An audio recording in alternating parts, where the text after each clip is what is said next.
Check, check, check. What is going on, everybody? Welcome back to the channel. The lights are on, the GPU is humming, the cargo ramp is coming to life as the sun sets here in Western California, well, Western US, LAX. Sim time is sped up. I think it's 4:16 or 5:16 local-ish. We're going to fly into the night, chat, into the night on our MD-11 heavy cargo to a place where I probably should have done a practice approach. We're going into Mexico City with the MD-11, which is going to be terrifying. However, I'm up for the challenge. I'm on an MD-11 kick with all the mods and all the stuff we've got going for this airplane now. I'm really enjoying it. So we're going to have ourselves a fun little flight this evening. We got Green Dot in cruise. We got ourselves a Peppermint Mocha ready to rock and roll here, the first one of the season. And when we get up to cruise, I might actually get a tea. Might have to give me a 10-minute break or so. Go grab a tea and get ready for our movie tonight. So this one should be a fun evening. We got about 3 hours from takeoff to touchdown. That'll give us an hour and a half-ish in cruise to break down Green Dot, and we'll do, of course, our climb out and descent preparations into Mexico City. So I didn't get the terrain mod for the terrain plugin because it didn't show rotate MD-11 on there. So we're going in with no terrain radar at night, which is not very recommended. So with that said, Captain DMV, what's up? Austin Gray, FO Pilot Depth is in the house. Team Vodka is in the house. Fully loaded 727, ready to rock and roll. I think you're showing up as a Learjet for me. We got Dale Ferrier. We've got Fly to Live. We've got Drishel Mac 2. Thank you for the 5-month support. We are rocking the night mod from Mac 2. Drishel Mac 2 night light mod. Say that 10 times fast. So we've got the night light mod. It should be absolutely epic. And I didn't get any ortho or anything from Mexico because I figured it's going to be nighttime. But XP, I saw a DM from XP. He actually sent me some juicy Mexico City stuff or some Mexico stuff, which I'm going to load up for the next stream. I think the next stream will be Mexico City to Bogota in the Fila 747 freighter. What do you guys think? So that is the plan. I hope you're all ready. Like I said, we got a long night ahead of us, so let's just go ahead and get to work and rock and roll. Jeremy Harvey, what's up, man? Good to see you. Super pumped for the Green Dot. Oh, me too. We're going to watch his latest one because I haven't seen it yet. I tried looking at some other ones that we could watch. I want to save a lot of the 747 ones for 747 flying. So he doesn't, with as many crashes as the MD-11 has had, he hasn't done hardly any. He only did one, the Swiss Air MD-11 Green Dot video. We already broke that one down. So, but yeah, we're looking at, I think it's the somewhere in Brazil. So somebody tell Gus because he'll freak out that we're doing that one. So Thomas Ray, what's up, man? Got back from World Flight. Man, dude, that's awesome, dude. The freaking 747 crew in the house. What's up, Thomas Ray? Hope all is well. Hey, we're in your baby too, MD-11, man. MD-11. BKG Blueface, what's going on? 28 months of support. My goodness me. MD-11, Mexico City. Nice way to end a beautiful Wednesday afternoon. What's going on? How's the fam? Hey, dude, we're good, man. Thank you so much for asking. Beautiful day today. 77 degrees. Took the kids out on the boat. My daughter caught a 4-pound smallmouth out of our little lake that we live on, and I've caught like I didn't even know there were smallmouth. I knew there were smallmouth in there, but I think I've only caught like 1 or 2. And for those of you that don't know, in Texas, a 4-pound smallmouth is pretty dang big. That's like up in New York, you guys, you have 4, 5, 6, 7 pounders, but a 4-pounder in Texas is huge, especially the lake that we were fishing. So beautiful day, wonderful day. We're ready to rock and roll. So let's go ahead and get this thing going here, shall we? So we've got ourselves, I wish we had walk-around mode. You know what? I miss walk-around mode. Like, I can't believe I'm saying that. I miss walk-around mode. But here's our cargo bird. Looks like there's a Lufthansa over there ready to rock and roll. We've got a TUI over here. We've got a Learjet that I think is a 727. We've got LAX. The sun is setting. The lights are on. I am pumped up. Are you pumped up? Let's go ahead and go to work. Ready? Right now. So sounds are up. Let's go. Battery switch is coming on. External power switch. Autopilot. Autopilot. Autopilot. Autopilot. Autopilot is ceased. Let's juice up our cockpit. Let's build our nest because we are freight dogs tonight, Chad. So let's go ahead and build the nest. We'll get some floodlights on. We're getting these panel lights on. We're getting the logo lights, the nav lights on. Let's go ahead and go IRS-1. Wait for the fire test. No. There it goes. We'll get these into a line because they're going to take a minute. Alright, now we go down the normal side of the panel here. Let's go. Emergency power is armed. Hydraulic pressure test is going to go into test mode. We'll throw up the hydraulic page here in case we want to follow along. We'll throw that up right there. Hydraulics is going to be doing hydraulic things. Everything looks good here on the panel lighting. Check that all. Fuel, we got a whole lot of stuff to do. I love this. This is like building our nest, man. Building our nest. Let's run some fire tests out over here. Engine APU fire. That checks. That looks good. Everything looks good over here. You could do the JIPWIZ flap override test. Glide slope. No, Pull up. Terrain. Pull up. You're next to the building? Oh, so are you the TUI vodka that I can't see? I'm supposed to can't see a 727. Hey, Cosmic Doubloon is in the house. My goodness me. All right, for some, I'm on some night shift with the baby, so I've built my own nest. Hey, welcome to dad life, man. Hope all is well, Cosmic Doubloon. Welcome to night shift, my man. Welcome to night shift. Glad to have you on board, my friend. All right, long time no see as well. Where's my hydraulic thing? Get back up there. Get rid of you. I want hydraulics. No, gosh dang it. All right, hydraulics is set. We're going to get this going here in a minute. Panel is set. No ATC online. LAX ATIS is on 133.8.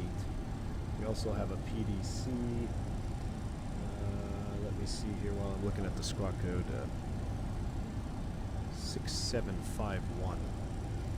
Kind of add a sequence here, but we're going to do 6751. Alright, come back up over here. Let's go FMC1, FMC2, flight plan init to get these aligned, IRS align, initialize, position ref. You can actually check these the drift rates and everything. I think I have quick align on. Perhaps. Alright, flight plan init. So that's just about ready to go. And nothing else on the overhead. Nothing else on the overhead is required. So I tried getting the MD-11. Look at that. We've got our. We gotta get flaps up there. What's going on with that? I tried to get ground handling cargo set, but it doesn't appear to work. So MD-11 switch ASMR. Mickey G, what's up, my man? What's up? Ivail Premium. This is actually Beyond ATC Platinum. Beyond ATC Platinum. Jake, what's up, man? Did a flight from Altus AFB to Travis in Vatson with a C-17 for training for the USAF. Sweet stuff, man. Very, very cool. All right. Gear handle is going to go back into that position, and hydraulics are still doing their thing. Very highly detailed simulation. So let's plug away here.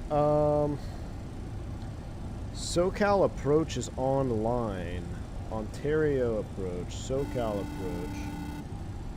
I guess we'll call them, I guess, at some point.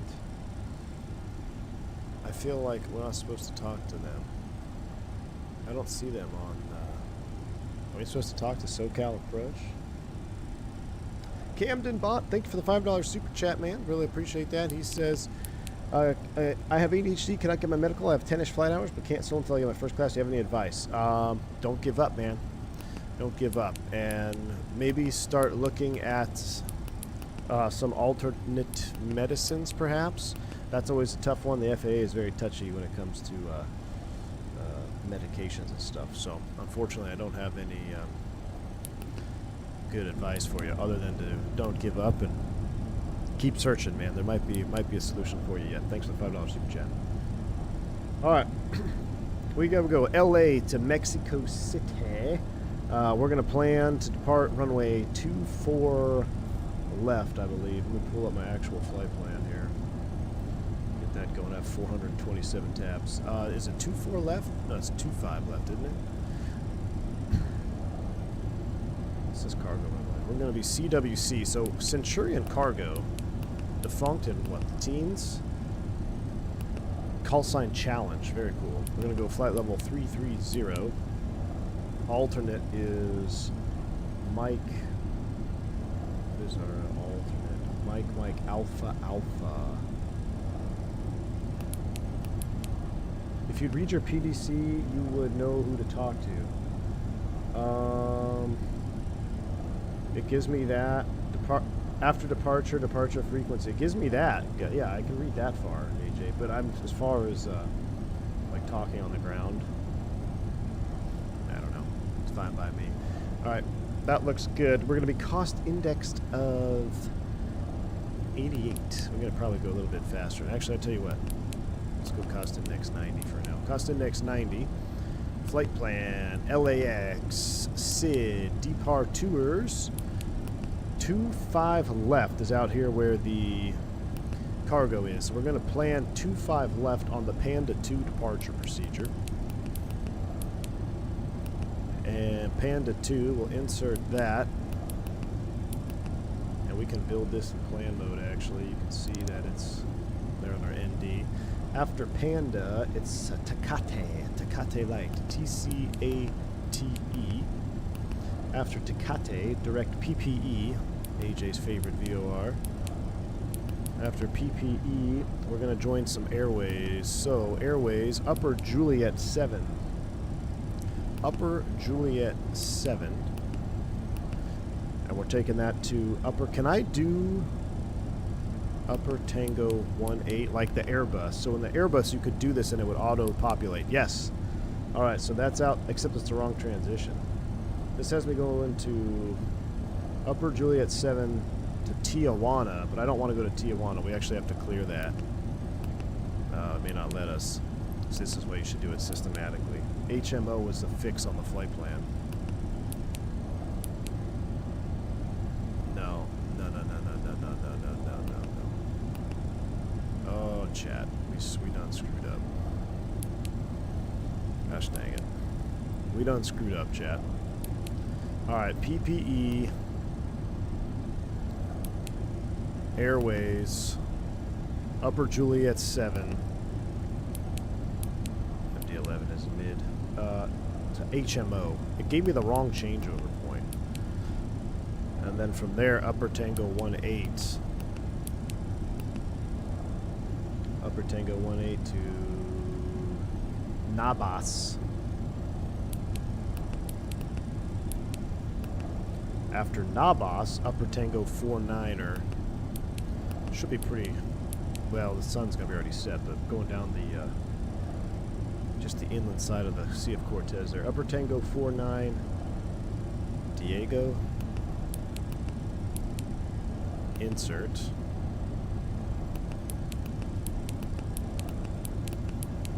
Now, I see some funky stuff happening here. Let's step back. What's going on here? What incarnation? After Panda, Tecate, and then it has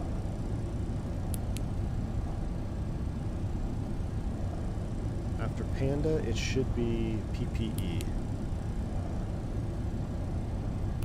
After PPE, there we go.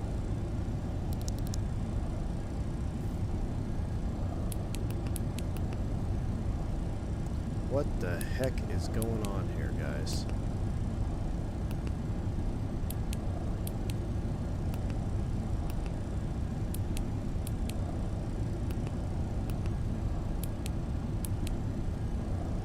I gotta clear out this whole freaking flight plan now?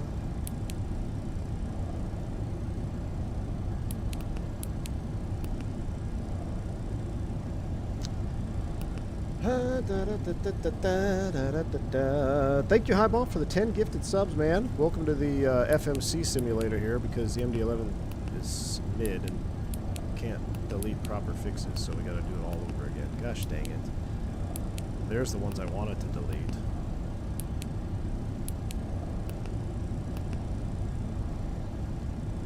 Well, it gives you the option... Oh, this is gonna take forever. My word. Gives you the option to auto-populate the fixes, alright? Thanks again, Highball. I appreciate that, man. Very kind of you. Alright, after Panda, it's Tecate. Alright, after Tecate, AJ's house, PPE. After PPE, we join the airway, and I'm not going to let it do its thing again. Upper Juliet 7 to HMO. So the problem with this, I don't know if it's realistic or not, but I should be able to put in Upper Tango 18 there, and it should have populated that changeover. But it put the wrong changeover point, and then it wouldn't let me delete it. So Upper Tango 18 to Nabas.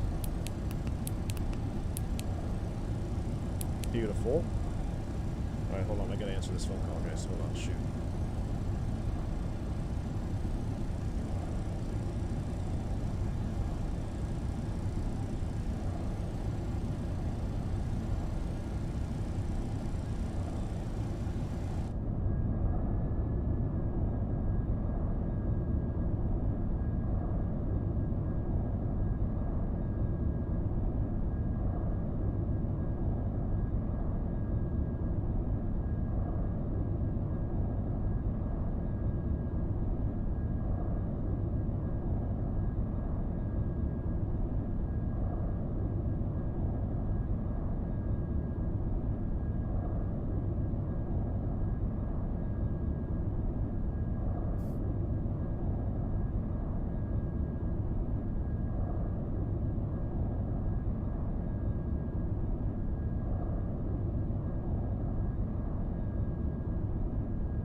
Chat.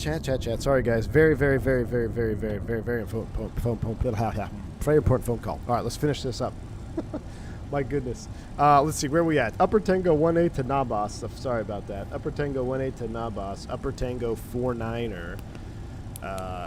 It's for the new job. So I had to answer that phone call. I did not think they were going to call me tonight. Already almost 5 o'clock, but yeah, all good to go, chat. We are all good to go. DGO, Upper Juliet 5. My goodness, how many freaking waypoints do we have? Upper Juliet 5 to ZCL. All right, let's insert all that before we screw it up. ZCL, after ZCL, Upper Tango 130. This is a longer flight than I actually thought we were doing here. Upper Tango 130. It's okay. It's kind of fun, though, right? It's kind of fun. We got a long night. We're freight dogs.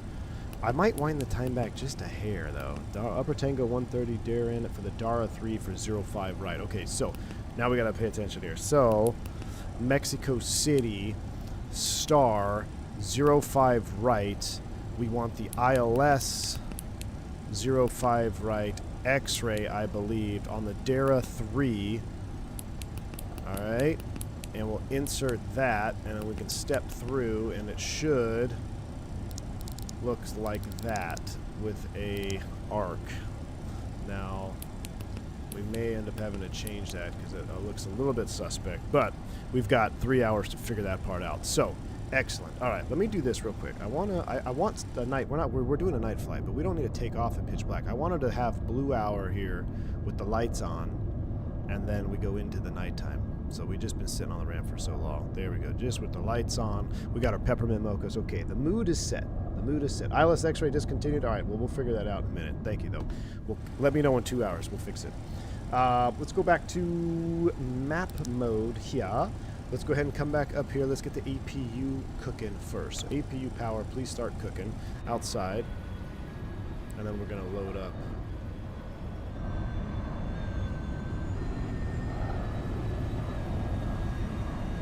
V1 going to be flying rubber doo-doo out of Hong Kong. Confirmed. Absolutely.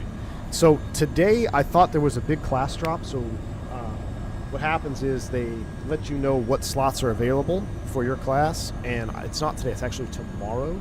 But I was getting some more detailed information about about the class and everything like that. So I had to answer that call.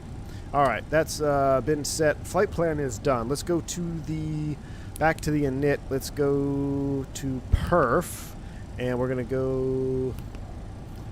No, we're gonna go to this page. I need to go back to page 2.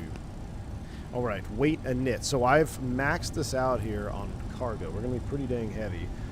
Be 100,000 pounds under maximum structural, but we're gonna be landing weight. We're gonna be about 20,000 pounds under max landing weight in Mexico City, which will be very spice. All right, here we go. Payload is 199,000, so essentially full. We're taking a lot of cargo down there. Free berry, okay? I can't even get it. Let's just fill it out. 200,000 pounds of payload. Block fuel, 83,000 required. Is this going to put us out of our CG? It's close. 83 is required. We have 20,000 pounds to play with. Give me an extra couple thousand for a mist. Okay, let's give me 88. So we get 5,000 pounds extra. All right, our taxi fuel is going to be, let's say 1,000. No ballast fuel, but we need to adjust our... We're getting close to that 0 fuel. We're in the caution range, but we're still green, right? We're in the caution range, but we're okay. Do I need ballast fuel? I've never messed with ballast fuel. I feel like this is a can of worms here.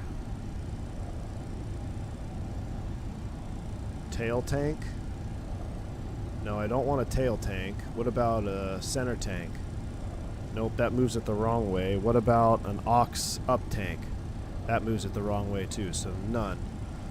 Okay, so we might have, and then our landing fuel. Yeah, the ballast tank's moving it the wrong direction though, that's the problem. We're planning on burning 59 thou. That gives us a landing weight 481.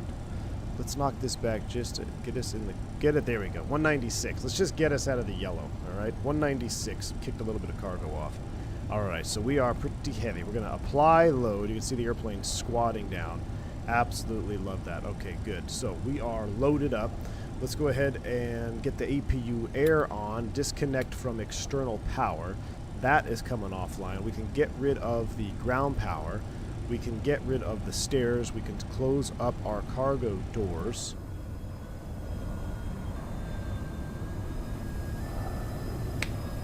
I moved the payload CG, but it was the wrong direction.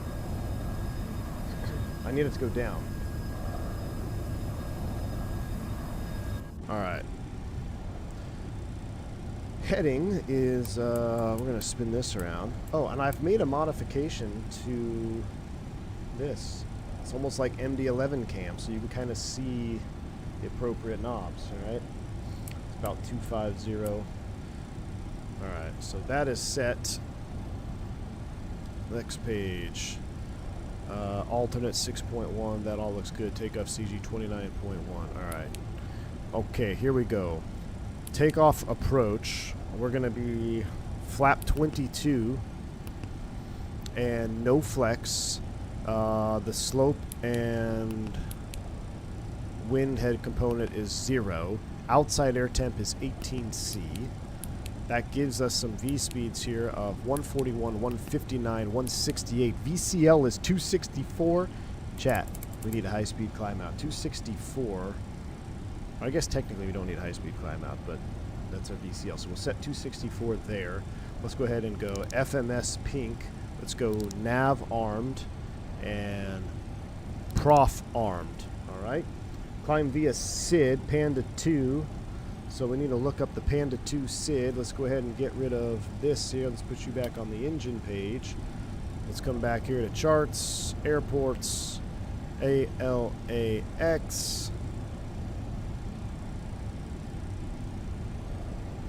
LA Towers online, 2095. So let's go ahead and do airport 10-9 first. And then let's do back departure. Panda 2, right there. Alright, 10-9, we're going 25 left, probably via Alpha. Alright, 25 left. The Panda 2 departure, Docker, at or below 3. Perfect. And let's just verify those fixes over here on the legs page real quick.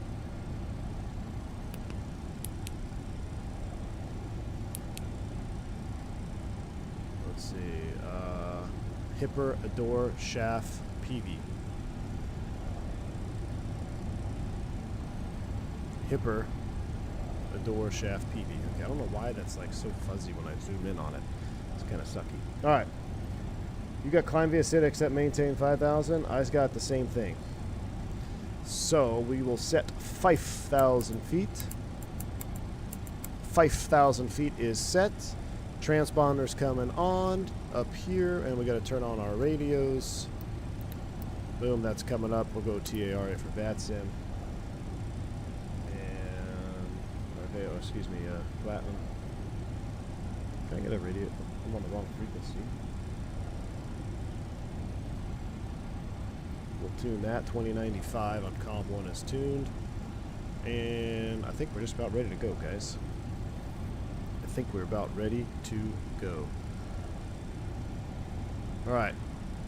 APU air is on. Beacon light is on. Thanks, Cat 802 Heavy, contact SoCal departure, we'll see you. Over to departure, see you. Mission A selected. Let's get better pushback going. Ground to cockpit. Please show me where you want to go. Lufthansa Cargo 2013 Heavy. When you're ready for taxi, contact ground on 121.75. And everyone else on the ground for Hold on, escape. service on the ground. Los Angeles ground is now up, so contact ground 121.75. Alright, ground is up 2175. So let's plan our pushback, and then we're not going to actually do it. We're going to plan the pushback because we got to request pushback onto taxiway, whatever this is. Ground to cockpit. Plan acknowledged. Call me through the menu when you are ready. Alpha. All right, let's give him a call. Fastest ground, American. Hey, hey, 25, 46. American cutting me off here. Push. American 25. All right, I've been complete heads down. Heavy Sorry LA about that, ground to guys. low. We're back. Rems We are are back. control. Push and start will be pilot's discretion. Advisory taxiing. Expect runway 25 right for departure. LA ground, good evening. Challenge 357 Heavy. We're on the south cargo ramp. Request pushback on the taxiway Alpha. Challenge 357 Heavy LA ground to low. Push on to Alpha's approved. Face east. Expect runway 25 left for departure. We'll expect 25 left. Push on Alpha. Approved. Challenge 357 Heavy. All right. Let's do it. Ground United. Ground cockpit. Tow is driving up. All right, how's everything doing? We got our flight plan set. Our speeds are set. 264, 250 on the heading. 5,000 is set. Transponder set. 6751 TARA. That is on. We're waiting for our start clearance. Ignition Alpha selected. We're going back onto Alpha. Special considerations on the SID. Nothing here. We're not going to worry about that. Restriction at 3. We should be able to maintain at or above 15 as well. So all else looks good. We're waiting on the tug. Messages are normal. Config is for the DFDR. Cargo door. Wait, what? Aft A and B. Still got doors open? Close. Dismiss. Okay, all doors and hatches are closed. Ready to connect. You're lying to me.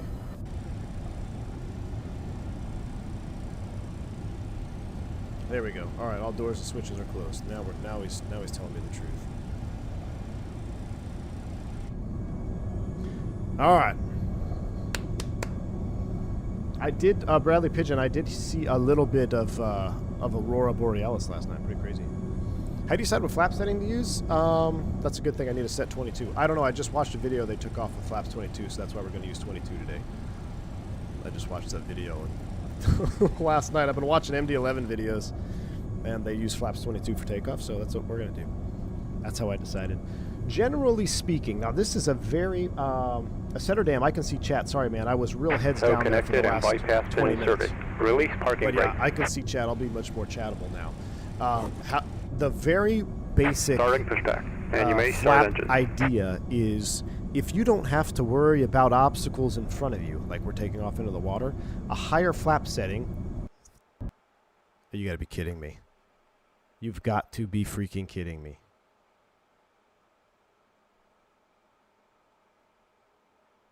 Are you guys still with me?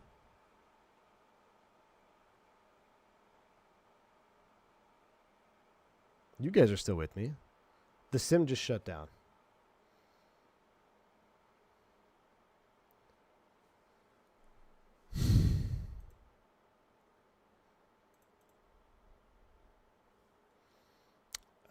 Okay. I love X-Plane.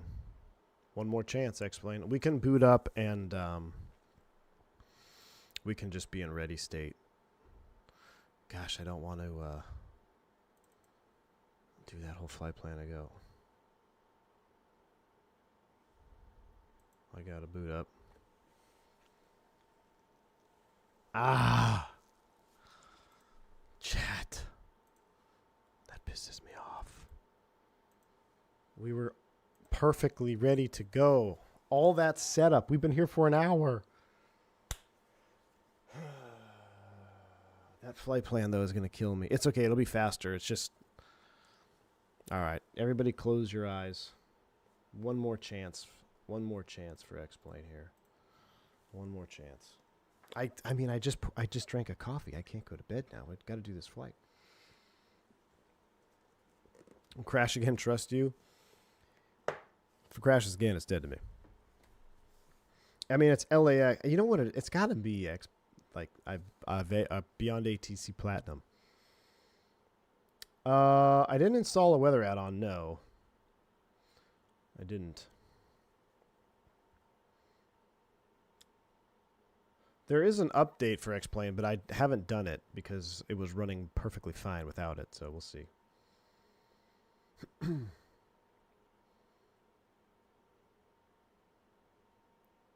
Everyone who pushed wanting to fly with you will now be way early. I know. Oh.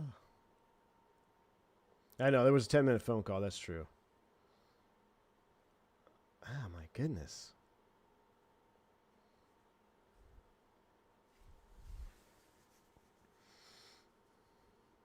Yeah, it takes a while to load, man.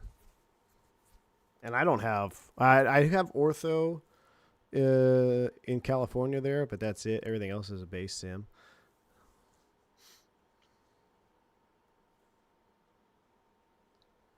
Copy the simp life in the MD-11 co-root folder. Oh, man. Yeah, I can't do that. I'd have to reboot again.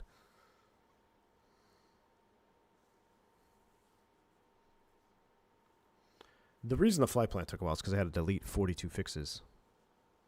I went to the bathroom and missed the CTD.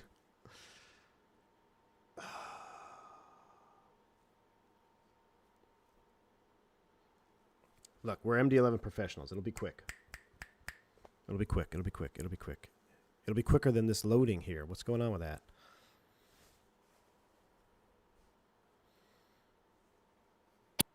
Valanta? You think it could be Valanta? I mean, it might be. I'm going to do this. You got to do this and this. Right? And before the sounds load up. All right, let's go to work here real quick. Gosh dang it, man. All right. Wire. There we go. That's coming on. We're going to get the APU going right now.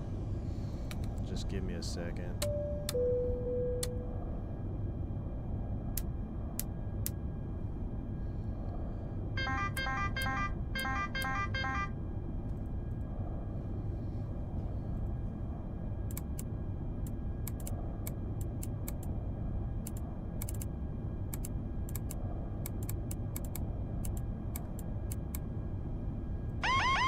Autopilot. Alright, sounds are coming back. APU's coming up. FMC, flight plan init.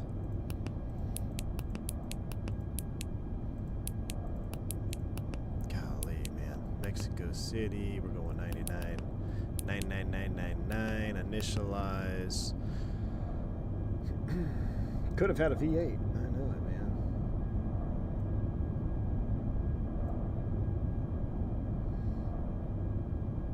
CWC 357.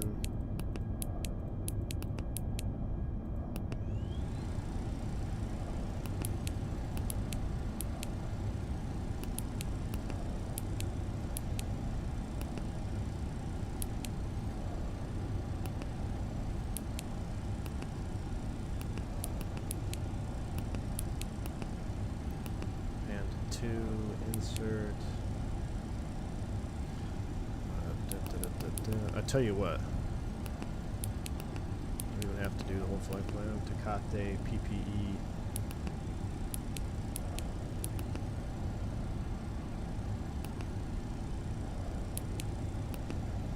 Upper Juliet 7 to Hermosa. Hermosa Mimosas. Upper Tango 18 to Nabas, and then Upper Tango 49er to DGO. Somebody said the X-ray was out of service, right? Upper Juliet 5, ZCL. All right, insert that. All the way down to ZCL, and then Upper Tango 130. One more, last one.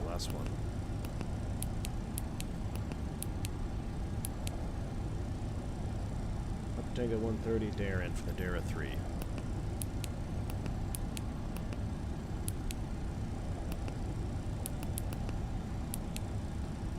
Alright, so we'll do the 05 right Yankee. All 05 right Yankee, Dara 3. I'm not sure the transition, but we'll fix that. Alright, that looks good. Perf, init, next page. Let's do this. We're going to run the time forward a little bit. Get the lights on here at the airport. That's too far. is right about there, right? Perfect. Okay, there, that is set. Let's get that set. Let's go weight and balance. Bring you down. Block fuel. How much block fuel do we have? 85. 88. 89. That looks good. All right. Block fuel check. Weight and balance check. We don't need to worry about that. We'll apply load and configuration. Come back here. That all checks out. Takeoff approach. Flaps 22. We're doing 040. It got a little bit cooler. It's 18C 415968 ECL 265. Why is that not working now? Perhaps a Moby flight needs to be. Restart Moby flight. Autopilot. Autopilot. Alright, there we go. So 265 FMS speed. Maintain 5,000. Yeah, this works now. I had to reset my Moby flight. 5,000 feet. Profile is armed. Nav is armed. That all sets up. What was our squawk code? It was 6751.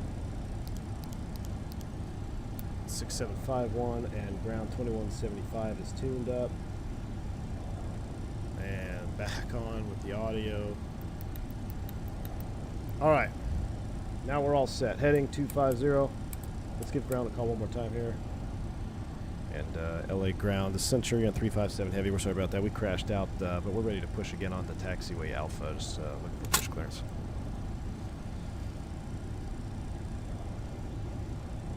For host challenge 357 heavy. Hey, affirmative. Challenge 357 Heavy, South Cargo. Challenge 357 heavy, roger. Push on Alpha still approved. Stacy, expect runway 25 left departure. We'll expect 25 left for departure. Push on Alpha approved for challenge 357 Heavy. All right, beacon's on. APU air is on. Ignition Alpha's coming on. Let's go. 388 LA ground. Hello, thanks for Quebec. Ground to cockpit. Ground to cockpit. Tower driving up. All right, we're ready. One last thing, we got to connect the yoke. You can monitor LA tower now 120.95. That's very important, chat. Very important we connect the yoke. All right, yoke is connected. All right. What'd I miss? Look at that. How long did that take?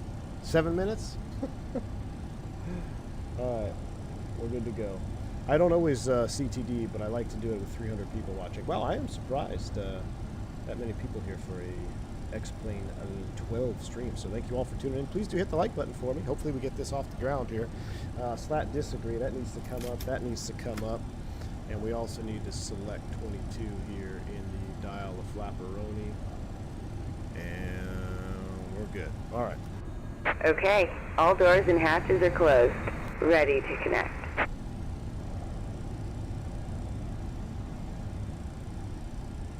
All right.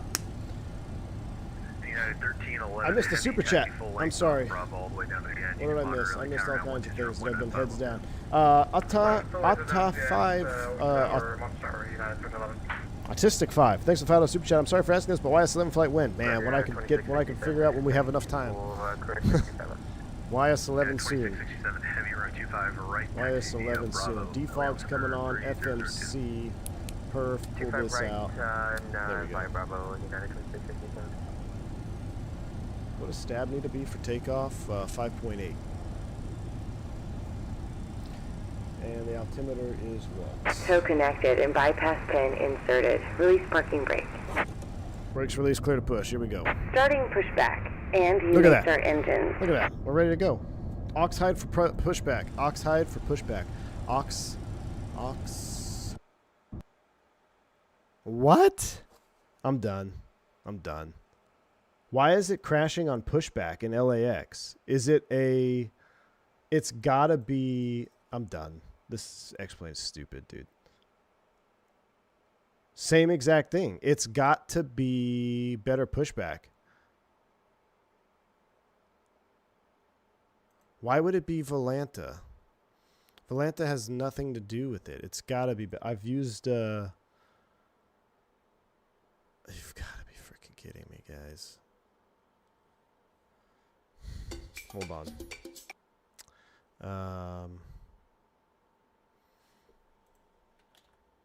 No crash or anything. I don't have the weather radar.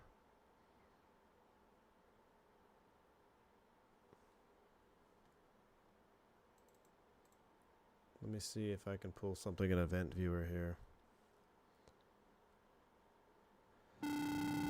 Man, Tutka, I'd fly Microsoft, but I don't have anything I want to fly in Microsoft, dude. Microsoft's so boring right now. That's not it. Nothing with that. That's that 355. There's no errors for that. I have no idea, guys. I mean, it's got. I mean, we used better pushback and Volanta yesterday. So. Oh, Volanta did update today, Thrust Set. Are you kidding me? Are you freaking kidding me? It's Volanta? Because that's the only thing that changed was Volanta updated. No scenery, nothing.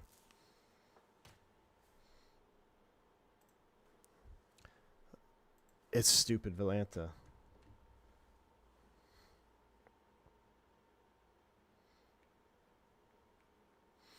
I'm going to do this one more time.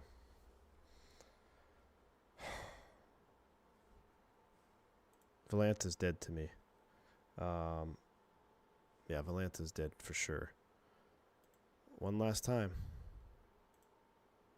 One last time.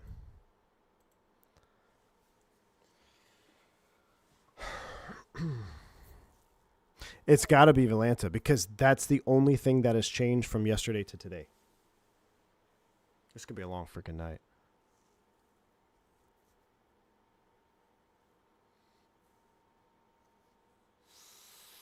Third time's the charm. Third time's the charm. All right, I'm only going to put in like 3 fixes. And then I'm going to... I can't call LAX ground back again. Volanta is what is used on the vertical stream for flight tracking. It's what's used on the vertical stream. But you know what? I'm actually going to can the vertical stream now, which is kind of sucks because it's got a pretty cool thing going on. I'm just going to can the vertical. Vertical's going dead. And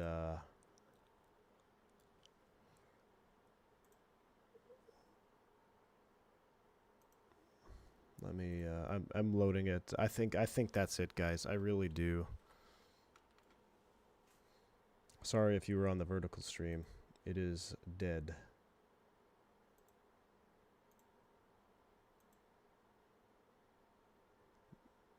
I actually had 400 views, which is pretty good for a vertical stream. All right. Okay. Third time's a charm.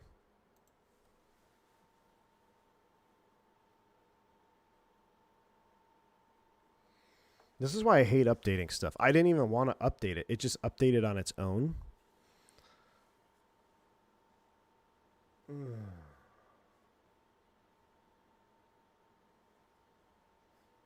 Can you push back and forward? Try pushing back 5 feet and push back up, then call ground. Well, let's see.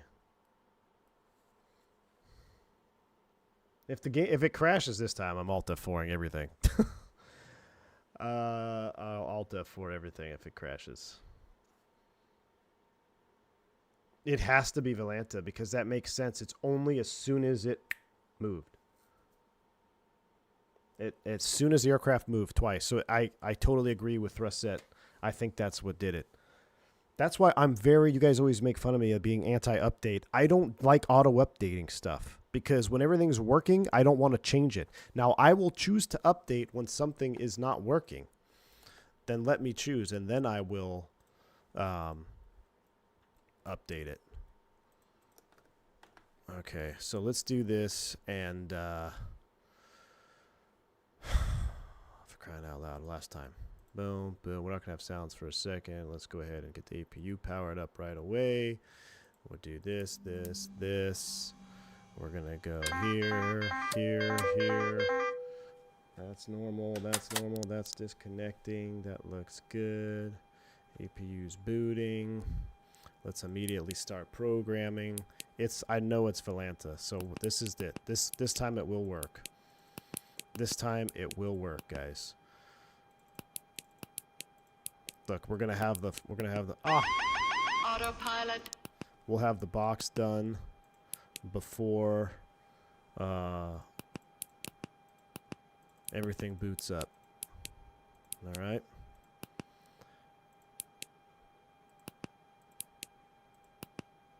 Two 5 left. Panda 2. I might just push back and then what I will do is, well, I can't do any of that stuff.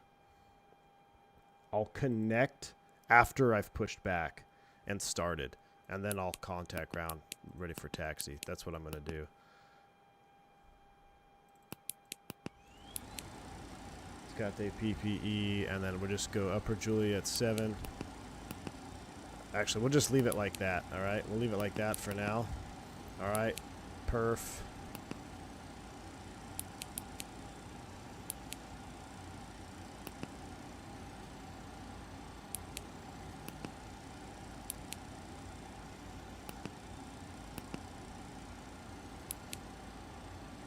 Where's my, like, main weight and balance page?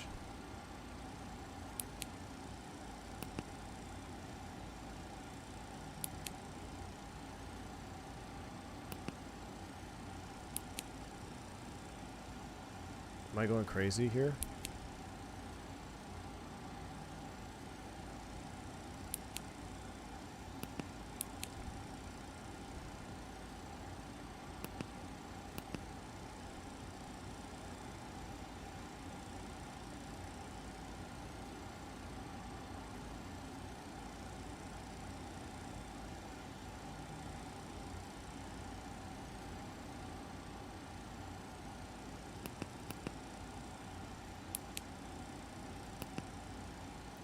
Auto TO 109.7.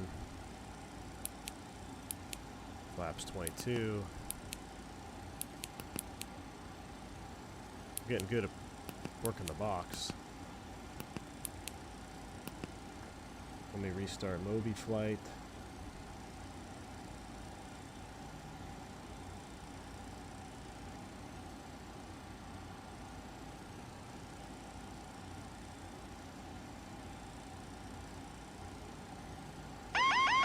Autopilot.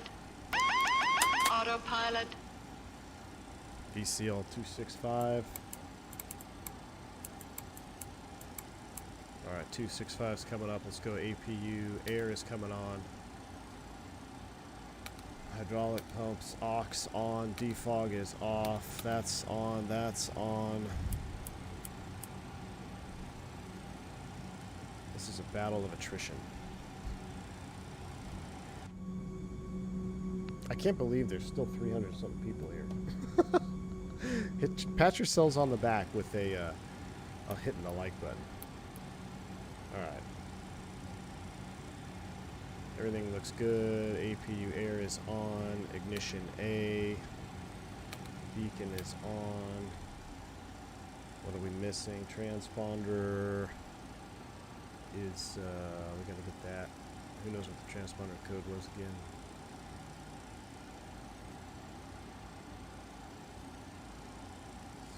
6751. Ground to cockpit. Ground to cockpit. Tow is driving up. Let's just see what happens. I'm gonna put it in the same view. Gotta get rid of the chocks. Okay. 265 FMS. Runway heading 250. For now, 5,000. If this works, then this stream is dedicated to Thrust Set Sim. Alright? If this works. How come I don't have any sounds back here? It sounds awfully quiet, right?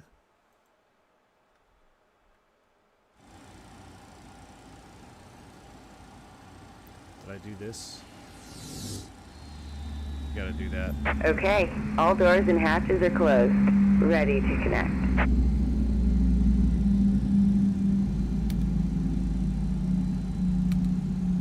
That's just part of the beta thing. That does that. I'm gonna load it up here. I want to give it. Oh no, we're not looking at that.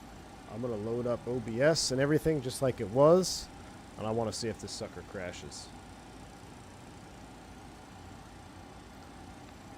I want to see if this sucker crashes.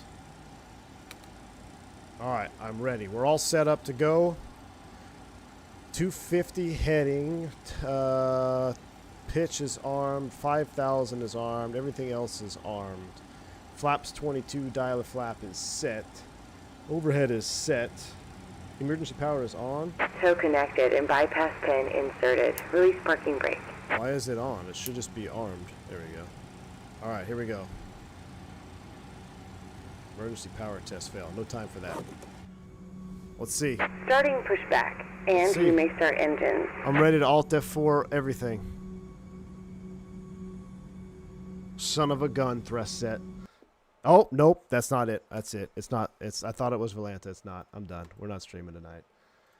That's ridiculous. That's absolutely ridiculous.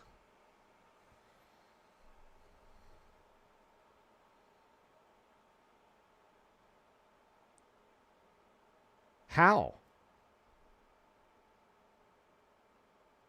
Like, what? What is causing that?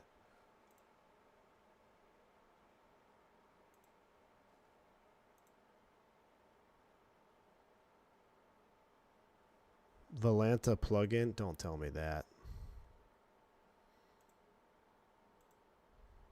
This is where my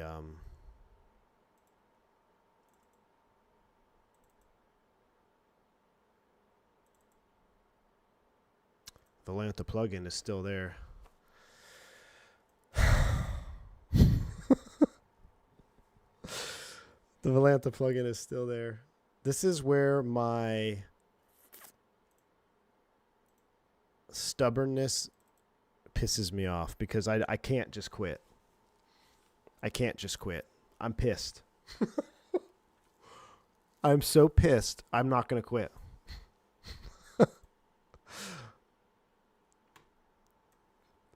I'm not going to quit, chat. Let's just push back. Let's just push. Can we push back with nothing running? I'm not updating to 12.3. If 12.2 was working perfectly fine. I'm going to go straight to pushback. We'll see what happens. I'm going to align the IRS, and then I'm going to push back. I'm going to be programming FMCs in his sleep. Oh, my gosh. Check the log file. Man, I'm not a freaking developer. X-Plane needs a better freaking thing than that. I don't even know where to find my log folder file and try to decode that nonsense. Not a pro. This is why X-Plane 12 is dying. This is exactly why it's dying. This is why. This is a main reason why I never wanted to come back, because of nonsense like this.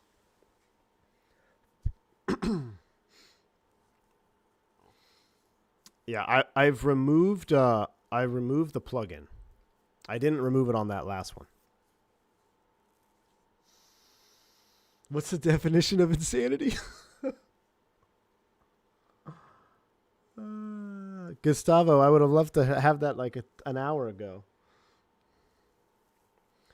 But the thing is, TSC 777, I haven't had any crashes, and I haven't updated anything, so why would it just start crashing randomly? Right? V1 crash out incoming. Be careful with those words. The pitchforks will come out, Captain Canada. Dude, I know it, man. I know it. We're trying to fly a freaking sim that was built in 1996. Oh, my gosh. It's so close. Like, it's not... I gotta say. It could be good, you know? But it just has major things that are stuck in the past. All right. Here we go. Real quick. Battery and APU power. Okay, as soon as the APU comes online, Then we're going to push back, all right? I want to make sure it's aligned, and then we're just going to go into pushback. We're going to see what happens.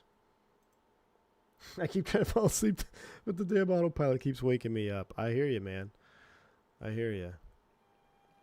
All right, we're getting sounds now. We're going to do the same thing here. We got to do that. Boom. Get those sounds reset. That's what a spool down would sound like. Man, that's freaking loud, isn't it? All right, come on, APU. Come on, baby. APU is spooling.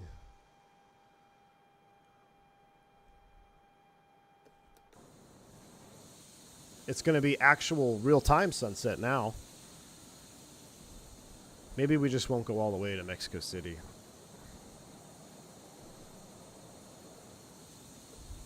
Should be up. Yeah, AP is real close to being up. And... Come on, come on, come on, come on. Autopilot. Autopilot. Boom, that's reset. Okay, IRS. 1, 2, 3. Just for semantics.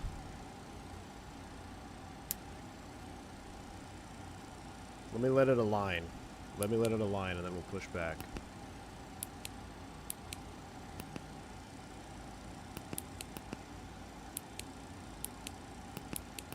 I'm so agitated right now, guys. I wanted this to... I was so looking forward to this, you know? Like, I've been watching MD-11 videos all night, like, just hyped up, ready to go. Okay, we're aligned, right? Ground to cockpit. Please show me where you want to go. Tow is driving up. Let's see where you go. It's so unfortunate. Watch it work this time. If it works this time, I'm going to be a little bit pissed just because Gus waited until the very end to tell us what to do.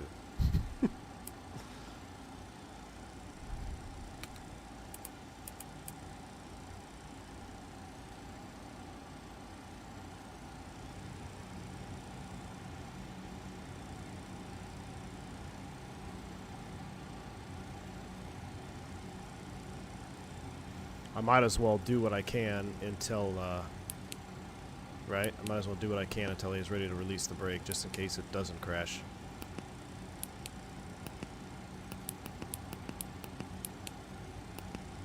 Okay, all doors and hatches are closed. Ready to connect. Okay, Chief. Ready to connect for the 75th time.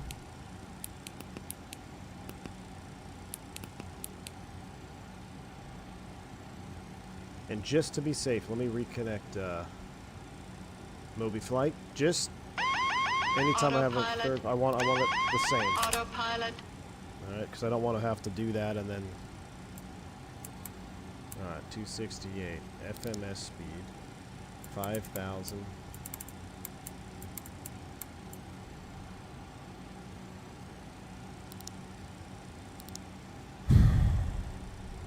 All right, Godspeed. Here we go. Tow connected and bypass pin inserted. Release parking brake.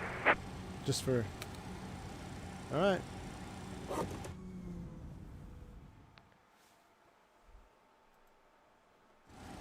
But the chocks are still on. Starting pushback. And you may start engines.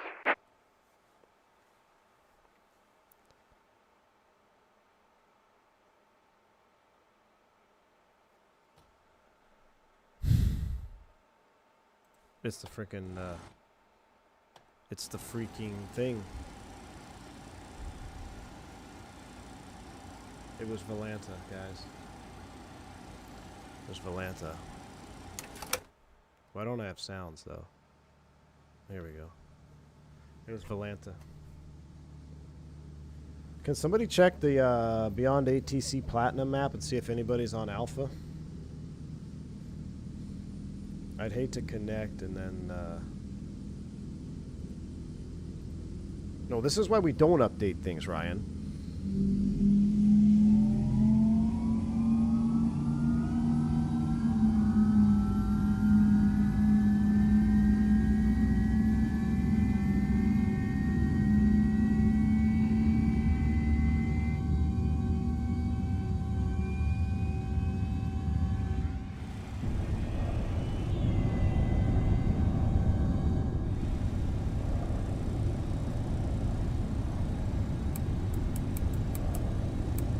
program the rest in the air.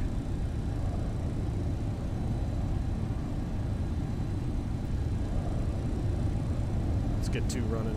Let's make sure we get everything going here. So we're going to be flaps stab 5.7. We can do flaps 22.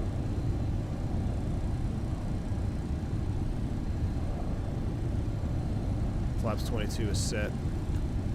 Shoot, we need to turn on the audio.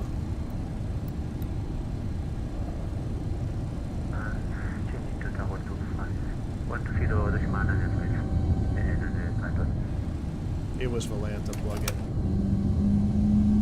Volanta plugin.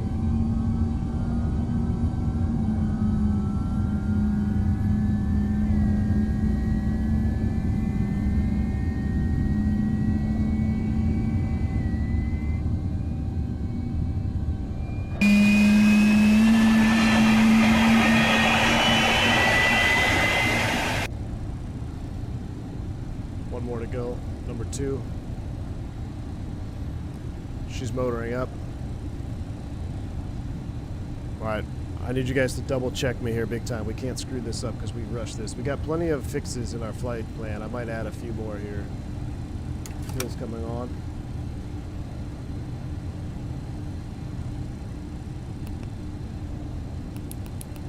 After Panda, it's Tecate. After Tecate, PPE. There's light off. After PPE, Upper Juliet 7. Oh, you gotta be kidding me. We'll do one airway. Upper Juliet 7 to Hermosa. That's good enough for now.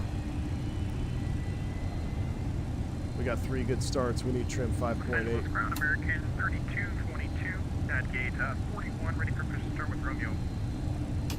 Alright, trim 5.8 is set. American 3222 LA ground, hello, Squawk Charlie 7662.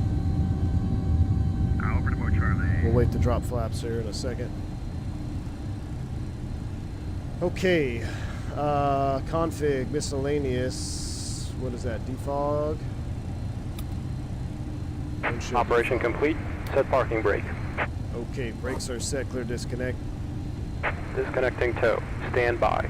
Everything is set up top. Okay, so trims are set, defog, DFDR, that's because the brake is set. We'll go back to the engine page. Trim is set, speed brake's coming to arm, and we need to go flap 22.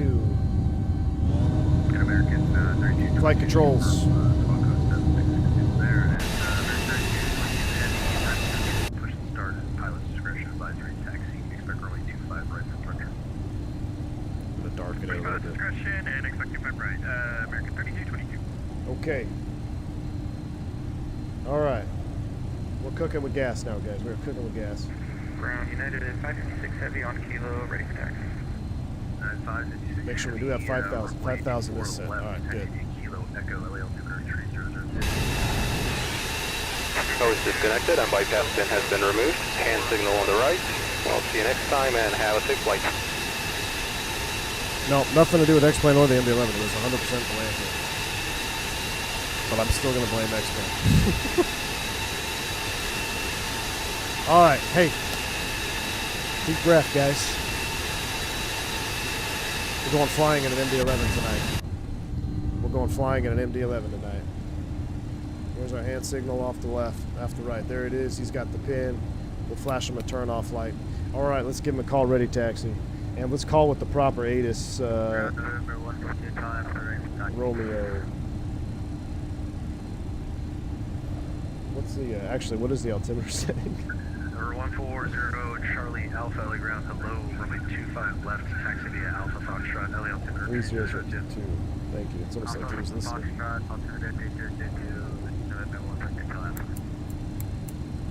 LA ground, challenge 357 heavy, information Romeo, ready taxi. 357 heavy, thank you for roaming, runway 25 left, taxi via Alpha Foxtrot, you can monitor LA tower now, 120.95, number flight. Alpha Fox 25 left, monitor tower now, challenge 357 heavy, thanks. Alright. Tower's up. I just wanna, we don't wanna screw this up here.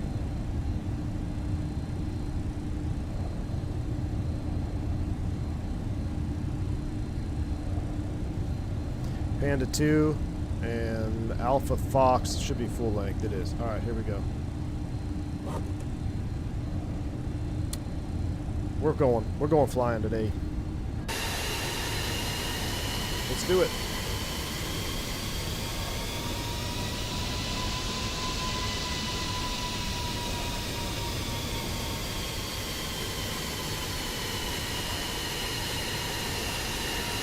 We're doing it, Mickey G.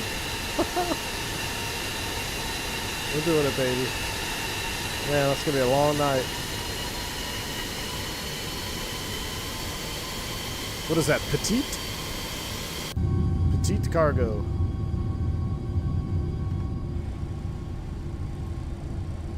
Alright, full length to Foxtrot. Flight controls are checked. Trim 5.8 is in the green. APU air is still on, so that's coming off. APU power is coming off. That should be all reset here. Wire still getting a config message. No config. Alright, cool. We got the green box. We're ready.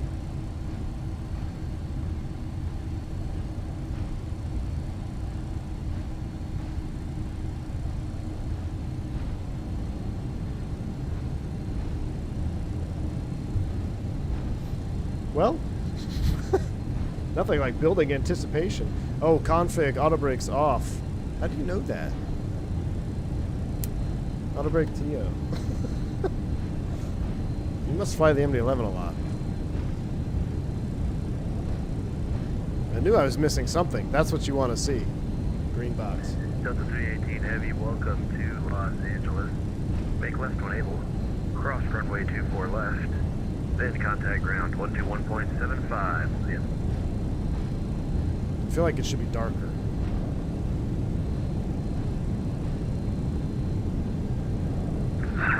Cross runway 27 left and contact ground 121.75 Delta 318. Thank you. Foxtrot. Challenge 357 Heavy, Los Angeles Tower. Good afternoon. Traffic is on a 10 mile final. Wind 2604. RNAV to Hyper. Runway 25 left. Clear for takeoff. RNAV Hyper, 25 left, clear for takeoff. Challenge 357 Heavy.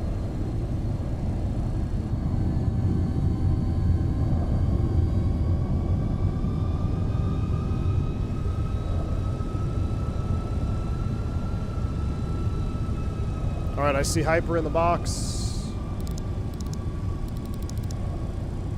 5,000. Everything's armed up.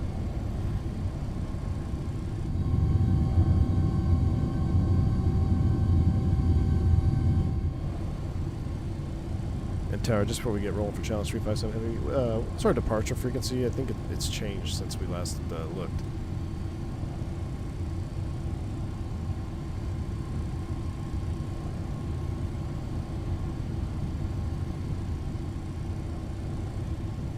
No? Okay.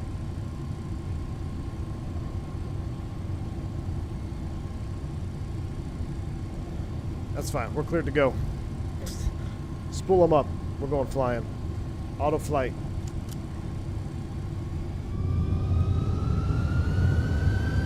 Yoga's in chat. Here we go.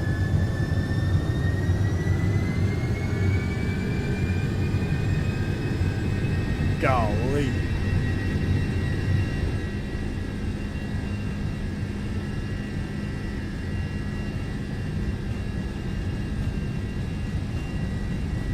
Probably be 2805. Thanks, man. 80 knots. Golly, we're pretty heavy. V1. Rotate.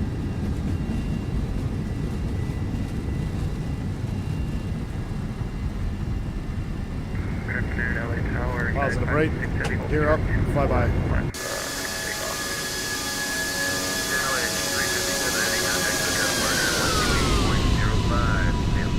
128.05. Have a good one, Challenge 357 Heavy.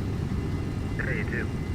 United 556 Heavy, citation 104 Charlie Alpha, and anybody else on my frequency, Los Angeles. Departure, good afternoon. Challenge 357 Heavy is 1,400, climbing 5,000 on the Panda 2.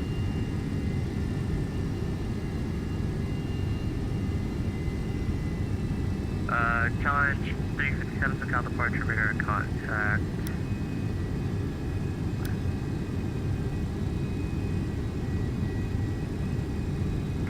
So, good evening, SoCal departure, United 556 Heavy, holding short 24 left, ready for takeoff.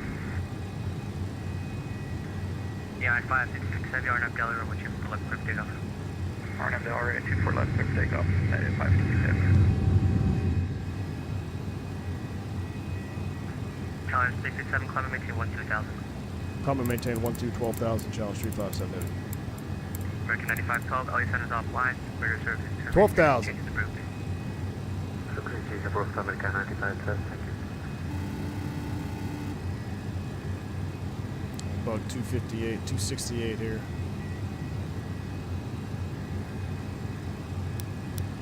That rain was a little suspect, wasn't it?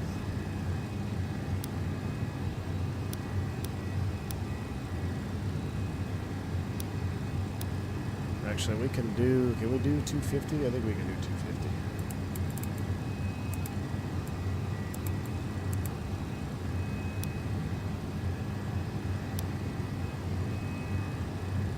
SoCal approach to the 140 operation partner. I feel like it's taking forever to get our acceleration. All 40 Charlie Alpha, SoCal departure, runway 25 left, line up away. 50 for 95 right, stable. 140 Charlie Alpha, full position. Stabilizer motion. Rocketeer 1420. Slap traction. Left, taxi the Alpha, right. Slats coming in. Exit left, taxi the Alpha for Rocketeer 1420.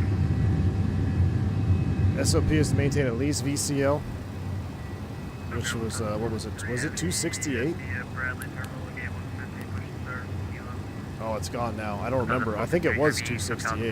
Push on the kilo cruise base north. I didn't ask for a high speed though, so. Push north, third base north, American 1975 is going to maintain 8,000, San Diego to Earth base as Earth base.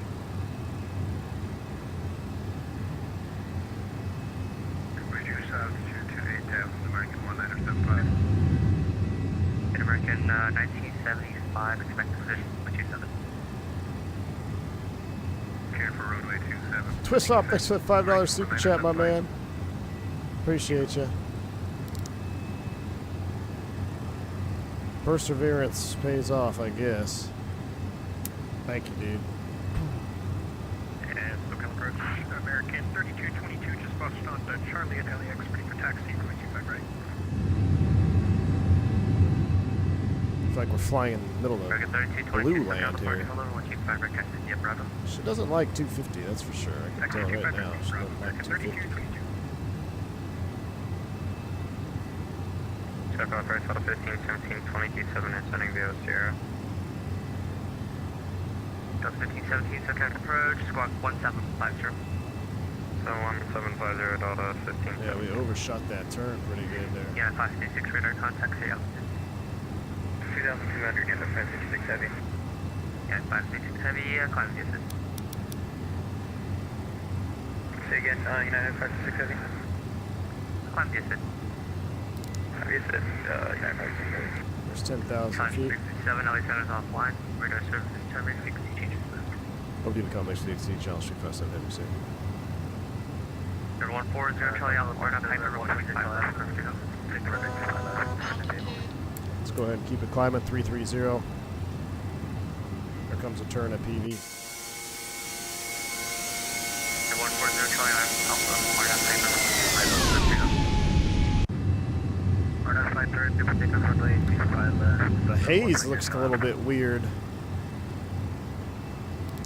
SoCal approach, Sky, gate 69 Charlie Papa.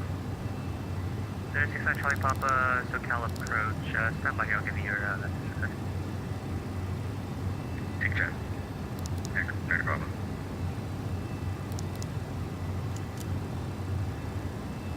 Why does it want to come back to 243?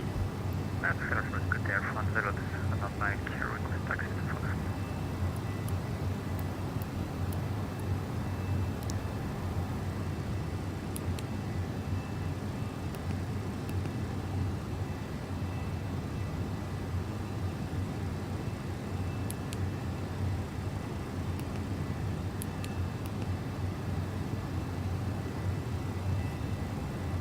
All right.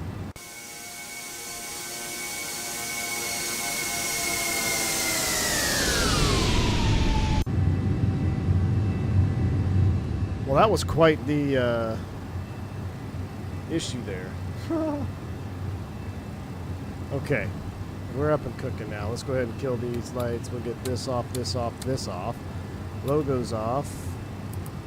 That can stay on. Flood can come down. That can come down.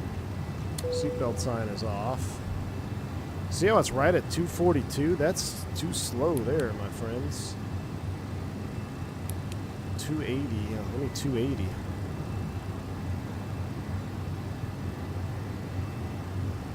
I do think X-Plane 12 looks better airport lights when you're on the ground. It does, on the ground for sure, man. Rough Landing says, thanks a lot for outrage quitting. I was betting big money that you would. I was getting real close, man. Thanks again, Twist Ops, for the perseverance or get the ride. It's either way. I'm glad we're flying. Hey, well, now we just can't crash it, right? We're going to have ourselves a good evening. Maybe we'll end up diverting after we finish a green dot or something. But let's enjoy the climb out here. We'll turn the airplane down a little bit. We're up and moving. We're flying into the night. We've got the beautiful strobe effect, which will turn off from X-Plane 12. But here we go. We are just... We're back. Hey, we got peppermint mocha to go still. I could pull these back so you can see the juicy my Boeing McDonnell Douglas panel that I rigged. Moby flight. Blackbird control levers. It's a good time, chat. It's a good night. It's a good night. Just sit back, relax, enjoy the cargo. You have 38 knots on Econ climb? I don't know what's going on that. Yeah, why is it 38 knots? We'll do max at 280. That's good for now. There's 18,000 feet. Things are going to start to get real cozy, though. Things are going to start to get real cozy in this cockpit, guys. I'm telling you. This cockpit is super cozy. 18,000. I want to turn off some more of these floodlights, though.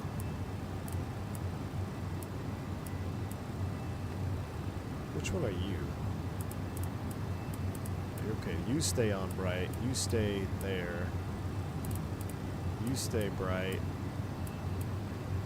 You stay... Yeah, you can stay right about there. Things are about to get cozy. We need to turn on the weather radar.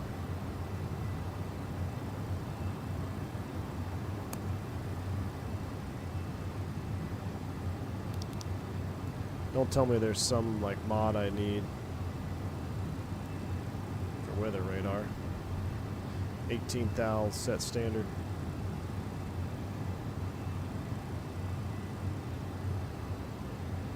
STDs are set once, twice, and thrice. Appreciate the light mod showcase, my friend Drishel, my man. Well, it's gonna look better, man. It'll look better. We fumbled this whole thing. In my rage, you know, it should be pitch black right now, and you could have really seen the light mod, but it'll be pitch black when we get to Mexico City. So, it'll be pitch black, and we'll show it off more. But I am using the light mod. I highly, highly recommend you get the light mod because the Drishel Mac light mod, it makes the lights look much more realistic. It's different colors, right? Instead of just all the same blah from X-Plane. So, we're flying in a little bit of rain right now, I guess, but we're looking good now. Thank you, Drishel. Zippy, gotta head out, watch the West Coast sunset. All right, take it easy, man. A West Coast sunset. Wait, are you still on the West Coast? I thought you were back home. Take it easy, Zippy. We'll see you, man. Can this plane fly one engine? No, it cannot. Turn the brightness up.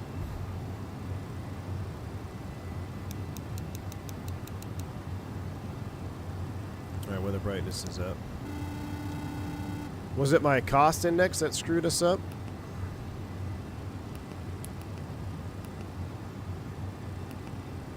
Yeah, that's what screwed us up, man, because I put 999, and it, there we go. That screwed us up. Let's go ahead and go to Econ. Not allowed. There we go. We'll speed up 350. We're cooking now. Outside air temp -3. Engine anti-ice. We'll throw the wing and tail on just in case.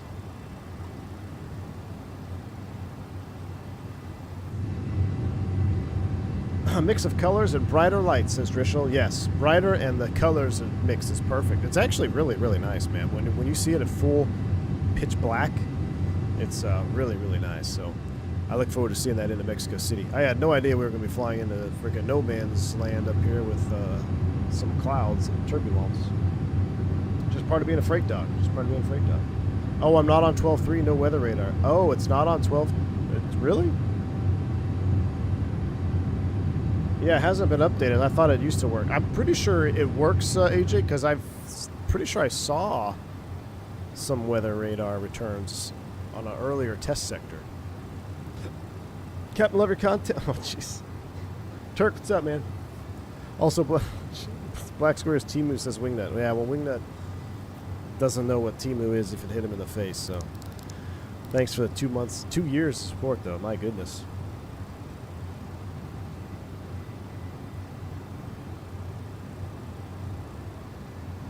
If you want heavy rain ops, fly just about anywhere in Cali tomorrow. Really, Al? It's going to be raining? My goodness. Do I like the feeling more of flight of X-Plane or Microsoft? I think it comes down to the dev, Patrick. So there are airplanes in Microsoft that fly better than airplanes in X-Plane. And there are airplanes in X-Plane that fly better than those in Microsoft. So it really comes down to the dev. It really comes down to the dev. I guess we're not going to be breaking out anytime soon here. Have you had any experience with the Foo Fighters? I know who they are. Yeah.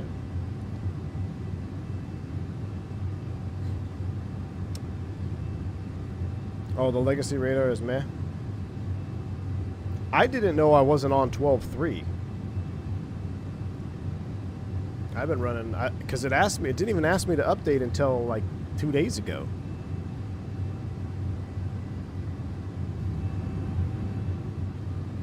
We'll have to update next time, but so that's what it was. So Volanta updated to take care of X-Plane, and that's what was causing the crashing. Is that what it was? So Volanta updated to support 12.3. See, it's so dumb, man. My goodness.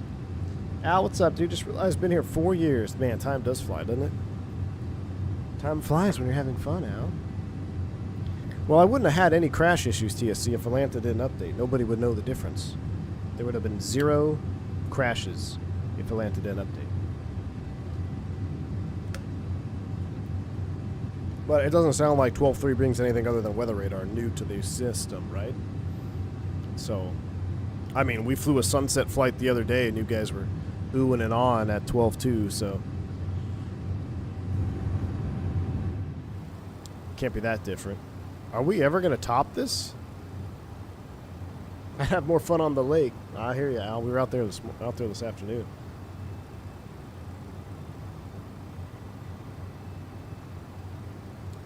Yeah, buddy.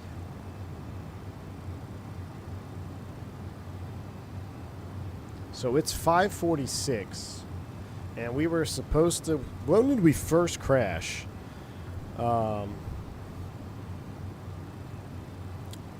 When did we first push back? It was like an hour after, right? No, that can't be right. Oh, finally. Finally, we're breaking out.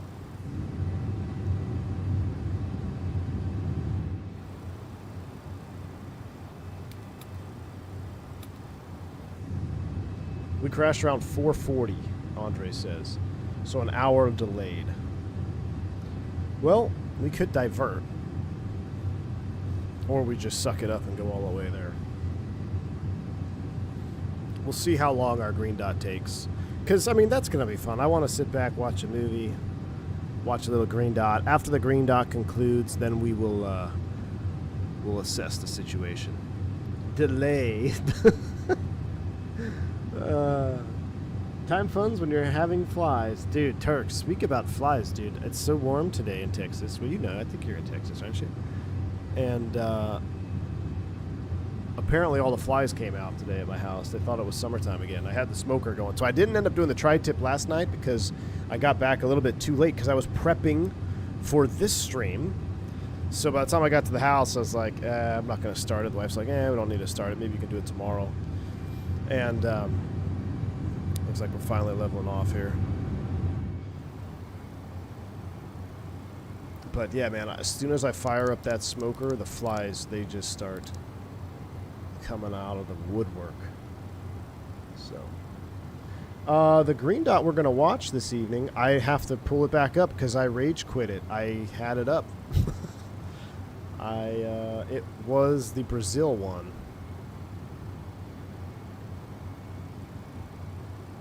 I believe, right? Hidden Danger. TAM 3054. It's a 33-minute green dot.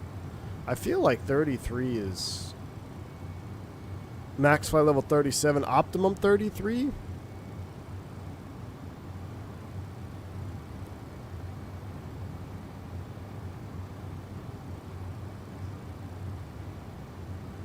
I'll just turn it down a little bit here. Let's do a flyby real quick. Synthetic vision was also added to 12.3. There's no synthetic vision on the MD-11. That I can tell you. I guess it looks kind of good here like this. You hear those hydraulic pumps running though. They're kind of annoying. I don't remember hearing those the other day. Do you guys?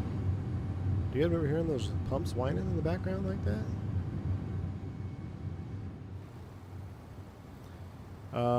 We're doing 8.5. Ground speed of 525. I'll tell you what. Let's finish our flight plan. How do I like X-Plane 12 current Microsoft flight model? It's all about the developer, Jonathan. It has, at this point, has nothing to do with the sim, in my opinion, because I've flown some airplanes in X-Plane 12 that fly like absolute garbage. And on the flip side of that coin, I've flown some garbage feeling airplanes at Microsoft as well. So it really comes down to the developer now. It's not so much a sim thing. Microsoft 2024 has shown us through good developers like Black Square, Phoenix, PMDG, heck, even the 340 from AnyBuilds I think flies really nice.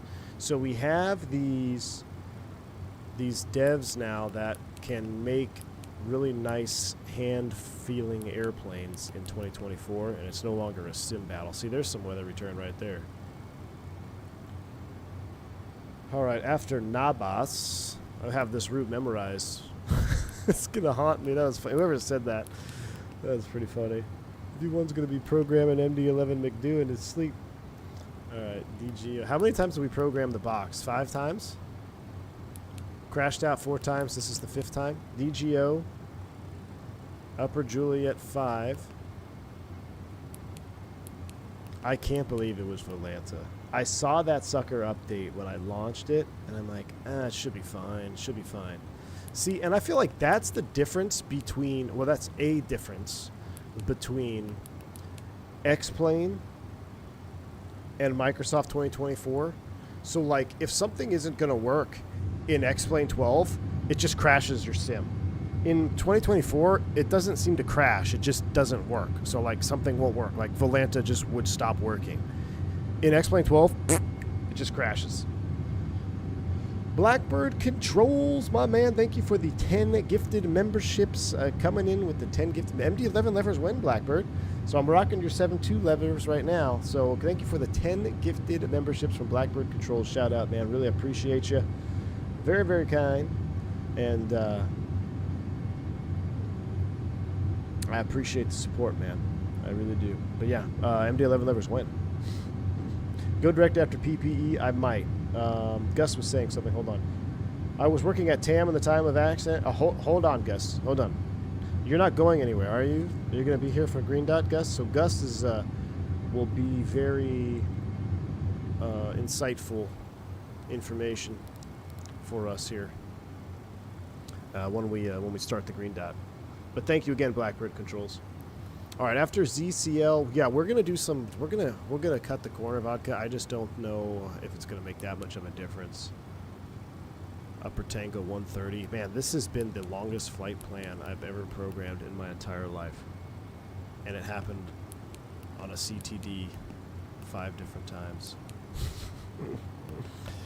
All right, ILS 5, right, Yankee. The Janky off the Dara. Now,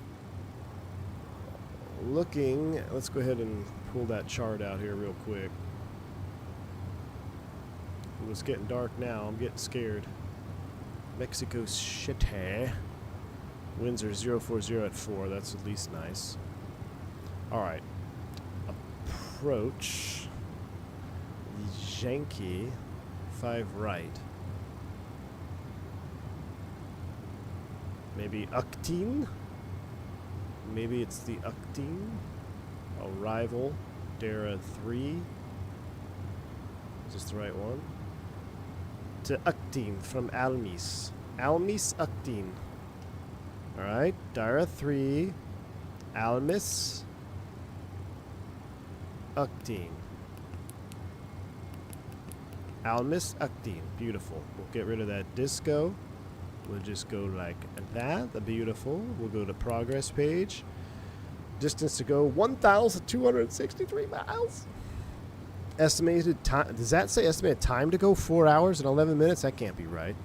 Chat, look at the weather we got up in front of us here. We'll keep an eye on that. Let's turn that flood down just a wee bit, right? I told you this cockpit was going to get cozy.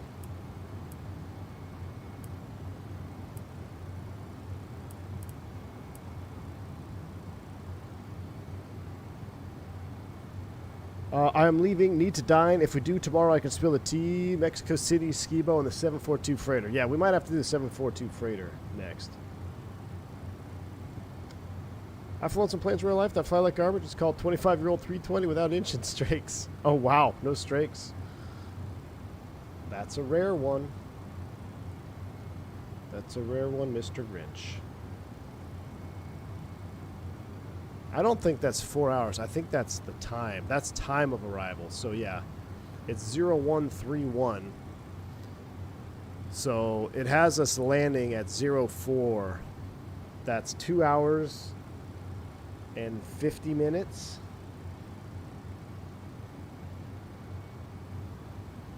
Two hours and 50 minutes from there. But we're cruising. What does it look like with the wing light out there? Do we have we don't have a wing light on this thing, huh? Wing and turn off. Ooh, that's sexy.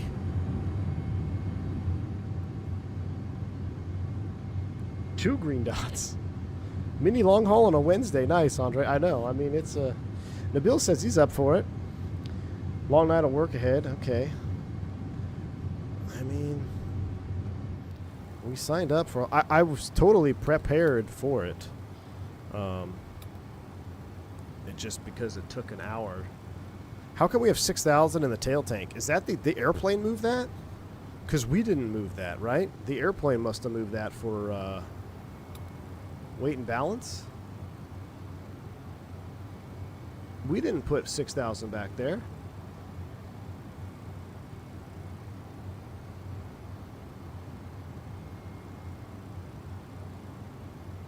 Got to do it real time. Well, what's real? Should I set the sim to real time? We have another sunset so it doesn't feel like it's such a long flight. Should I do that?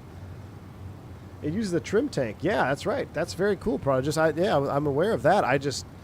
So this is what frustrates me. Wingnut, what's up, man? Good to see you, dude. It's frustrating because the systems on this airplane are very good, actually. Like, you just saw the trim tank in action. Well, we didn't see it in action, but we see that the result of it being in action. You can, if you pay attention, mostly when you're flying, you probably feel it more because you'll see the stab moving, the LSAS, how they have LSAS programmed. It does some funky things, I think, with the force feedback, but it still works out pretty good. There's some really good systems modeled on this airplane. And the fact that you have to jump through so many hoops still to get a good presentation is very frustrating, as Nabil says. Like, I have 5 mods on this, or 4 mods. I have a flight model mod, texture mod, sound mod, PFD color mod, right? That's 4 mods. And it's, you want to rage quit it. But because it has such good simulation going on behind the panels, it makes it hard. Makes it hard to quit. Anyway, you have to stand by the fence south of 25 left to watch one of these take off. The rocks you saw it. Oh man, yeah, Cam, for sure, dude. I've seen some MD-80s take off up close, and they are pretty epic. Let's go outside real quick. This is going to be a whole lot of looking at nothing.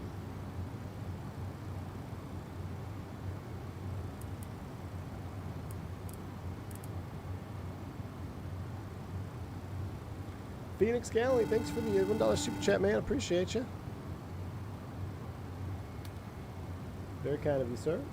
Baka, you got under 2 hours left. How many miles are you out, and what's your speed? Oh, you're in a 7.2. You're probably doing like 8.5 too, right? Can we go any faster than 8.5? We could go Mach.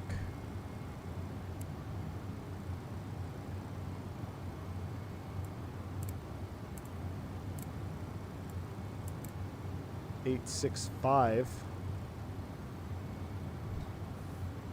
My time is later. Let me go to real time. Is there a key command for real time?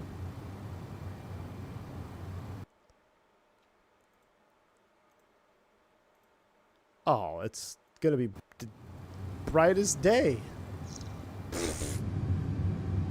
Whoa, what in tarnation are we looking at there? Go direct to Liddock. Alright, so we're real time. You guys are getting all kinds of views on this flight. Alright, let's go direct to...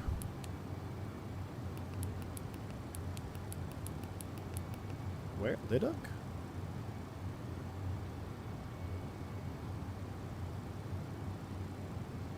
My eyes!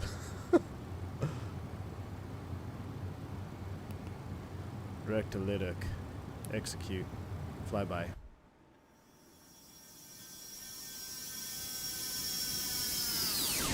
Wait, Wingnut, this whole time you thought we were in Microsoft?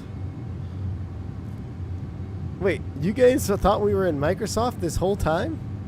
You can't tell by the ants? I'll tell you what, nighttime Microsoft 2020 is, or excuse me, Microsoft, yeah, nighttime X-Plane 12. It hits hard, doesn't it? It hits pretty hard. X-Plane 12, nighttime, baby. First time watching on my water, what are the shadows doing, and why is the circle of 200 lines? X-Plane. I just can't believe how many people got fooled by that. So this is real time. Flight control is not drooping on the ground, gave it away. Nice.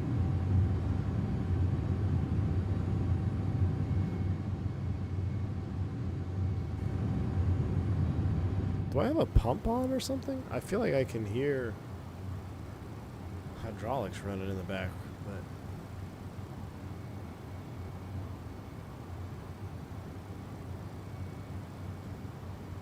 but Turks, tomorrow I just talked to a lady.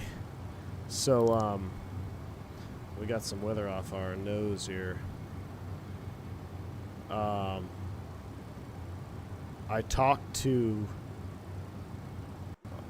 Oh no. Oh no, chat. Oh no, I don't want to track real time. I just want to do that.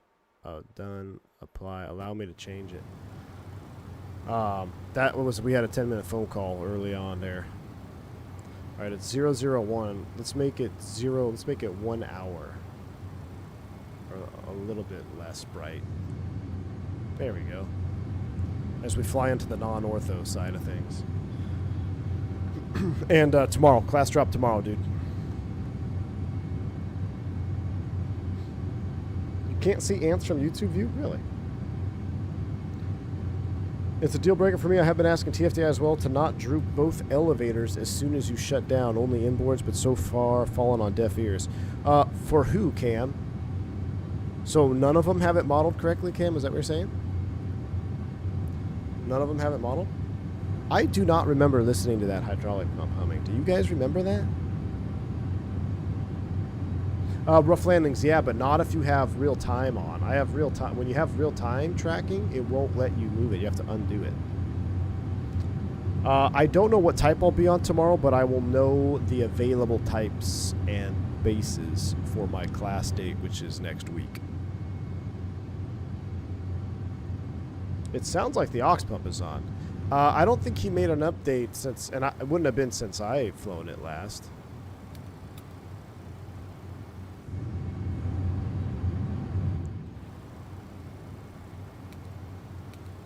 I just don't, I mean, we flew all day yesterday, and I don't remember.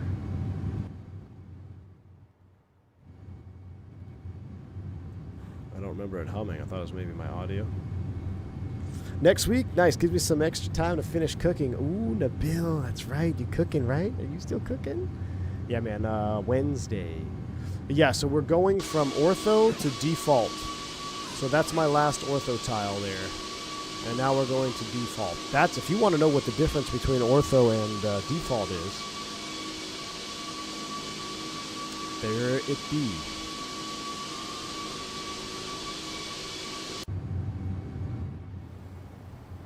TFDI is very close IRL. Oh, if you are very close, but IRL takes a very long time for the outboards to droop. Okay, TFDI just drops them right away. I gotcha.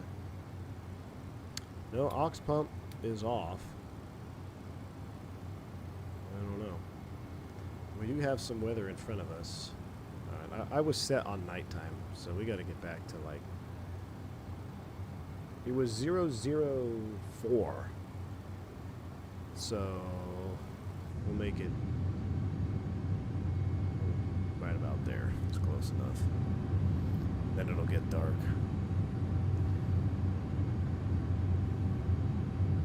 It does sound different from yesterday, MD-11 Flyer, right?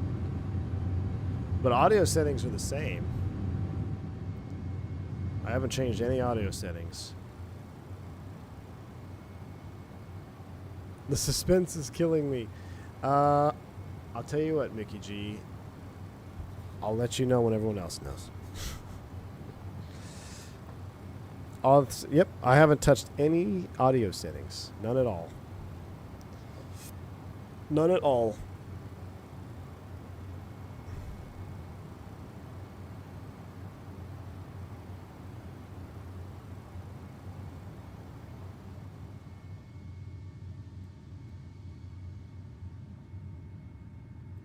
I'm trying to isolate it. It sounds like there's...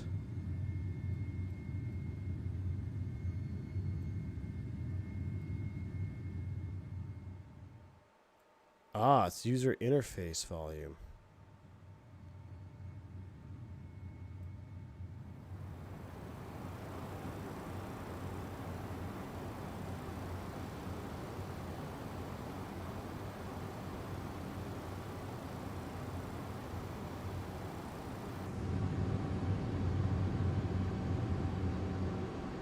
Nope. Oh.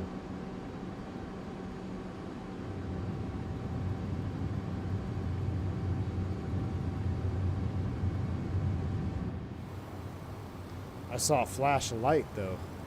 Wow, look at that. We're passing a thunderstorm off the right-hand side.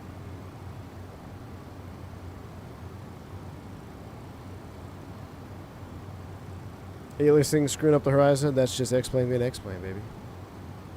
No, I'm not using map enhancement. XP72 couldn't even get that working, or like it. He had some ortho mod that was crashing the sim. All that stuff is garbage, man. In my opinion, it's all garbage. It just causes problems. What X-Plane 12 needs to do is completely set up the orthos for you, have them on a website where you can go download parts of the world you want to fly on. You download, you install it, throw it into X Organizer, and you're done. That's the next best thing. All the other streaming nonsense is garbage. I've heard of people's computers getting completely bricked even with map enhancement. So, I am not interested in that. I've heard it corrupt some big stuff. Like causing issues with booting and everything. You're on... No, I'm on Beyond ATC Platinum. Not even native, Twifosp.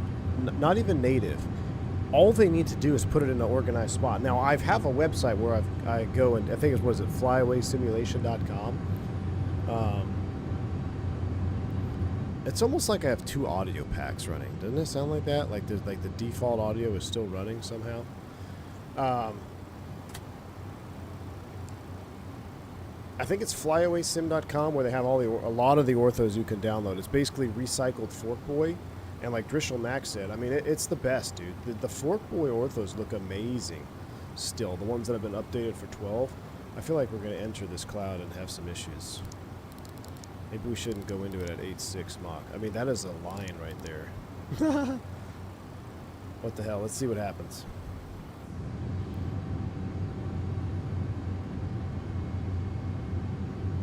This is going to be suspect.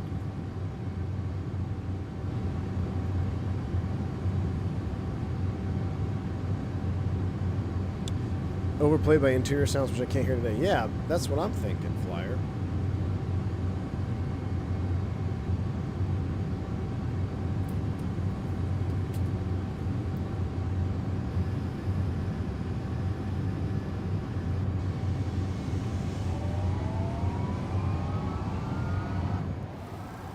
Got to reboot. Oh my goodness.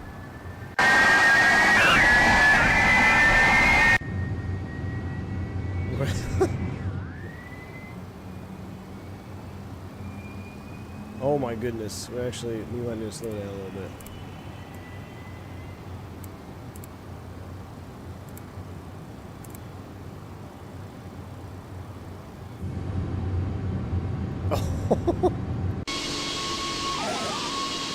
I mean, that's pretty legit. We flew through a legit line there. Castaway scene incoming. My sound bar.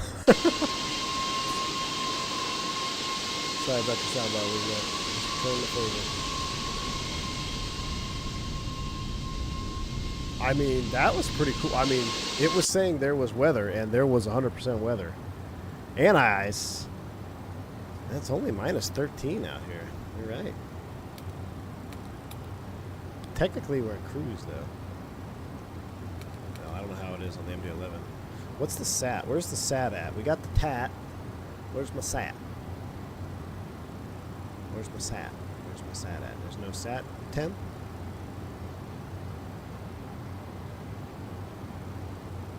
There's no SAT?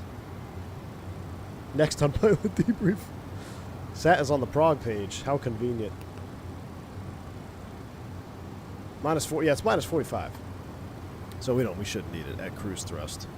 I would imagine we would not need this at cruise thrust at minus 45. But yeah, I feel like I'm missing the interior sounds, right? Well, this is interesting. Are we going to break out of this? Flyby, watch your sound bar. I mean, we're in some thick clouds right now. I mean, we are in it. We can probably go back to FMS speeds here. Look, is that... So yeah, slide extension 280, but that's... I feel like... Would you see that in cruise?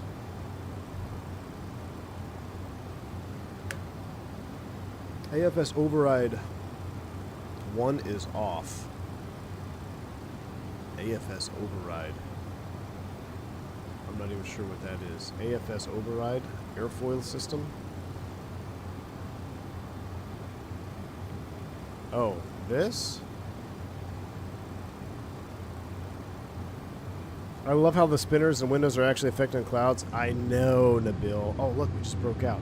You're 100% right. Like, you can, like, the wing tips even disappear, you know? That is really cool.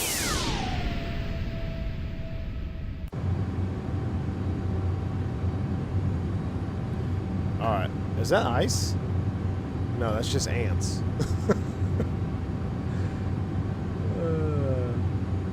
Is that ice? No, it's just ants. Alright, well, I can't listen to this pump anymore, so let's get a few tunes on here, and then we'll think about our green dot. Because I'll tell you what, right now, that exterior...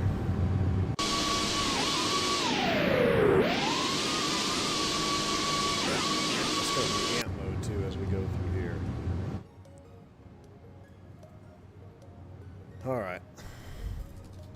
Yeah, I think X-Plane's showing her true colors tonight. Oh, on the MCP? Oh.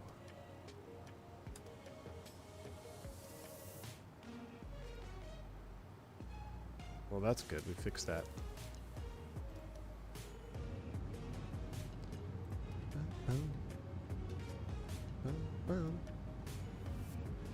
Find a view here.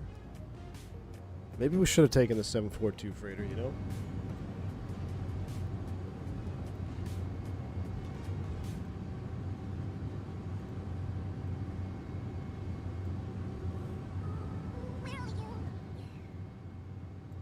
Wings of Steel. What's going on, my man? How's it going? Well, we've had better nights.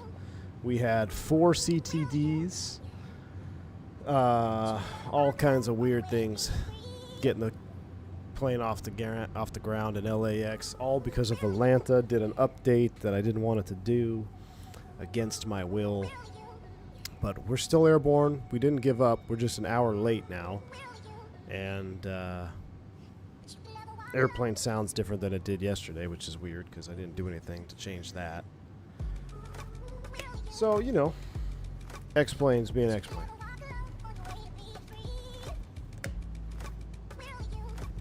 How long of a flight would it be from Mexico City to Bogota in the freighter?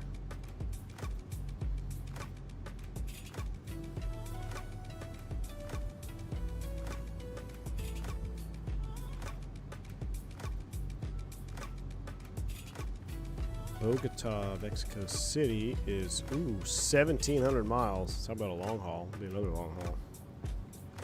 7-4 freighter. Go into Bogota. Could be fun. Wings of Steel just got an X-plane yourself using the Fila 74 and 75. Right on, man. Right on. I mean, I talked about this earlier when you weren't here. There's some things about the sim that are great, but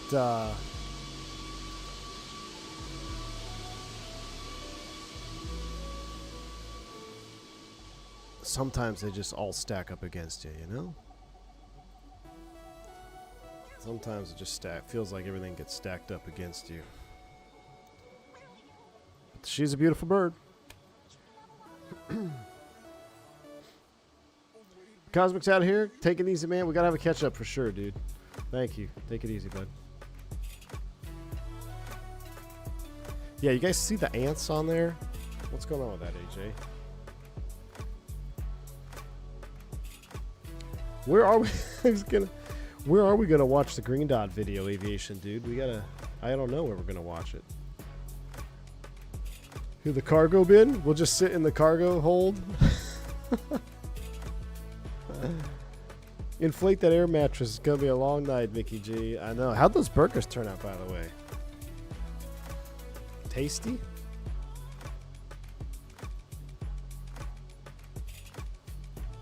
Harry Chalmers, you just re-downloaded. It seems like you need a lot of mods. Or just fly in low light conditions, my man. From sunrise sunset and at night. Don't fly in the middle of the day, and you'll be good to go. Who else is flying tonight? XP, he's flying soon. Cap Canada was here. He's not going to be on X plane tonight, is he? He's flying I Fly Max.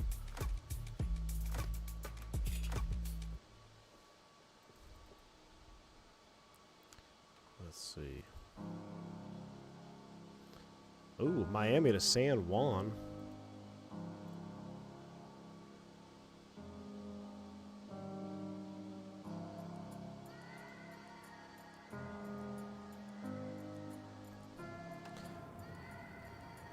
Dun, dun. Make it cozy.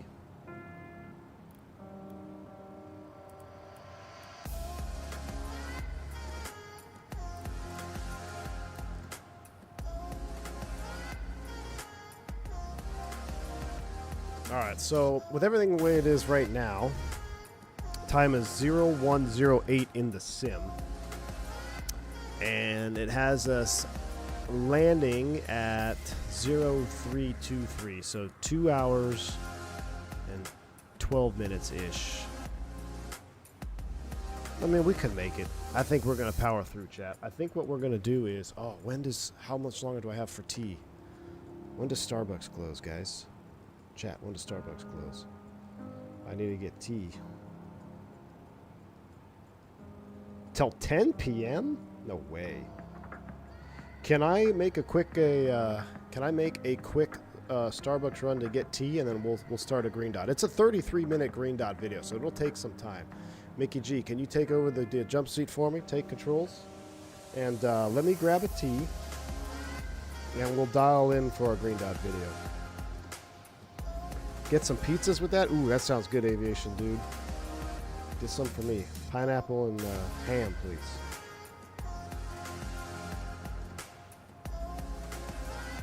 Honey, citrus, mint tea with only 1 pump of honey blend syrup. Perfect, and light lemonade with 2 tea bags. Thank you. I love the Starbucks app because you can order like a white girl and not, have to be so embarrassed in line. Can I have 17 pumps of the syrup with 5 pumps of the honey blend and 1 pump of sugar-free chocolate? Alright. See, I can just do all of that on my app. Orders placed. Here we go. I'm going to get my tea, and then we're going to green dot it when we get back. Jump seat view or outside view?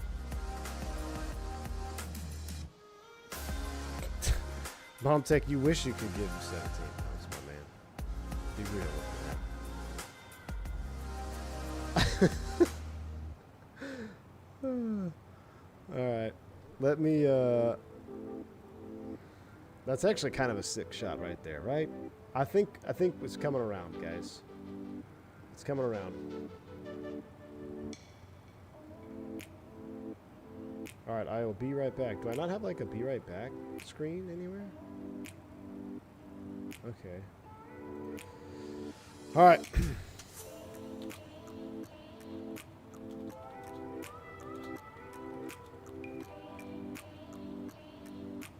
You guys have control. I will be right back with my tea and we'll do green dot. Sound good?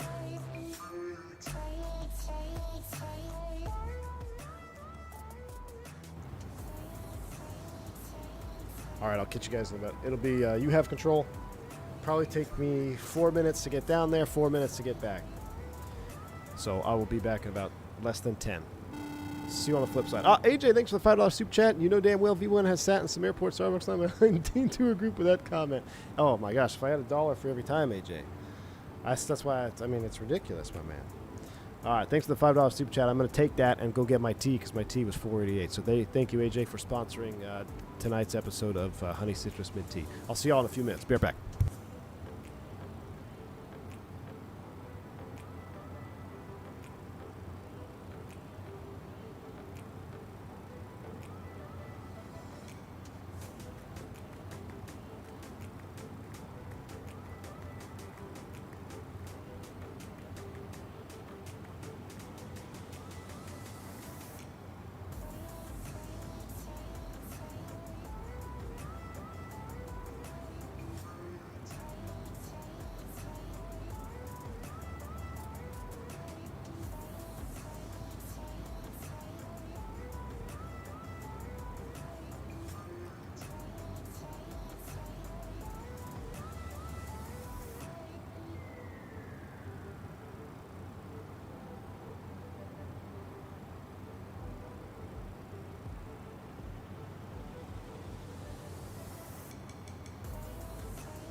Alright, we back.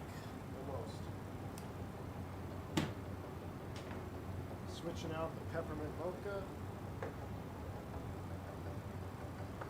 for the tea. Alright. How we doing? Got a city down there. Looking good.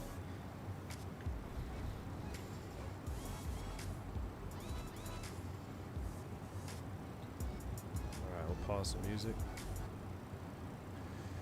Alright, how we looking? We're looking real good. We're going HMO. Distance to go 937 miles, 0322. Alright, 2 hours en route. We're moving. ILS Yankee 5 right is what I got dialed in. The tea is one of my favorites from Starbucks. I stumbled upon it when I was, man, I don't know what I had. I got sick for like a few days, and then, but it wasn't really bad. I might have been COVID, and this was like a year ago. I got better. I felt completely fine, Mickey G, but my voice just disappeared for like 5 days. I mean, it got to the point where I went to work to do a Detroit turn, and I was working the radio on the leg back, and it was so bad, man. I was trying as hard as I could to speak, and eventually the FO was like, man, I can do both, man. Don't worry about it. I mean, it was physical pain, but I got in Detroit. I was like, I need something for my throat, and it's called the Honey Citrus Mint Tea. And out of the gate, it's a little bit sweet, so I have them use the light lemonade, and then instead of, I think they put like 3 pumps of lemonade or whatever, I just have them do 1. So the honey citrus mint with the light lemonade and like just 1 shot of the honey citrus mint stuff makes it good. But it was really good for it. It actually helped my throat, and it was all I could drink, man, for a few days. But yeah, my voice, it's so bad, dude. I'm talking on the radio, I'm like, descent 4,000 feet. It was awful, dude. It was awful. All right. So, the question is, where are we going to watch this? Do we watch it on wing view, or do we literally sit back? Hold on. Let's see if we can get into the cargo area here. Tom Hanks style. Is there a light? I guess we could turn the upper deck lights on. I guess I don't want to mess with anything over here. I don't want to sit here. Is that the lab? Yeah. I mean, this is your life, dude. This is why I couldn't be a heavy freight dog, man. These guys, they earn every bit of their paycheck. Hey, we could sit here on the casting couch, and we could watch a green dot like this. I gotta turn the, let me see if I can turn the upper deck light on. We could be under ground ops. Yeah, there we go. So here, look at that! Look at that high quality, high quality modeling. Now, this is, if I told you right now, if someone tuned into the stream, and I told you this is a next generation simulator 2025, you would laugh. Crazy, where we've come. Anyway, I mean, I'll be honest with you. As terrible as the start of the stream was, I still like flying the MD-11. So X-Plane 1, FS98 exactly. One polygon. Look at the mask, dude. The mask is literally 1 polygon. Show that to Phoenix. So show that to Amir. Be like, hey Amir, I want the this mask for the next A320 Neo series. I need some more FPS. But yeah, I think we'll sit on the wing view for the Vidya. Probably sit on, well, that side has sky colors, so if I go to my green dot cam, we'll turn you on here. Boom, boom. Uh-oh, see, everything's going to be out of sorts, guys, because I rage quit. So let me see if I can fix it here. Alright. And I want to move everything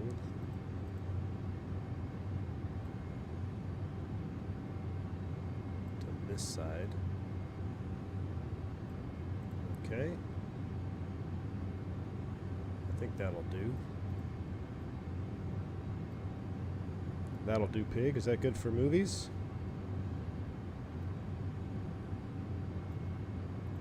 We're going to turn the sim all the way down because that humming sound is something happened. In the midst of our restarting and rebooting, something definitely happened with the audio. But, all right. It's one of my favorite things to do on this channel. I wish we did it more.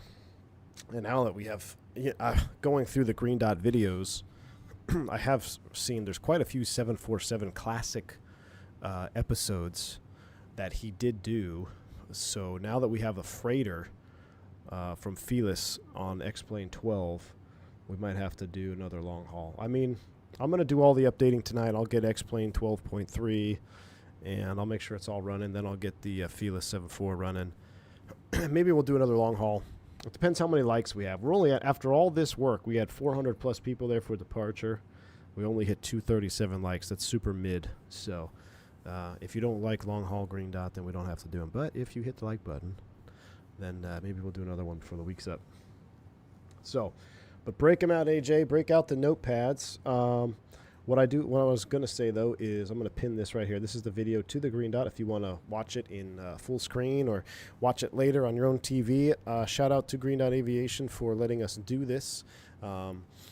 He's given us permission to watch some of his content here on the channel and kind of break it down. So I know nothing about this. I haven't even watched this one. This is TAM 3054. All I know, it's an Airbus. And I believe this happened in Brazil because Gus was talking about it. So let's watch it together. We'll break it down and sip on some tea. Let me make sure the audio is set. Turn that up. Let me turn you down. And you guys give me an audio check. Here we go. A fully loaded Airbus A320 makes its final approach into Brazil's busiest airport. The pilots are on high alert, as this airport has a fearsome reputation. Its runway is slippery, and at the other end of it lies a steep drop into a valley packed with homes and office blocks. But to their horror, when the pilots do touch down, Phoenix, baby, the aircraft doesn't decelerate. Will they be able to stop their plane before they run out of runway? Or will they go screeching off the edge and crashing into the buildings below? All right, so just because I think I have no idea if it has anything to do with hydroplaning, but this is why I like doing this. It allows me to brings up stories and situations that happen to me. I don't know if you guys remember, I told you I had an incident, not an incident, it was just in a flight, heavy 321 landing DFW. First officer's new to the airplane, F-16 fighter pilot guy. Super sharp, as you would expect, right? Military guy on top of the airplane. So zero reason to think that there would be any, I don't know, like hesitation on the controls, right? Long story short, landing 321, he greases it, hydroplaning, extreme hydroplane, 45 degrees to the center line, and eventually I get it under control, but he would not relinquish control because he just locked up on the controls. That one was pretty wild. That was one of those nights where I live 97 miles from the airport. I drove all the way home at 1 o'clock in the morning without a single thing on the radio. Didn't call my wife, nothing. Just sat in silence because when I got to the gate, I realized that was way, way close. But we could save that podcast for maybe our long haul from Lauderdale to LA. Maybe we'll do that instead of maybe we'll do the long haul in Microsoft. I'll put a poll out. But hydroplaning is a real thing, right? Tire pressure squared, approximate speed at which you will hydroplane. Braking effectiveness goes out the window, and if you slam on the brakes, it makes it even worse. I don't know if that played a factor here, but let's go ahead and see what happens. What you're about to watch is not a story about bad weather or short runways. It's a story about people. It's a story of warnings ignored time and time again. And it's a story about how all of us make decisions and make mistakes under pressure. This is the story of TAM Airlines Flight 3054. Man, seeing that Phoenix makes it realize how awesome that model is.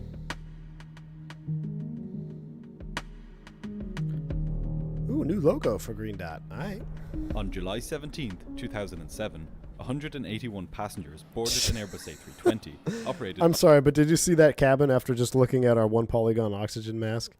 I know it's apples to oranges, but I mean it's really apples to oranges when you compare sims in terms of visuals. By TAM Airlines at Porto Alegre in the south of Brazil. Ooh, Porto Alegre. Their Maybe we should fly there. was Sao Paulo, Oh, just no, that's 90 too far minutes south. flying time to the north. Most of the passengers were Brazilian, though there were several other Look at those nationalities on board, graphics. including 2 passengers from France, 2 Argentinians, 2 from South Africa, a Portuguese citizen, a Swede, a Peruvian national, and 1 Jeez. passenger from the United States. America represent, baby. The aircraft they were flying on was 9 years old and had a clean bill of health, apart from an issue with one of its engines, which we'll return to in a moment. All right. There were 6 crew members on board, 4 cabin crew and 2 pilots. This crew had just flown the aircraft in from Sao Paulo that This is a afternoon 319? and were now operating the return journey. In charge of the flight was 53-year-old Captain Henrique Stefanini de Sacco. De Sacco was a veteran pilot with over 30 years of experience. 30 years of experience. Henry Stefani Di Sacco, 53 years old. So he must have been hired when he was like 20 years old. Similar to myself. 13,000 flight hours. His only rating, according to Green Dot, is the 320. So he should be experienced on the 3. Why does he only have 2,000 hours on the 320? But still, 13,000 hours of flight time. Goodness. And almost 14,000 flying hours under his belt. More than 2,000 of these hours were on the Airbus A320. His colleagues described him as calm, sensible, studious, and competent. However, he was also considered by them to be of average ability as a pilot. During training and checking, his instructors found that he demonstrated little flexibility when adapting to changes, and was sometimes slow to make decisions in emergencies. Can't teach an old dog new tricks, right? That's kind of the one of the threats as you get older. You get stuck in your ways, right? Even though you are complying with SOP and stuff, wherever there's a leniency or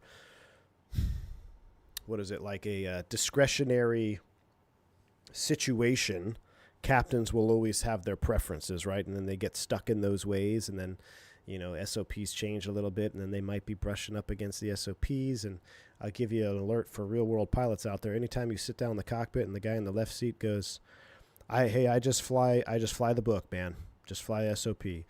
That means you're going to be in for a whole world of shenanigans of non-standard stuff. That's a red flag. So if anybody says, yeah, as far as I fly, I'm just SOP. Nope. That's red flag.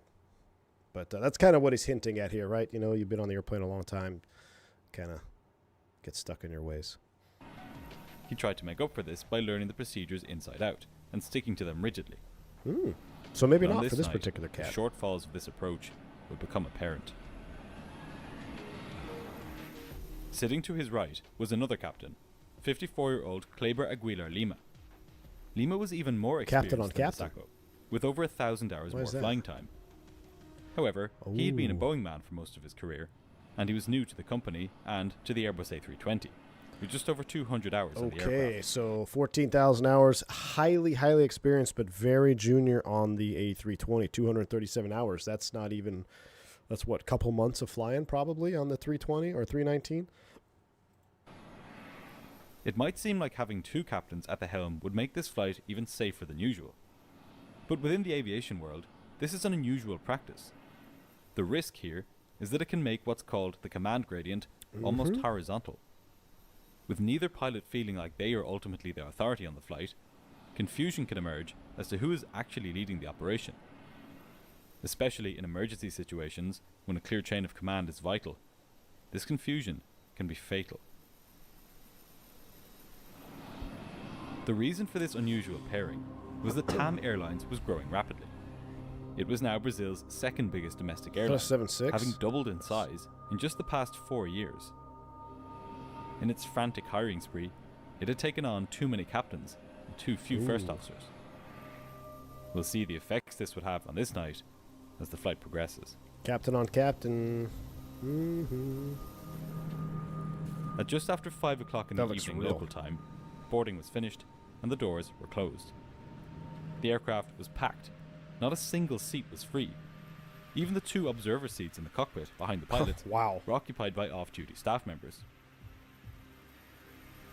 The flight had been loaded with 2.5 tons more fuel than it needed, because fuel was cheaper in Porto Alegre than it was in Sao Paulo, where the flight was headed. The pilots were happy to have this extra fuel. Their route was flanked with thunderstorms, and conditions weren't great in Sao Paulo either. Though it wasn't intended to be used for this purpose, the extra fuel would give them extra time in the air to avoid bad weather, or to divert if they needed to. Also extra weight. When all was set, Flight 3054 was pushed back from its stand at Porto Alegre. The pilots started their engines, and Captain De Sacco began taxiing out to the runway. I missed the Phoenix. He would be flying the aircraft to Sao Paulo, while Captain Lima operated the radios and did the paperwork. At 20 minutes past 5, De Sacco lined up on the runway and received takeoff clearance. 1 knot check. Wow, those real recordings. Moments later, Flight 3054 was airborne and turning north towards Sao Paulo. I'm lusting over the Phoenix, I am, dude. Initially, the pilots were cleared to climb to flight level 210, about 21,000 feet. As it turned out, it was an awful day for flying. During its climb, the plane rattled and heaved from side to side as it punched through dense rain-filled clouds. Ahead of the aircraft, directly on its path, lay massive thunderstorms, which the pilots could see as red blobs on their weather radar. Pilots are trained to give thunderstorms a wide berth. These are one of the few weather phenomena that still pose a threat to modern jets. It's at 20 miles. Captain Lima asked air traffic control if they could fly heading east to avoid the weather. This was approved, and De Sacco began turning the plane. Hey, Ron, what's going on, my man? As I got if one things more weren't week, baby. already One more off week. to an inauspicious start, barely 5 minutes after takeoff, when they contacted departure control, the pilots learned the conditions in Sao Paulo were not looking so good either. It had rained heavily there, and there was now standing water on the runway. Standing water, Even not in the good. best of times, It's probably not grooved. landing at Sao Paulo was a test of a pilot's skill and of their nerve.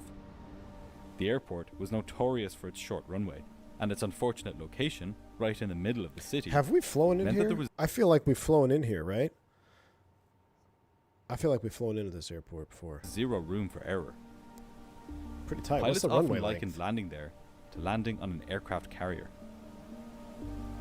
The This flight tech fearsome looks immaculate. I reputation know, Nabil, wasn't doesn't it? helped by the fact that the runway itself was not grooved, Okay. so any rainwater collected in pools Collected in pools, right? So that's actually a big threat in flying down in South America a lot. I haven't done it recently, right? But I mean, I used to love South America flying. I mean, I would actually bid it. So I've flown to my previous operator, pretty much every destination we had in South America I've been to multiple times. And a lot of the runways down there are not grooved. And you may think that's just a small side note on the 10-9 chart, but it's actually not. I mean, it can make a big difference, and especially, you know, even taxiing out is like man, when there's pooling water on the taxiways aren't typically grooved, but when you can really feel it if you're going over, say, a paint line, or you're taxiing, or maybe you're going to turn the nose wheel on the threshold on all the threshold stripes, right, and the paint and the water standing make it extra slick. You can almost feel the nose gear start to snub or slip out. So it is actually much more prevalent than most people might think who haven't experienced it. Now, it's nothing that the airplane can't handle. You just have to be aware of it. But I mean, just another example, you know, on a taxiway that's ungrooved, coming out of Atlanta, numerous times coming out in heavy rain, coming out of the ramp, making that 90-degree turn. As soon as the nose wheel goes over the center line stripe of the taxiway, sometimes you'll feel it skip or do that little So when you combine that with the runway surface, the landing surface, where you have rubber that's been built up from airplane, that's been landing after landing after landing, and the rubber is piling up. Now the rubber is slick, plus the properties of water, and then you throw in hydroplaning. It really can impact your landing performance if you're not careful. Now, there's things that we can do, very simple, to mitigate this, right? Use of auto brakes, okay, especially in the Airbus, right? So we have basically brake-by-wire auto brakes and anti-skid. It will help reduce the risk of hydroplaning. Also, a firm landing. This is one we say it all the time. You know, you joke about it like when it's raining, I planted it. Well, no, you do want to plan it. It is actually in the book that you want a positive touchdown with the main wheels in heavy rain, so you can break that surface friction. So just, you know, it's a side note. You may think, it's not a big deal, but it definitely can, and throw in the right circumstances, it can actually be quite hazardous. So we'll see if it plays a role here or not. I again, like, I've never seen this video. I don't even know what happens to the end of this, but it looks like it's going to build up into some sort of either runway overrun or hydroplaning or a combination of thereof with some type of technical malfunction. Maybe there's like a break in op or a thrust reverser in op. Who knows? We'll see what happens here. But Katko, what's up, man? Good to see you, dude. Rather than being drained off to the side. The danger posed by this runway was not just hypothetical. Just the previous day, an aircraft had hydroplaned off the left-hand side of the runway, crashing into a concrete box and a light pole before skidding to a stop on the grass. What is that? Miraculously, What's on ATR, everyone on board survived. But the ATR? aircraft itself was damaged beyond repair. Jeez. You get turboprops As they hydroplaning? climbed out of Porto Alegre, the Problems. pilots of Flight 3054 were well aware of this accident. Yeah, the Centurion paint job is good, isn't it, unease Katko? only formed the backdrop of their thoughts as they climbed to flight level 210. Their immediate concern was the biblical weather they were being battered by. They were surrounded on all sides by dense rain-filled clouds with massive updrafts and downdrafts. Still on their requested heading of 090, they now began to encounter severe turbulence.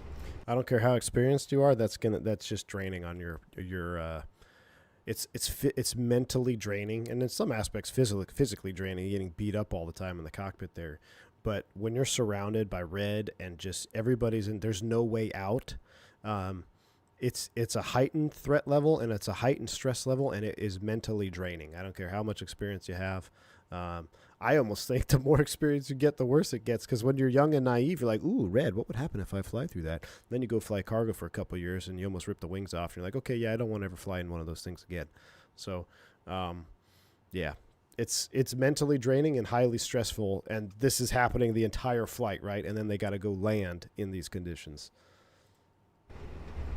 The passengers were being forced violently against their seatbelts as the aircraft rolled and pitched, and as its Look at the wing airspeed flex, fluctuated jeez. erratically. Anything not strapped down was thrown around the cabin. That's awful. The captain left the autopilot in, but it was struggling to control the plane as powerful drafts of air tossed the aircraft up and down. Been there. The crew asked for a further turn to the right, to a heading of 120 degrees, to get out of the worst of the weather. This was granted, and Asako began turning the plane. Nobody on board knew it, but this wouldn't even come close to being the worst part of the flight.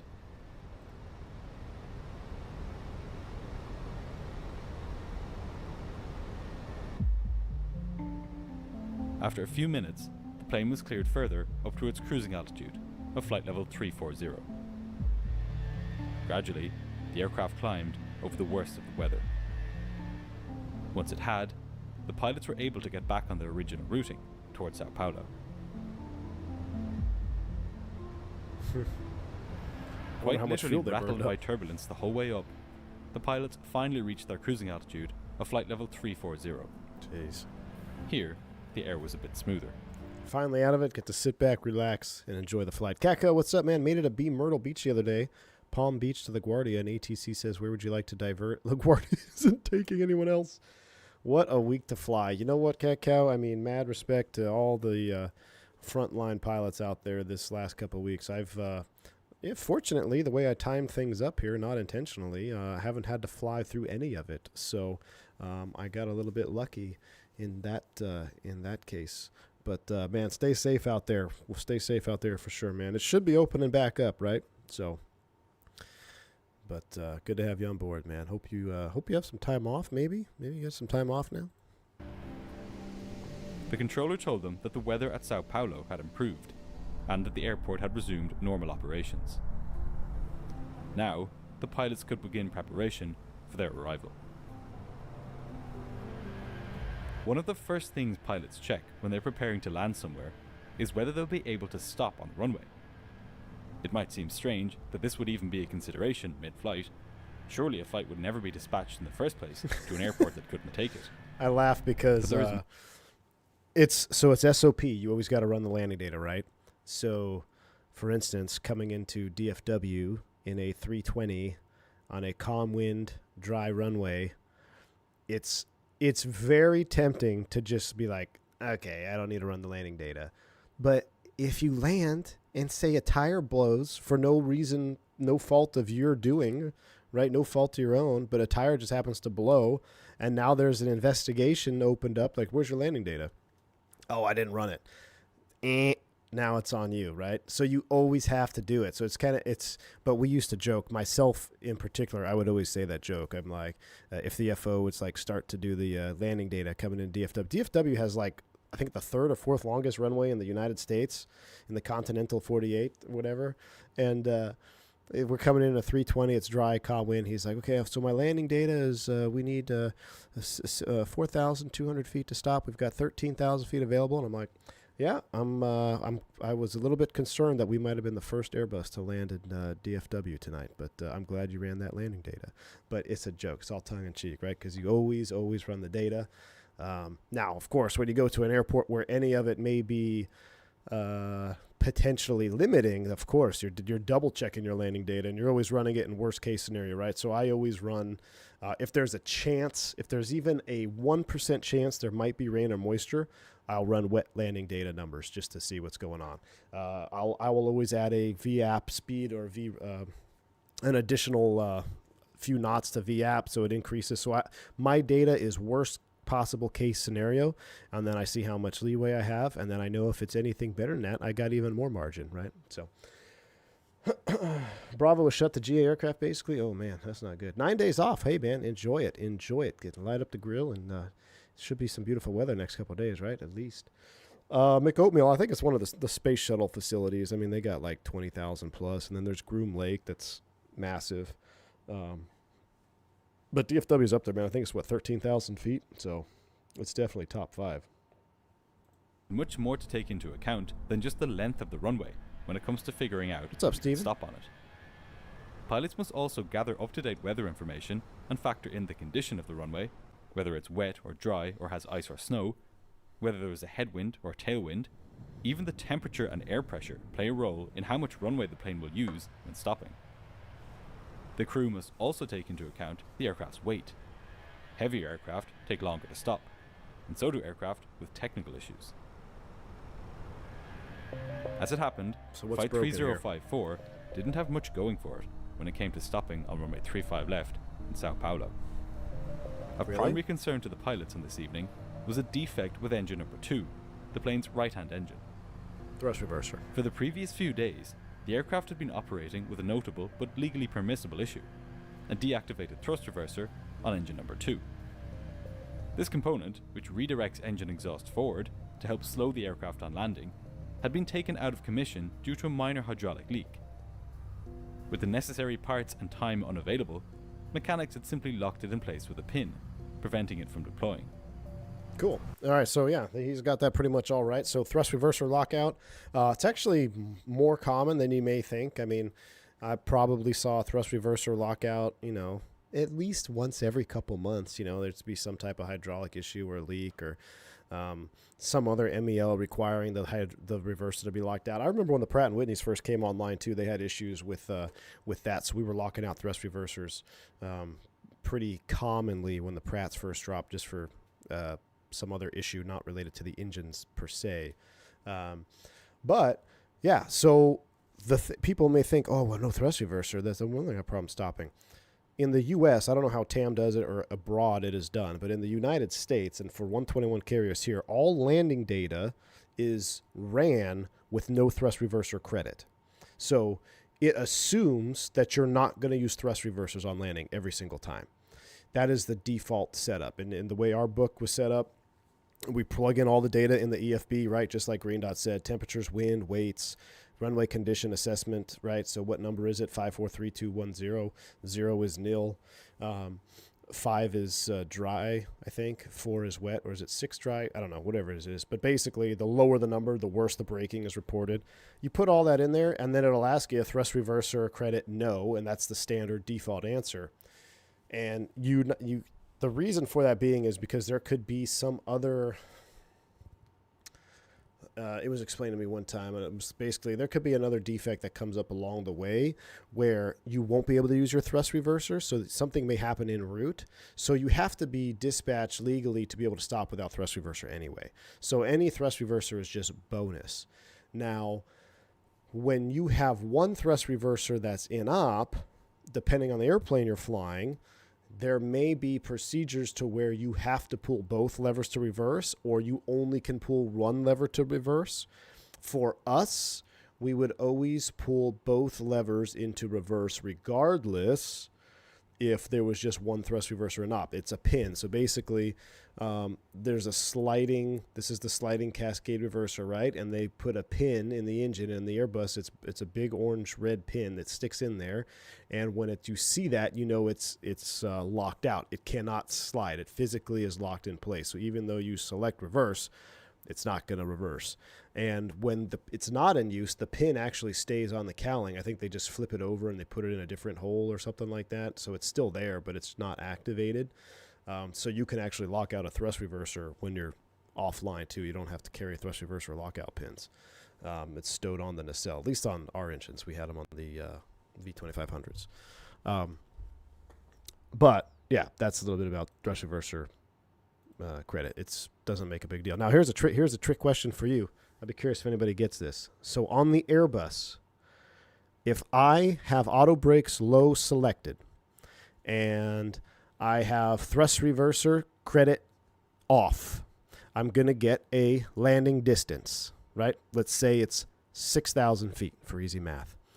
If I run the same exact data with auto brakes low again, but with thrust reverser credit added, what is my landing distance going to be? Is it going to be 6,000 feet, or is it going to be less because we have thrust reversers? That's a trick. That's not a trick question. It's just a systems question. Who knows the answer? Ron says 6,000 because he's... Why Ron? It will be the same distance. It's going to be exactly the same. Who knows why? Who knows why it'll be exactly the same? So if you run landing data with auto brakes low or auto brakes medium, with thrust reverser, without thrust reverser, you're going to get the same number. Man, Aaron been studying tonight. He's right. So in the Airbus, the auto brakes are a deceleration rate. Okay, so when you see that green decel light come up on the auto brake panel, it's reached its deceleration rate of, I can't remember what the numbers are, like 1.3, 1.6 maybe. Let's just pretend it's 1.3 for low, 1.6 for medium auto brakes, right? When you add thrust reversers to that, all you are doing is speeding up the rate at which the auto brakes will reach their deceleration rate. So you're still going to get the same distance. Now, I think it may technically vary by like a foot or two or something like that. Like it's extremely minimal. It's less than probably 5 or 10 feet. But all you are doing is just increasing the speed at which the acceleration rate is going to meet. But as soon as the acceleration rate is met, it doesn't matter if you have thrust reversers out or not. It's still going to decelerate at the set 1.3 feet per second, or whatever it actually is. I forget the actual numbers, right? Now, Bill's Mafia he's on to something. Reversers will help with brake cooling. Now, that is true, because if you, regardless of the distance, when you're using thrust reverse with auto brakes, the brakes do not have to clamp down as hard to reach the programmed deceleration rate, right? So if they're not pressed down as hard or activated as much, that's bad English, I know, the friction is going to be less and the temps are going to be less. So if you do an auto brake medium in Phoenix with no thrust reverser, you're going to be 300 C before you turn off the runway. If you do auto brakes medium with full reverse, you might be 200 C when you turn off the runway. Now, they're still going to get hot, but it will significantly improve the temperature at which the brakes will reach after landing. So, and TWIF Ops says, yeah, corporate ops not using thrust reverse in favor of brake maintenance versus engine. That is true. It depends on the operator, right? So some of them are leaning towards doing brake maintenance instead of engine maintenance, because when you go into full reverse, it triggers more things with maintenance and more wear and tear on the engine. So it is, they promote, at least my previous operator, they would promote whenever possible idle reverse, right? You deploy the buckets, but you just leave it on. You leave it at idle reverse, okay? But again, that's going to be operator to operator. Dirk says, I take pride in arriving at the gate with 500 C brakes. That's cooking, baby. That's cooking. But yeah, that's just kind of a neat, it's a little bit of a deep dive on the Airbus braking deceleration stuff there. So let's continue on. All brakes should be smoking. I agree. Idle reverse seems to be quite common in Europe. And you know what, Aaron? It's actually becoming more common here. I always get disappointed whenever I'm flying an airplane and they use idle reverse. But I found myself using idle reverse super late at night, especially after a super smooth landing. I'm like, I'm just going to use idle reverse. We got plenty of room. Less quiet, or it's less loud, rather. So people, it adds to the smooth experience, right? Like anybody cares. All right, here we go. By the letter of the law, this was not a major concern. Each aircraft is governed by the Minimum Equipment List, or MEL, a document that allows an aircraft to depart with certain components inoperative, provided specific conditions are met to ensure safety. I feel like I'm losing my voice. The MEL confirmed that the A320 was legally airworthy, even with a deactivated thrust reverser. Oscar stick, some of them did, yes. The reason this was okay is that most of the stopping power comes from the brakes and the ground spoilers. The thrust reversers provide only about 5 to 10% of the total stopping power. So, according to the pilot's calculations, even with the inoperative thrust reverser and a wet runway, the landing was fully doable. The penalty in stopping distance with run reverser not working was just 55 meters. Not all that much extra distance on a runway measuring 1945 meters.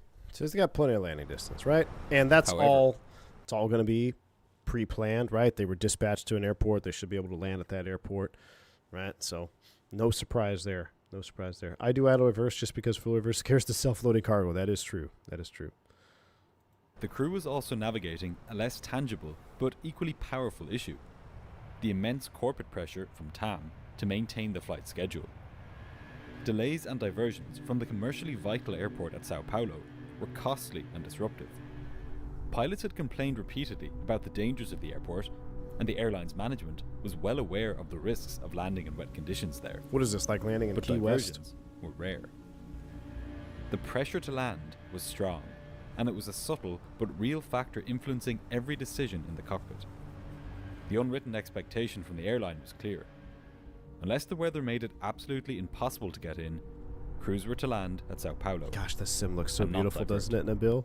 Man, I really hope the TFDI MD-11 slaps, because I want more MD-11 flying, but just the environment looks so good. Pressure from management wasn't a figure the pilots could put into their landing calculations, like temperature or wind, but it was perhaps one of the most important factors of all in what was now about to happen. There was relative calm in the final few minutes at cruise altitude. As far as the passengers were concerned, in about half an hour, they would be safely on the ground at Sao Paulo. The pilot's calculations had shown that even given the conditions at the airport and the condition of the aircraft, they would have enough room to stop on the runway, with plenty of margin to spare. At around 20 minutes past 6 that evening, Flight 3054 received its first descent clearance from air traffic control, and Captain DeSacco started down. All right, before he starts down, let's take a quick look at where we are here. 612 miles, 321, perfect. We got plenty of time. We're looking good. Fuel is, let's take a look at our fuel burn in here real quick. Fuel page, everything looks balanced. That looks wonderful. 30.5. All right, we're cooking, guys. We are cooking. All right. Resume your regularly scheduled programming. Ground speed, we slowed down a bit. Why did we slow down? Let's smooth out. Let's go Give me 865. 865, please. All right. Back to work. Where'd it go? There it is. The latest information from the airport authorities had informed them that the runway was slippery, which the pilots had factored into their landing calculations. DeSacco made a PA to the passengers, updating them on their expected arrival time and on the conditions that would greet them when they stepped out of the airport. Everyone, passengers and crew alike, would be relieved to be finally on the ground. As the aircraft neared Sao Paulo, the crew were told to expect an approach to runway 35 left. They were anticipating difficult conditions on arrival. The weather reports were of steady rain, a low cloud ceiling, and a runway with significant standing water. The METAR, or Meteorological Airport Report, just minutes before their approach, indicated a cloud base at just 900 feet. They would only see the runway about a minute before landing, and when they did, it would be through windows streaked with rain. The runway surface, a smooth sheet of asphalt without grooves, was effectively a skid strip in these conditions. All right, so we're landing on a short runway with no grooves. Despite down all 900 of this, feet. the Got it. pilots were confident they could land. Airborne with Max, yes it Other is. planes had been making it in just fine so far, and this was not the crew's first time landing here in these conditions. But still, the locked-out reverser loomed large in the captain's head, and ultimately, it was this fact which would make the difference. Because on this night, it wasn't the thrust reverser itself that would cause an issue, but how the pilots dealt with it. So what's going to go on here? I'm curious to see what happens, because you got experienced guys. You got two experienced. One guy's not very experienced on a 320, but the other one is. They both have 14,000 hours respectively. They've both been in the airport before. They know what they're getting into. So all things considered, this really should not be a big event. This should be a non-event landing. You got one thrust reverser and up, but you still got plenty of landing data. You know it's wet. That's factored into their landing data. So something is going to happen here with this crew that's going to end up snowballing. And like I said, I don't know the details about this one. I'm assuming they're going to go off the runway just because that's what it feels like. But interesting. For the landing, the pilots would use full flaps, an approach speed of about 140 knots, with the auto brakes set to medium, the higher of the two settings. I would imagine landing in an airport like that, it probably has a recommendation in their SOP that says you must land on runways less than 5,000 feet, etc. It must be medium brakes, full flaps. The ground spoilers, and reverse thrust on engine number 1. This kind of landing they had performed hundreds of times before, bar the inoperative thrust reverser. In aviation, when one system is inoperative, it places a greater reliance on the other systems to function perfectly. In this case, the locked-out thrust reverser placed a heavier burden on the wheel brakes and ground spoilers to perform flawlessly on the runway. Right. And there was no reason to think that they wouldn't work flawlessly, as they had done thousands of times before. Mm-hmm. Correct. Normally, when landing an A320, as the plane passes through about 20 feet, wow, look at that visual. the computer reminds the pilots to retard both thrust levers to the idle 30. position. 20. Retard. When the levers reach the idle position, this automated call-out stops, and the height countdown continues. 10. On 5. touchdown, the pilot lifts these paddles here, which allows them to move the thrust levers further back from idle into the reverse position. This opens the thrust reverser doors and redirects the engine thrust forwards, helping the plane slow down. Once the plane senses that it's on the ground, with the thrust levers in the idle or reverse position, the ground spoilers deploy. These destroy the wing's ability to create lift, putting all of the aircraft's weight on the ground. Okay. 2 seconds after the spoilers have deployed, the auto brakes kick in. There's the decel light. Remember we were just talking about that? Automatically slowing the plane down. It's achieved deceleration, right? Now what happens, let me ask you this. What happens if for some reason the deceleration rate is no longer met? Does the decel light stay on or can it shut off? Without any input needed from the pilots. It's a logical, sequential process, with each stopping mechanism leading to the deployment of the next stopping mechanism. When landing with the reverser inoperative, the procedure is exactly the same. That is, even though one engine has its reverser door physically locked in place, the pilot must bring both engine thrust levers into the reverse position anyway. Okay, I'm going to hypothesize. I wonder if this software back then had a different spoiler logic than we do in the current Airbus. In the current Airbus, all you need for, depending on what type of deceleration, whether you need auto brakes to kick in or you need the spoiler deployment. Let's talk spoilers specifically. All you need is a combination of thrust lever angle and either one thrust reverser selected or a combination of idle and thrust lever angle. And by thrust lever angle, if I show you here, this actually might work out pretty good. I go like this. Can I tilt this down for a second? All right, you can see my Airbus Quadrant here.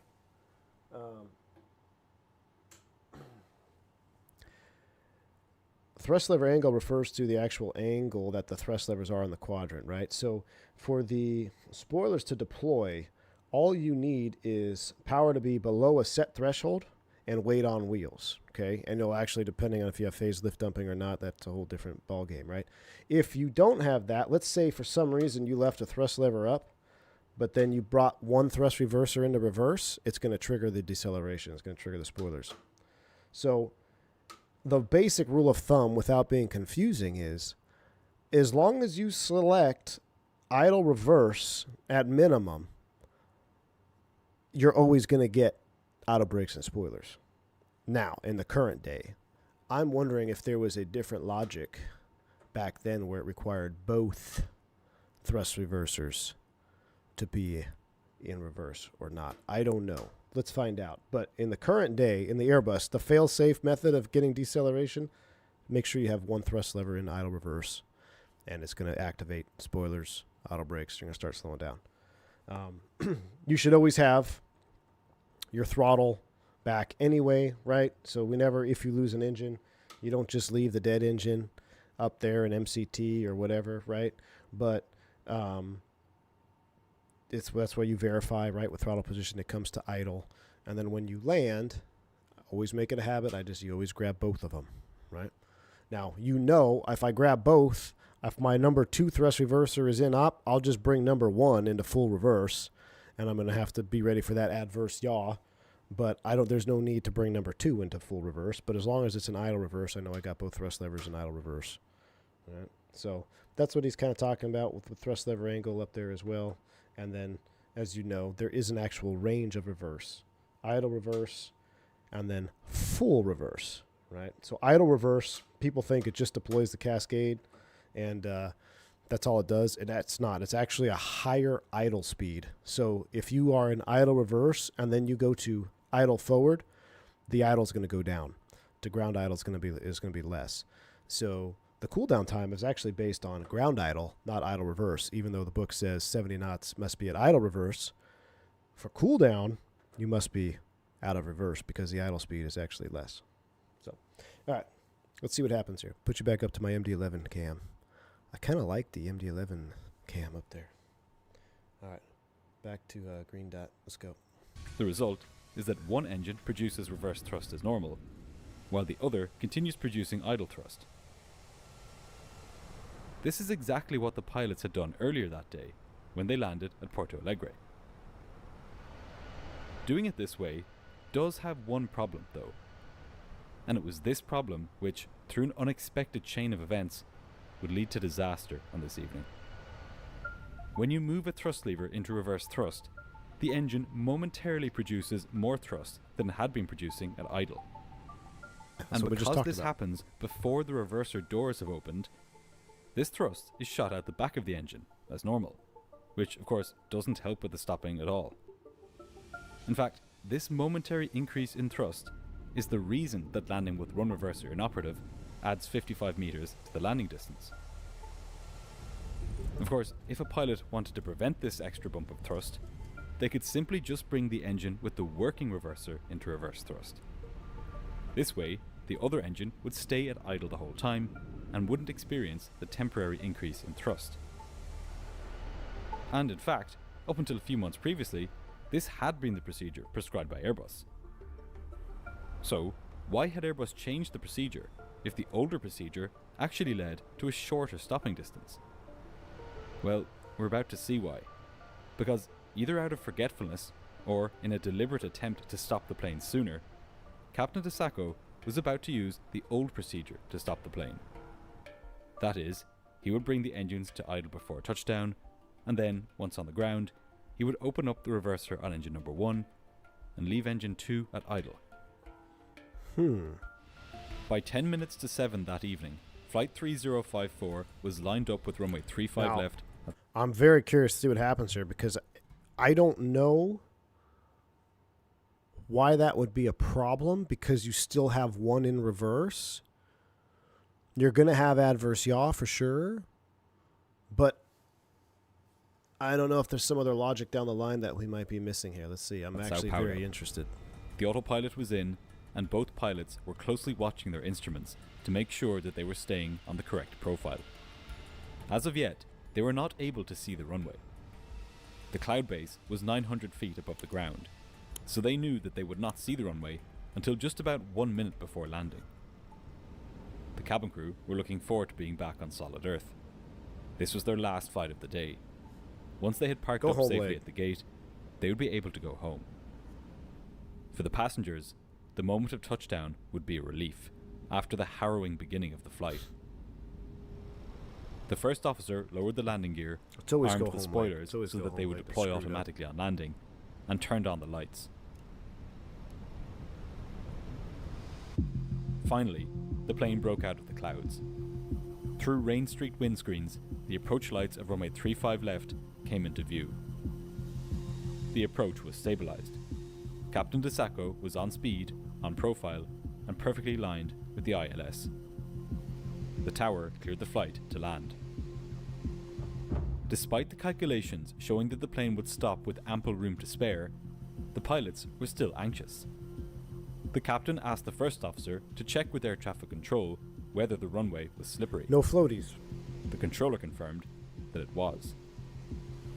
With all of this standing water, and with no grooves to help the drainage, the margin for error was razor thin. At the end of the runway lay a steep drop-off onto a busy road. Is there no EMAS? I petrol guess there's no station, EMAS. and commercial and A petrol station. Why is there always a gas station at the end of a runway? Insert Burbank, right?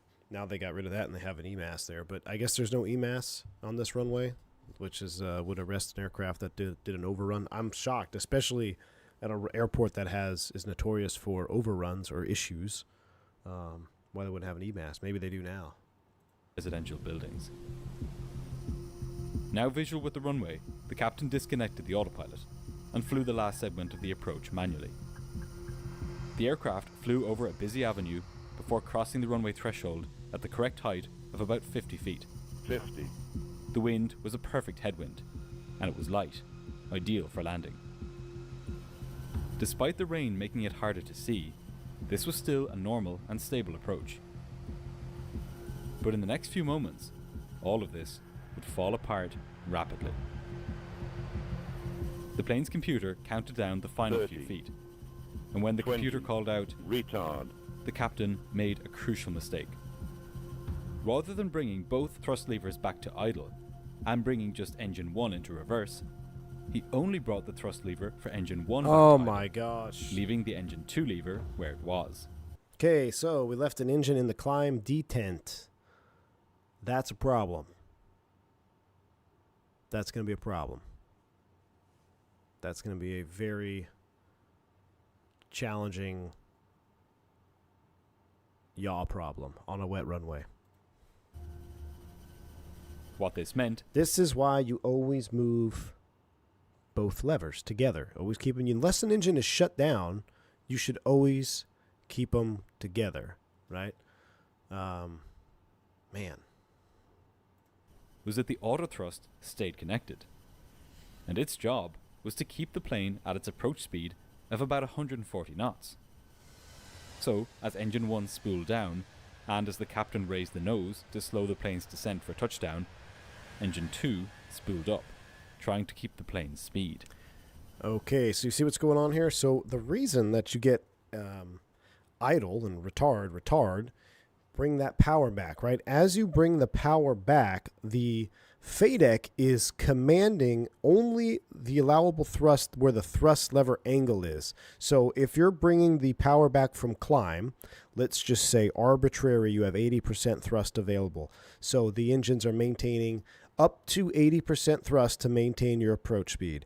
As I bring the thrust levers back, that is decreasing as I go through the range, 79, 78, 77. As you get about halfway back, now it's only got about 50% of available thrust. Now, it will still give you 50% because that's as much thrust as it'll give you because that's where the thrust lever is. It's still in the active range of the auto thrust, but the auto thrust is still engaged.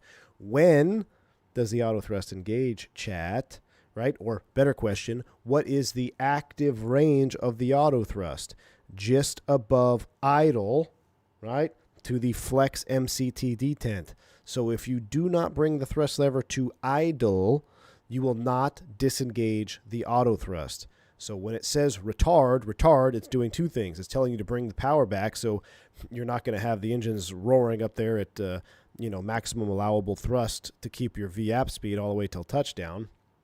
It's going to also disengage the thrust lever, the auto thrust, so it can spool all the way down to idle. Pretty self-explanatory when you think about landing situation, right? You want idle thrust there as you touch down. Leaving one in the climb detent. I wonder if this changed. I wonder if after this, if Airbus made any adjustments to the software. Let's see what happens. I'm assuming it's going to just spool all the way up to maximum allowable thrust and it'll lose control. At 54 minutes past 6, Flight 3054 touched down. Only, it didn't touch down on tarmac. The aircraft literally began to skim along a thin film of water. It was now aquaplaning. Remember we talked about firm positive contact in the rain? Right? Firm positive contact. I would imagine, so a beach lever asymmetrical lever. I'm trying to think what column 1 of the FMA would say. It might actually say that, but it's trying to tell you to go retard. It should say retard there. Can you get a lever asymmetry in retard? I don't know. Someone has to try it out. The automatic retard call-out had stopped, even though one thrust lever still needed to be brought back to idle. Why? I wonder why that stopped. All that the software required for this call-out to stop was that one thrust lever be brought back to idle. This design deprived the pilots of one more clue that all was not well with this landing. So it requires both thrust levers to be idle for the retard call-out to stop.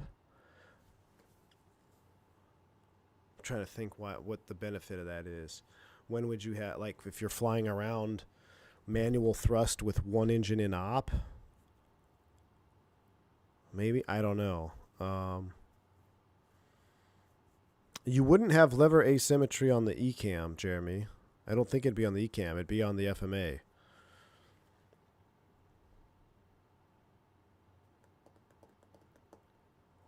I'm trying to think why they wouldn't want the retard call out to stop.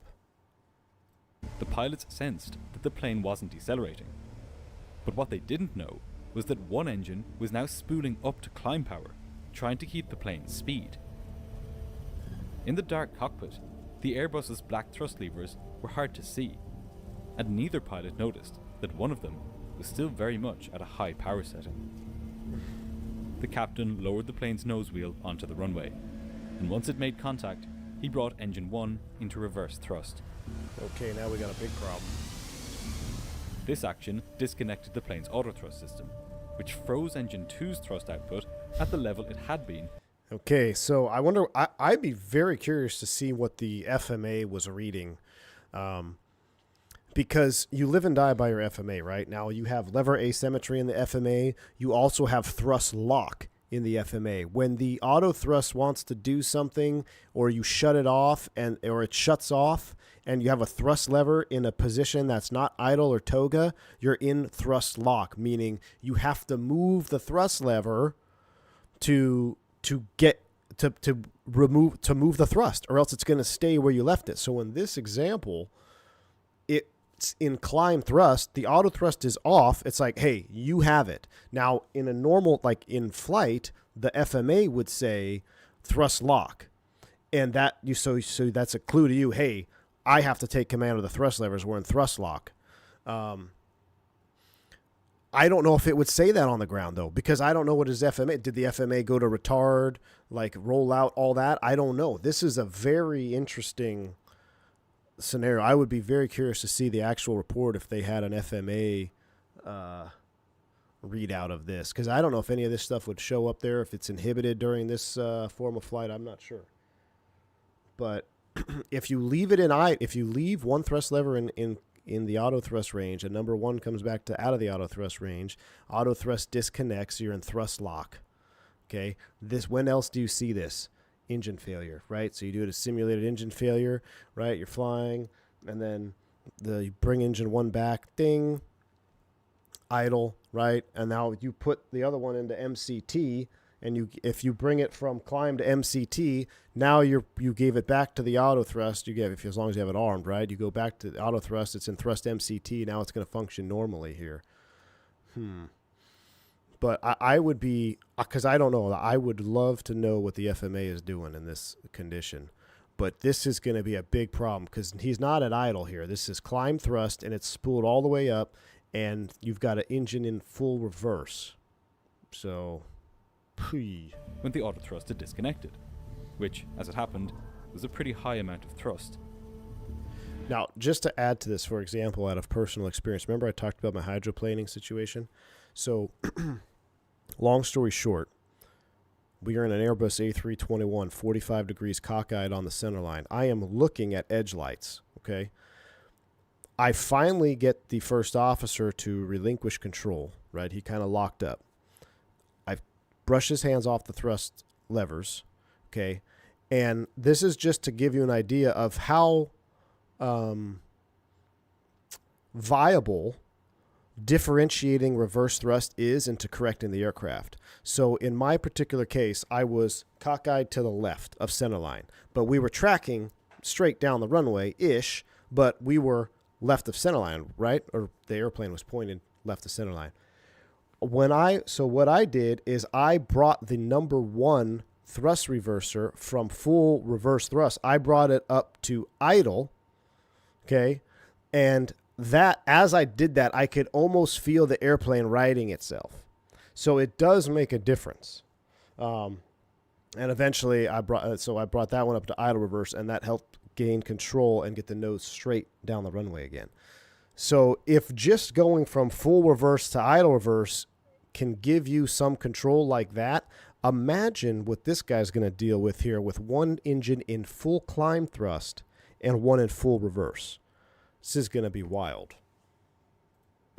So now, the plane was careening down the slippery runway with one engine at high thrust and the other in reverse thrust. The pilots now had a crucial few seconds to recognize the mistake.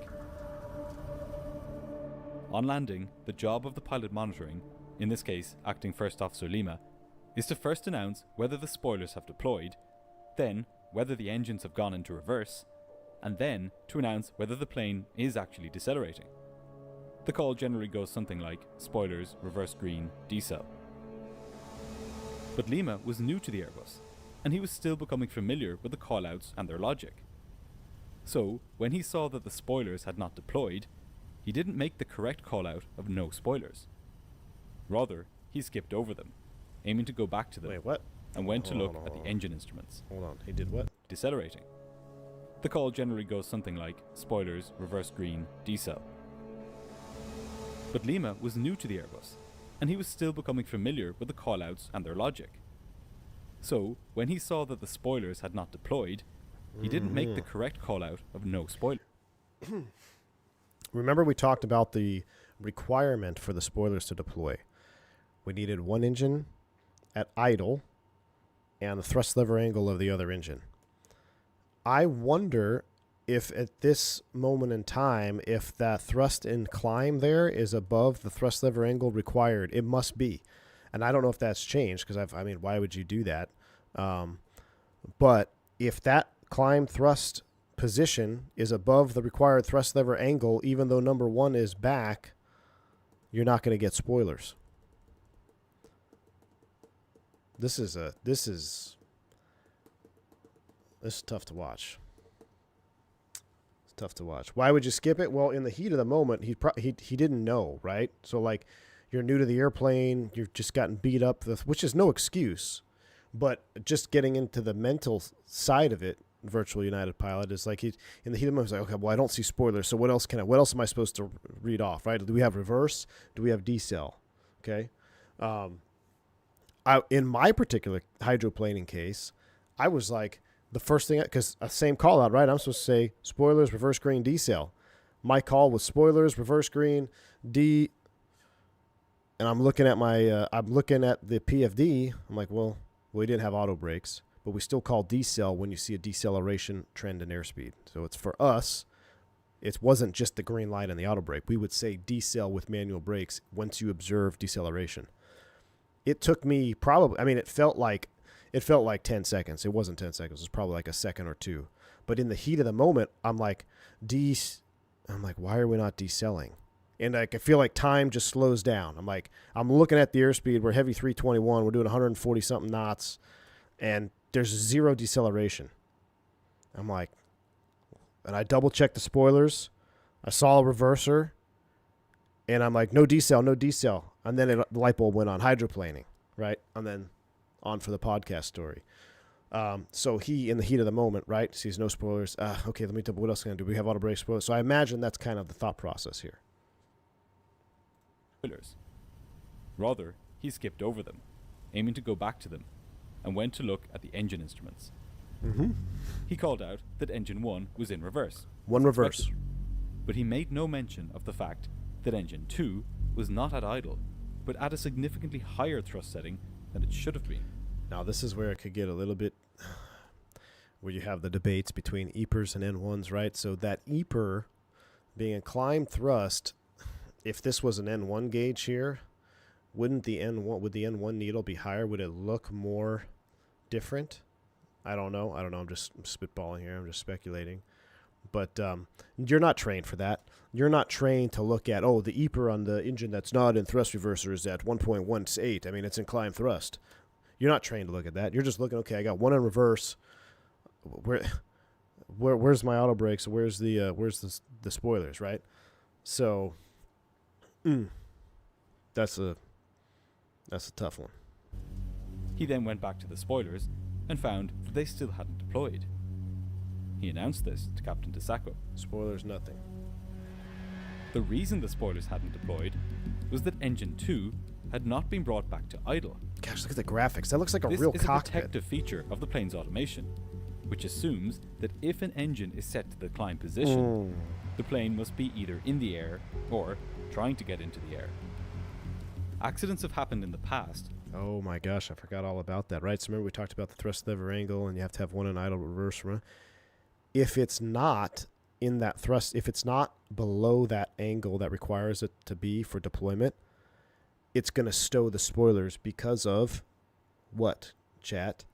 American Airlines 757 in Colombia, right? Remember they went Toga thrust after they got disoriented. They left the spoilers out. They just clipped the top of the hill. If they would have retracted the spoilers, they would have cleared the hill. After that accident, there were things put into place, and I don't know if Airbus was already ahead of the game like that, but once you went above a certain thrust lever angle, it has to do with the hardware thrust lever angle because the thrust can be different because of other reasons, failure, FADEC problems, right? It has to be, they want it on a physical position of the thrust lever on the quadrant. Once it's above a certain position, they know you are trying to get thrust, so we're going to stow those speed brakes. We're going to stow the spoilers. So in this particular case, that number 2 engine being in climb has got the spoilers down because it's thinking, hey, I don't know what's happening to the number one thrust. It could be maybe there's a reverse or deploy in flight. This is the airplane logic, right? This is kind of the thinking behind it. Well, it doesn't matter if one is in reverse, number two is in climb power. These guys are trying to climb and fly away. They must have a unlock in flight or something. Thrust reverse or unlock. Who knows, right? I'm just spitballing, but that's kind of the logic behind it. Because there could be a reason that you would be in climb or toga thrust and you have a reverser deploy. It'd be absolutely terrible, but it happened not too long ago. Again, American Airbus out of Vegas had a thrust reverser unlock, or was it a hydraulic pressurized, something like that? I don't know if it completely unlocked, but right, it can happen. But when you flip the scenario around and you're trying to land, but you got one thrust lever in takeoff, climb thrust essentially, you talk about, I mean, what is the saying? It's like you can engineer to be smarter than, like, I don't want to, call the guys idiots. That's not a nice term, but there's a saying that's like, I can't remember what it is. It's like to stop an idiot from making an accident, you have to engineer something better, but then there will always be a bigger idiot or something like that. I don't know. Someone probably knows the saying, right? So you can engineer so many things, but there's always that chance that there's something else that's going to be so wonky that no one ever thought of that's going to cause a problem.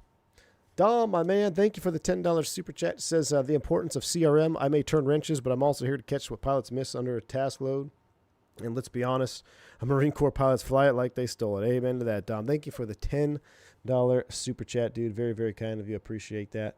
And, yeah, very important. CRM, right? The importance of CRM. So let's see what happens here. But thank you, Dom. Very kind. Appreciate that. And if I didn't say it, happy Marine Corps birthday. Was it 2 days ago? So appreciate you, man. Thanks for the support. You can't out-engineer stupid. There you go. It's a good one. Where the pilots were trying to climb above mountains, but were unable to do so because they had forgotten to retract the spoilers. But now, in a sick twist of fortune, this protective feature, what about where the pilots were trying to climb above mountains, but were unable to do so because they had forgotten to retract the spoilers. Right. But now, in a sick twist of fortune, this protective feature was working against the pilots. Jeez. Their aircraft was not only skimming along the runway with an engine at high power, it had also lost one of the main ways by which it could stop: the ground spoilers. Without spoilers, the aircraft's stopping distance had now increased by as much as 50%. The plane was now almost flying down the runway. Only some of its weight was being carried by the wheels, while much of it was still being carried by the wings. Okay, spoilers. And as if this was talk about all the things that'll help you stop on runway: auto brakes, reverser, spoilers. Spoilers are huge. Probably one of the biggest ones, right now, right after brakes. Okay, so spoilers, man, huge. Dumps the lift. It makes the brakes more effective. Okay, because once you dump the lift on the wings, where's that weight going? Where's all that friction going? Right to the wheels to help. The brakes are going to help decelerate the aircraft even faster. So an airplane without spoilers, you can still do it. Matter of fact, we had a recurrent sim last year that was LaGuardia with the spoiler in op, okay? And you could still technically do it, but man, you ate up all that runway. I think you had like 5 feet margin. So it's not ideal, but it'll do it. But not a climb thrust. Jeez. Wasn't bad enough. This cascade of problems now had one more victim: the auto brakes. Normally, these automatically apply wheel braking, and they are the main way by which planes are brought to a stop on landing. But they only engage when the spoilers are deployed. They're tied to the spoilers. Auto brakes tied to the spoilers, right? That's why the importance of getting the spoilers to deploy is selecting reverse on one engine, having the thrust lever angle below a certain threshold. You'll always get them. Not if you have it in climb thrust. So, here was a 60-ton jet carrying over 180 people, powering down the runway on a film of water with one engine at high thrust, no spoilers. This would have been a problem if the runway was dry. Okay, now the fact that it's ungrooved standing water runway, I mean, unbelievable. Spoilers to push the plane's weight onto the runway, and no wheel brakes. What had started out as a simple mistake had snowballed into a life-and-death situation for everybody on board. The pilots had just seconds to recognize what was going wrong and to take aggressive action to stop it. I mean, I don't even know what you do at this point. I mean, I don't know what their speeds are. I mean, you could shove them both to Toga and just try to take off. That's probably your best bet. It may not even work because you're not supposed to go around once you select reverse, but you already selected. But in this case, it wouldn't matter, right? That's why you don't go around when you select reverse, because theoretically, once you select reverse, what's happening? Spoilers come up. When the spoilers come up, guess what happens? The auto brakes kick on. You don't go around after you've already started braking and spoilering and all that stuff. But they don't know that none of that's happened. So it's just like, we can sit here and we can, pick it apart and it just looks so insane. But in the heat of the moment, there's no way he's going to be thinking that. It's like, well, I went into reverse. Ay, man. Within 6 seconds of touchdown, the captain realized that something was badly wrong. He began applying pressure to the brake pedals manually, tentatively at first, but over the next 5 seconds, as his efforts proved fruitless, he began pressing harder and harder on the brakes until they were at their stops. Chat. It's the worst thing you can do when you're hydroplaning. Even in a car, what's the worst thing you can do? Slam on the brakes. Makes me sick. But even still, the brakes were far less effective than usual. This was because much of the plane's weight was still being carried by the wings, as the spoilers had never deployed.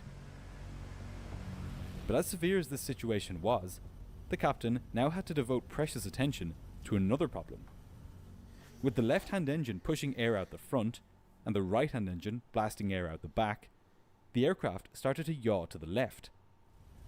If the captain didn't stop this, the plane would go off the left-hand side of the runway. So, on top of his braking efforts, he now began pushing the right rudder hard. What the pilots were experiencing was so far outside anything they had come across before that they simply didn't know how to interpret it. Their plane was behaving in a way that was just incomprehensible to them. It wasn't decelerating, it was yawing to the left, the spoilers hadn't deployed, and the brakes seemed not to be working.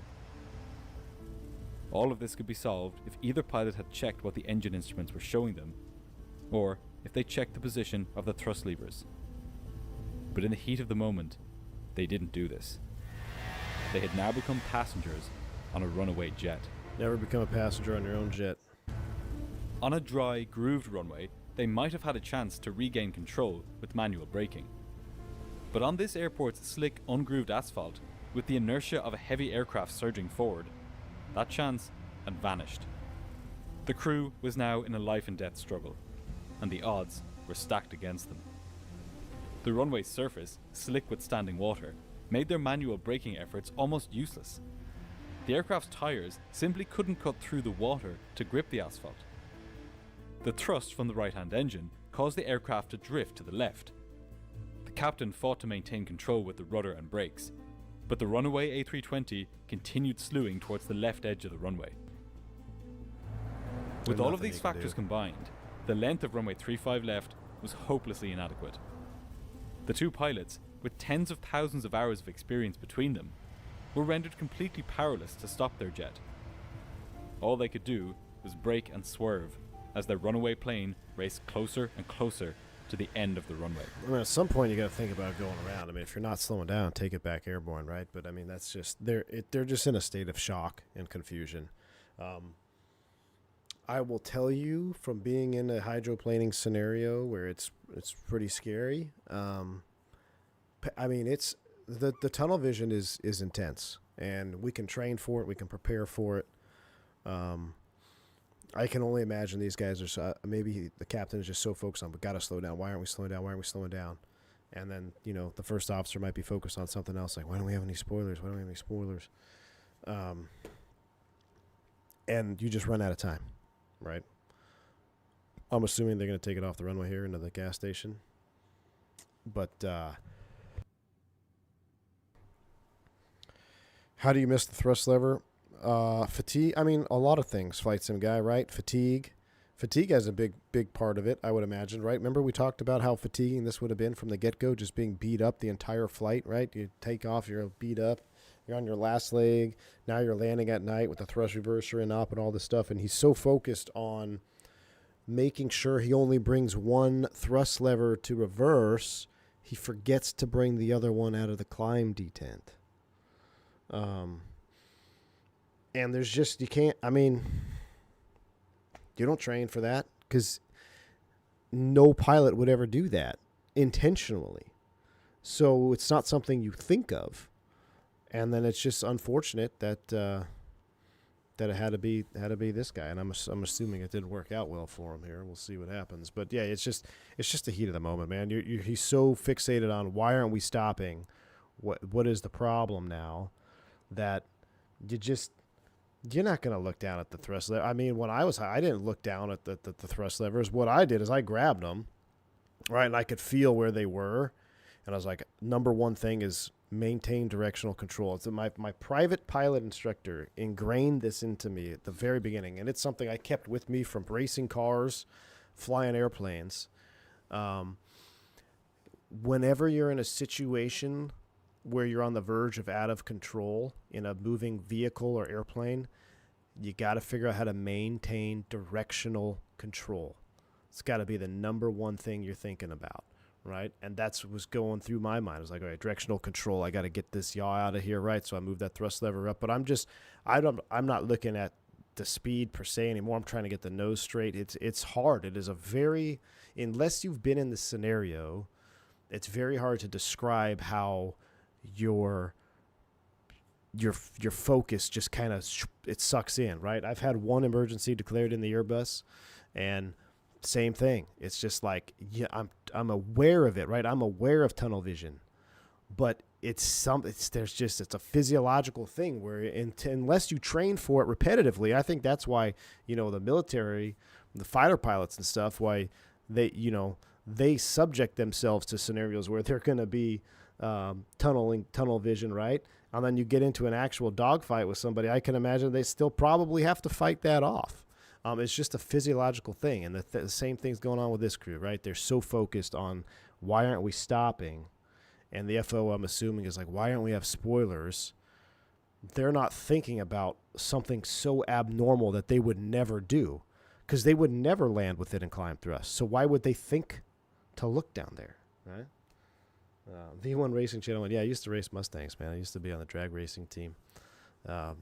And I almost lost control. I was being dumb, right? I was in college. I was dumb. Late at night, I said, I want to see how fast I can get my Mustang up going downhill in Daytona Beach. And I came over the hill. I can't remember where. I don't know what it was. Like you come over the little intercoastal thing, and I go up, and I come over the bridge, and I wanted my buddy Dean to record me at wide open throttle, right? Wide open throttle at like 140, and I come over the bridge. And as I come over the hill, I see that it's a red light in front of me. And so I instinctively hit the brakes harder than I should. And right there, boom, tires break, car starts sliding. And then in my mind, right, this is when I was still private pilot, my instructor just taught me directional control. So I'm like, okay, maintain directional control. So what I do, all I focused was I didn't care that I started getting sideways, and I'm doing 120 miles an hour now, coming downhill towards a red light. I'm like, I got to maintain directional control, else I know I'm dead. If I can maintain directional control, I may not die, right? Maintain control, tune everything out, get it back under control, and it all worked out. I was very stupid. Don't do that. We all do dumb things when we're in our early 20s and teens, but let's see what happens here. On the documentary, they talked about pilots were trained that when one reverser is up, they're supposed to pull back. Yes, right, and they're trained to pull both back, right? So, but just for some reason, that didn't happen. So there's no way that they're going to look down there to see what's going on. I just don't think that's feasible. They're not trained. They don't think it's going to happen. So why would they look there? And I don't know. I'm a little bit more concerned why he didn't just, okay, we got no decel. Let's take this thing airborne. We're not slowing down. If you're not slowing down, okay, well, you can still go fly then, right? So get it back in the air and we'll figure it out. Just 20 seconds after touching down, 20 still seconds. traveling at 100 knots or 180 kilometers an hour. Ooh. Flight 3. So he's at 100 knots. That's a problem. You're not going to go around at 100 knots. You can't fly at 100 knots. He's in a zone where you're just cooked, right? Unfortunately, it's similar to the UPS crash, right? After V1, a dual engine rollback, right? Or you have one engine failure and you have another one producing less than full thrust. After V1, the airplane's not going to climb. Every pilot in there is trained to continue the takeoff after V1. But if it's after V1, you're at a runway and you're down 2 engines, you're not going to climb. You're done. And he's kind of in that no man's land right now. He's at 100 knots, going through 1,000 feet of runway left.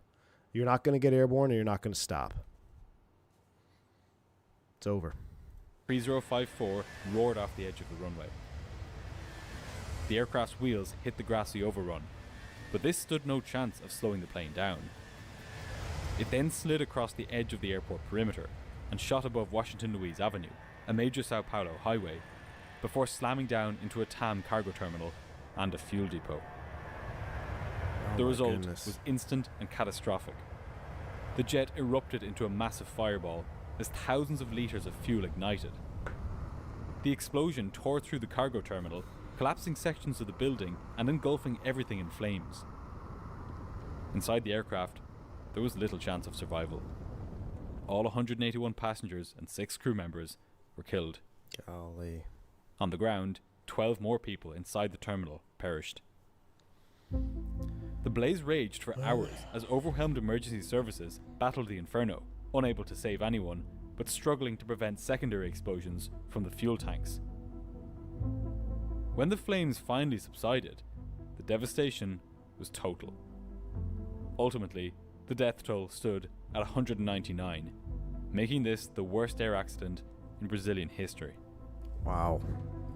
All air accidents are preventable, but there was something particularly tragic about the loss of Flight 3054. That's because every part of the story had been known about and warned against for years.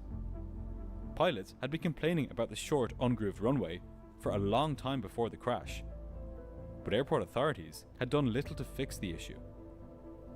Union leaders had called for stricter limits for landing, or for diversions in wet conditions. Yet the corporate pressures to avoid costly delays and diversions were too great. Both Airbus and TAM Airlines had issued notices to pilots, reminding them of the importance of bringing both thrust Money, right? It's all has to do with money. levers to idle at touchdown. And in fact, Airbus had even developed a software update which warned pilots when their thrust levers were at different settings during landing. But TAM had decided that this update wasn't necessary. Oh my goodness. See, so they didn't even have the lever asymmetry, right? Because I was like, I don't know what their FMA is saying. The FMA should say lever asym, and then the auto thrust should say thrust lock, right? But none of that software was there, and TAM did, or it was there, apparently, at least the lever asymmetry was there, but TAM didn't want to install the update because of what? Money, right? So they hadn't installed it on their A320s. The investigation into this accident highlighted the immense risk of a system that depended entirely on a single human action, pulling back both thrust levers to idle on landing. There was no redundancy, no warning, and no failsafe if things didn't go as planned. The story of TAM Flight 304, therefore, is a story of warnings ignored. The captain's fatal mistake in not pulling both thrust levers back to idle was only the final link in a long chain of vulnerabilities in the system itself. A system where known risks were ignored and profits were prioritized over safety. Profits over safety. In the aftermath, the runway at Sao Paulo was finally grooved, and the Brazilian aviation system underwent a complete overhaul. As well as this, Airbus software now flags thrust lever mismatch more clearly when reverse is selected only on one side. However, this disaster remains a powerful and tragic reminder that in aviation, every link in the chain of safety matters.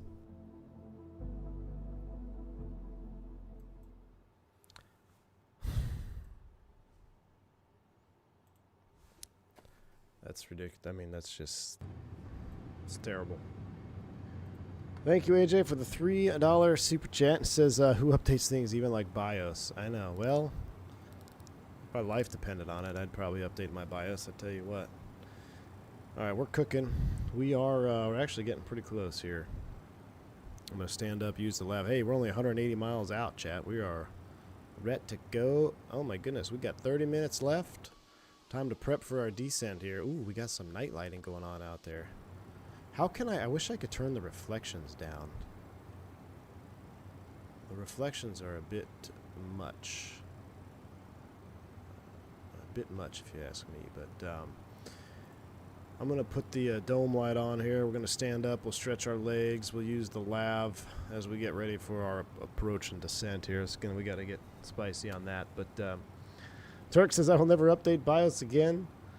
Bricked my system a year ago. Hey, amen to that. See, AJ? There you go. There is my example why. If it ain't broke, don't fix it. I don't need to update BIOS. I'm not doing it.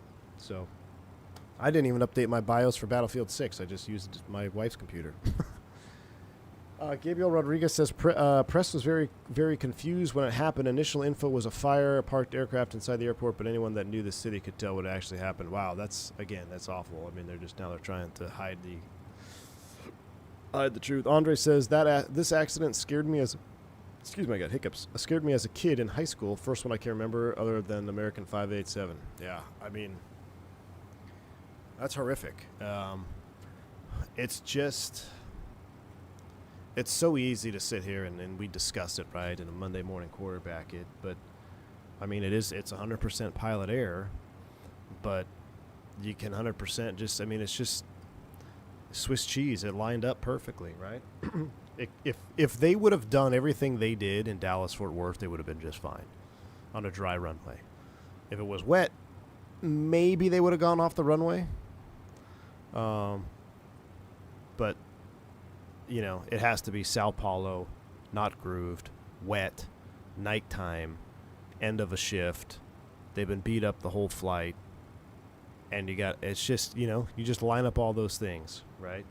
And I don't know how to put it into words, but like when you don't train for something, for example, you never train to land with one engine and climb thrust.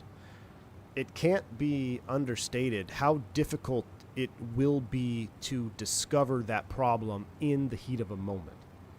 Because in the heat of the moment, you're doing everything you've been trained to do, right? And that's what they say when guys go to combat is like, you'll revert to your lowest level of training. Same thing with flying airplanes. It's like you're going to, in the heat of a moment, you're probably going to revert back to your lowest level and performance in training. That's why the training standards are what they are, because if you want to exceed the standards, because if the real thing happens, you're probably going to not exceed, but you'll meet the standard, and as long as you meet the standard, you're going to be fine. But if you don't train for it, i.e. land with the thrust lever and climb, you're not looking for the thrust lever to be in the climb detent. You're looking for why aren't we slowing down? Why aren't we, what do I need brakes? Now, the threat, it's a green dot like that where I wish I had more info. Like I wish I could hear the CVR, which I don't know why CVRs aren't published anymore. I mean, I feel like we could learn so much more from that, right? What were the discussions like on the flight deck about hydroplaning threats? Let's go over the procedure for a thrust reverser inoperative. I'm going to bring both thrust levers to idle, and then I'm going to put one in reverse. Like, what was the briefing like? What was all these other things that we don't have the information on? So it's kind of gives you a little bit of an incomplete feeling because we just get what's given to us. But it's a sucky situation, man. And that's, in a weird roundabout way, that's why I like watching and learning and studying. I mean, I studied aviation safety because I feel like if I can learn all about all these mistakes people make before me, hopefully I can use that as a knowledge base in the future to avoid making the same mistake, right? Now, when mistakes happen, a lot of times manufacturers put things into place to prevent those mistakes from happening, which is good. But it's also good to be aware about what has happened before you so you can not do it again. But, yay. Alright, vodka, you're landing? Yeah, I guess that's what I meant, Turks. Like the transcript, right? The transcript. Yeah, the Western air crash, that one was tough, dude. Was that the last one? No, the Delta was the last one published in the U.S., right? Wait, wasn't the Western... Was that an MD-11? Am I thinking of the same one? The MD-11 Western? Or maybe it's DC-10? Anyway. Make your own mistakes. Don't copy someone else's. Yeah. Maybe it was DC-10. Yeah, DC-10. Yeah, DC-10, Mexico City. Yeah. All right. I was going to go pee, but we're fast approaching our TOD. So let's go ahead and go back to FMS speed.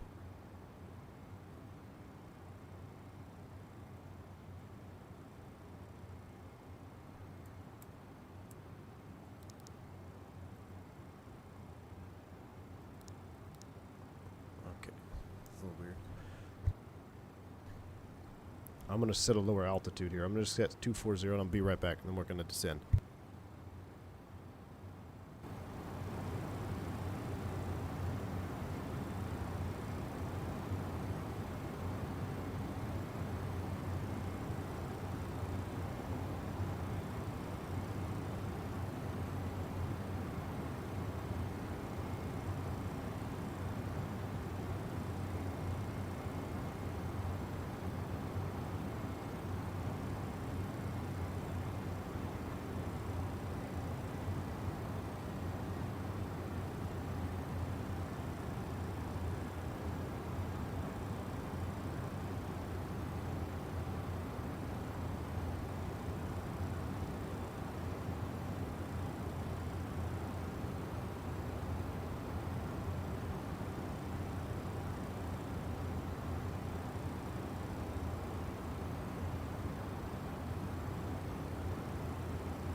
Alright, are we descending? We are.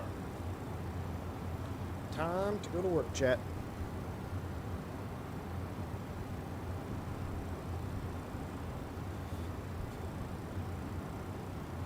Alright, here we go. Let's go ahead and get the dome light off. And let's go ahead and come down here and take a look at stuff in it. Nope, that's not what I want. Takeoff approach. We're going to be flaps 35, 169. Alright, we need to pull out our charts, and we don't have the terrain plug-in because I thought it would crash stuff. Turns out only Volanta crashes stuff. So darn, we got a between max 250, 17, 14, 12.5 is the bottom. So I'm going to scroll in 12.5. 12,500 magenta. Profile down to 12.5. 22 is our first step. Can I put on data? That's what I want. Data there. That looks good. Okay, so we're coming down. As far as speeds are concerned, 250 max at MX 750. Let's go to the flight plan page here. MX 750. It is a 250 knot speed restriction. So I'm assuming we're going to start to slow down. I'm going to dim those.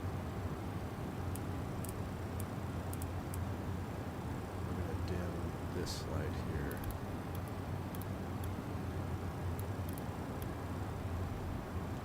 Alright, now what's that one? We'll leave it on, I guess I'll leave it on. I can't see anything that way though. One light on. As far as the approach, 1091055. And the ILS straight in is 7566.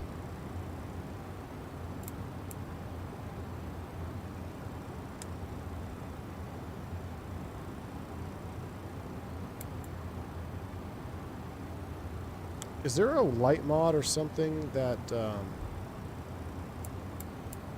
can draw lights further out? Wow, this is a high up barrow. Nabil, you're here for the late night hangouts, my man. Oh, really, MD-11 flyer? I'll try to turn it on here in just a second. That would be cool if it's not a plug-in. We're not slowing to 250 though, so I got a couple things I need to do. First and foremost, let's go ahead and let's get you synced back up. Why are you locked? No. 250, please. Oh, that pulls it. I don't want to do that. There we go. 250. Okay, I'm trying to see what my Mobi profile does. Mexico CTAP 18.4, thank you. Alright, we need to start slowing down.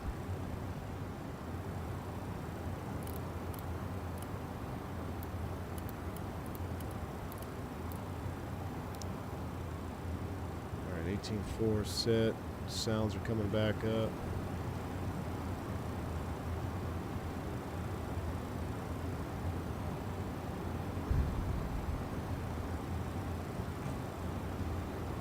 Crack the speed brakes here. Let's go ahead and get the, what was that?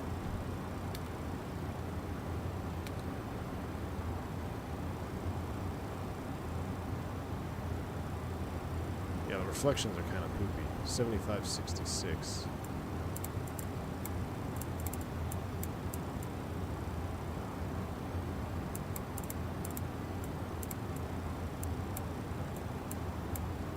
$75.66 is set. Mexico City, latest and greatest. 3038. Let's put that down here so I have an idea. Oh, good. Ghost rain. Copy. Mexico City traffic. Challenge 357 heavy type MD-11. We're on the Dara 3 Alpha just outside of MX 750 at a 19,000. We're setting up for the ILS Yankee 5 right, Mexico City. Alright, NavRad page. We're going to... Mexico City traffic, crew track 69 heavy over MX 750, 17,000 descending. Alright, he's in front of us. This needs to be set for 15 in flight. Stabilizer motion. I believe that's what MD-11 flyer said, 15 in flight only. We could throw the slats. My goodness, already? What's our gross weight? 485. 485 is set. I'm a little bit concerned that I don't see ILS frequency yet.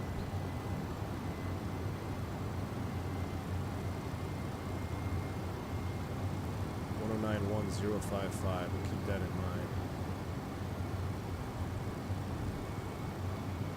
We're on profile down to 12.517 first. Yeah, AFO, the draw distance does suck.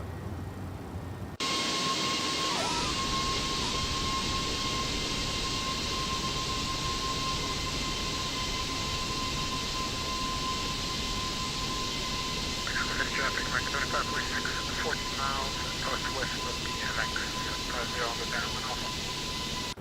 DMX, up in here, up in here. Turn this camera down a little bit. I need to, you know what I need to do? I need to trim that. I'm not going to do it now. That bright light's kind of annoying. Alright, we're in the turn at a 17 thou. What do we say? 3038.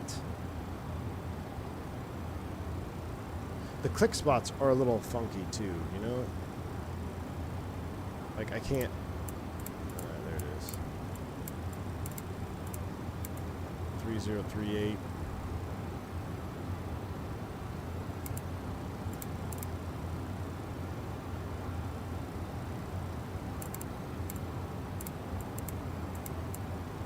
.3038 is set. I am. This is the Mango Sound Studios, man. Mango Sound Studios X-Plane 12 sound pack. What I wanted to do, let's get rid of the weather radar. We don't need you anymore. Turn you off. Not turbulence map. Where would the terrain be?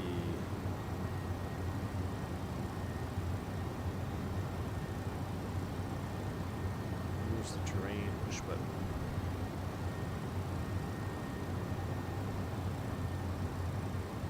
MD-11 flyer. Am I missing something? Waypoint, MDB, airport.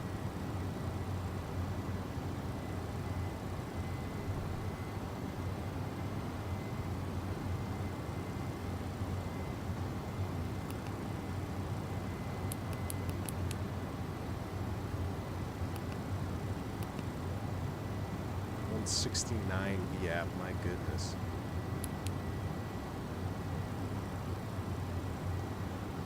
Where is the terrain? Weather. Anti-skid, speaking of, let's go auto brakes medium.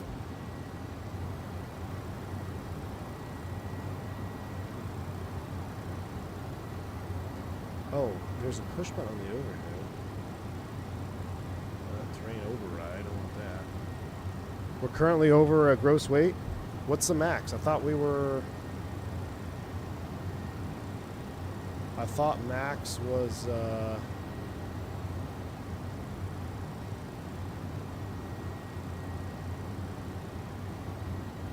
max 491.5, is that not right? 491? We're at 484. Oh, 481? Shoot. We can dump some fuel. Hold on, MX755, we need to, we're at 17th out. We need to come back to 230 here.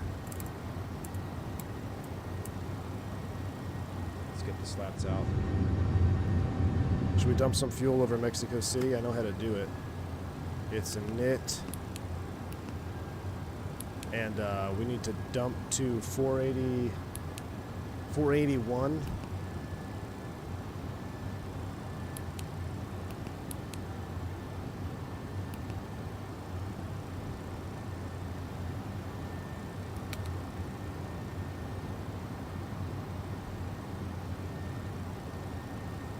I think 481. Dump to gross weight. And I think I have to hit this.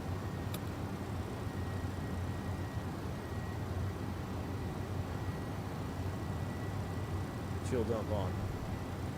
We're dumping, chat. We're dumping. And we're going to slow to 210.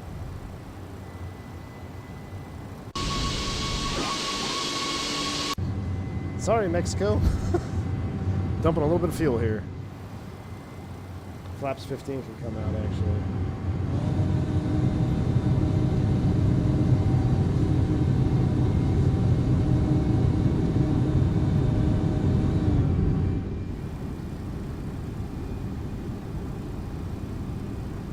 All right, dump disagree, 481.6, 481.4, we'll close it up.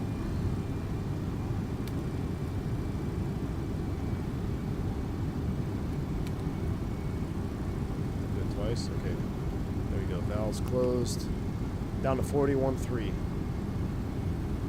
We're looking good. All right, let's get ready. Let me make sure the yoke is still connected. That would be a problem. The yoke is not connected yet. Yoke is not connected. Oh, that's going to be a problem. It's doing this. It's doing problems now. Uh-oh, we're going to be out of trim, I think, here. Come on, you can fix this. Stabilizer motion. Tell you what, let's make your life easy. Stabilizer motion. Let's come on down to just let's set 14. No, you're doing a good job, actually. Stabilizer motion. Yeah, see, it's all out of whack because my yoke wasn't connected. I'm going to do 14. Pitch for 14. 230. Down we go. We're just going to idle it down. Golly, there's got to be a way to fix that light popping, is there not?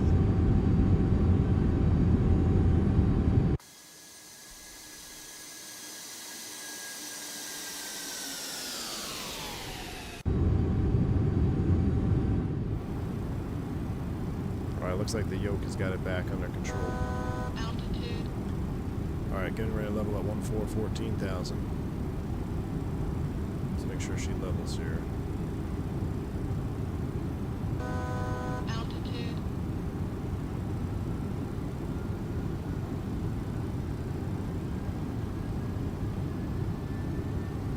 Okay, Almis is at 14,210 knots.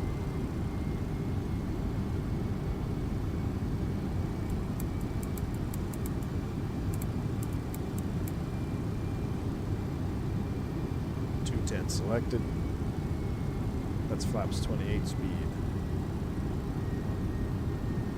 And now what we'll do is we'll set 12.5 and we'll profile you down. Hold 14, prof to 12.5. Manual thrust 210, that checks. AJ, so does extended night lighting work? I gotta send me the mod in Discord, man. I need it. Flaps 28. Mexico, City traffic crew track 69 Heavy 777 over all maps set up for the ILS Yankee 5 right. Let's go. Towns in Mexico turn the lights on for you as you get closer. Savage. Yeah, with extended night lighting it'd be sick, because look at the lights look good. It's just we need more of them. We're right on that limit speed there. It's 210 max. Let's go ahead and let's go 200 there just to give us a little bit of room. Replay is already on.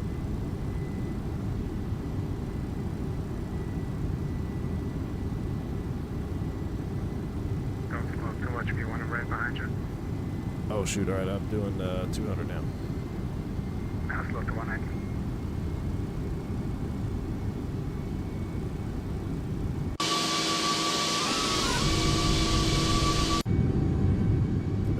Sick. Those slats look awesome. I wish Mexico was online. They're my favorite controllers. Mexico and Colombia.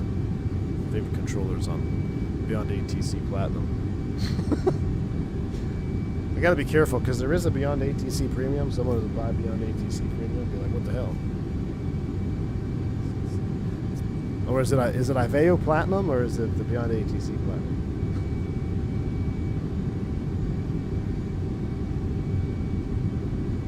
Tomorrow, heavy rain and wind up. Sacramento to LA and back. I like where your head's at, Al Loper. What are we flying? 7.4 freighter? Or are you guys done with X-Plane? I just love the airplanes that we have still. I want a 3-holer, and I want to fly the 7.4. No, virtually not. It's not. This is Beyond ATC Platinum. Plus Max Ultras.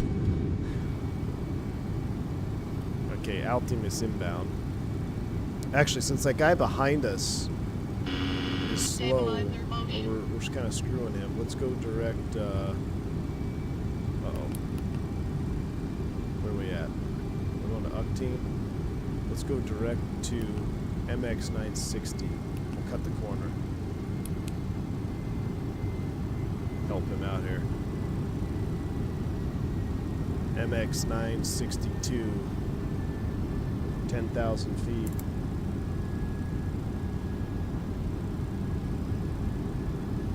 Max 185. I'll select 180. You can't go flaps 35 without the gear down, right? That's spicy. Yeah, Mr. Martini, it's X-Plane 12, baby. I just love the MD-11, man. I'm so stuck on this plane now. It's so much...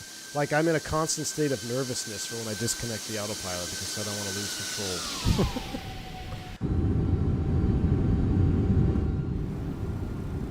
It's such a challenge to fly. I love it. I'm going to try extended night lighting next. Mexico City traffic crew track 69 heavy turning final at MX960 Mexico City. Alright, so someone in front of us turning final. Mexico City traffic, challenge 357 heavy. We're about 7 miles from MX960. We got you in sight. What's your speed? Stabilizer motion. I'm doing 180. Imagine that. I'm catching him. I see him right there. Alright, no low slope radnav page. We've got it. IMWX 054-10910. Man, I love this thing. Auto tune. It's amazing. Oh, look. 180 through the turn. It's got the terrain radar. It does have native terrain radar. That's a win. Dev, I do not. Just hope and pray. I'm a little bit concerned my stab trim is sitting at 11. Did you guys see that over there? So, the way force feedback works, since we did the whole flight without it on, for some reason my yoke disconnected. Oh, because I was messing with the time of day. Remember that? That'll disconnect it whenever I go into the menus. I feel like my force feedback is out of sync with what the airplane's doing, so this could add to the challenge here.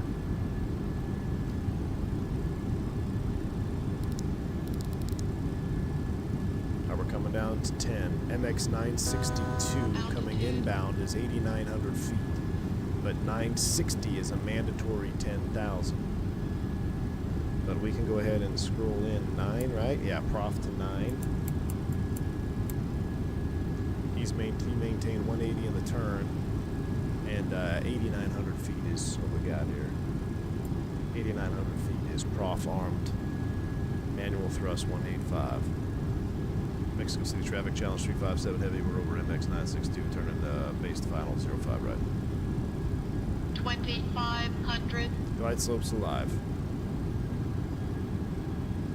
Mexico City traffic crew track 69 heavy, 4 mile final for 5 right, Mexico. Mexico City traffic back in 25, 546 over Octane on the RNF school, 05 right. Alright, let's.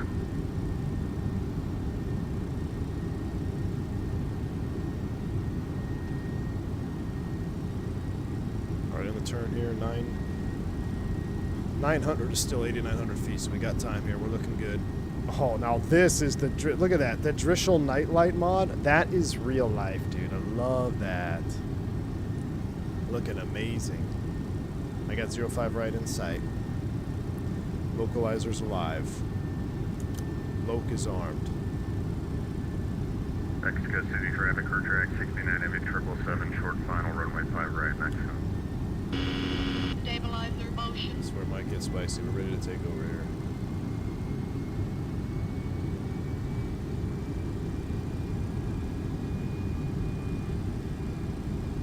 What's our ref speed again? 168. Stabilizer Chat. motion. We missed it. It's coming down. Autopilot's off. Autopilot. Gear's coming down. Autopilot. 168. Drops 35. Landing gear. I know, that's me. I'm early on it. Landing gear. Landing gear. That's me. I'm early on Landing gear. Landing gear.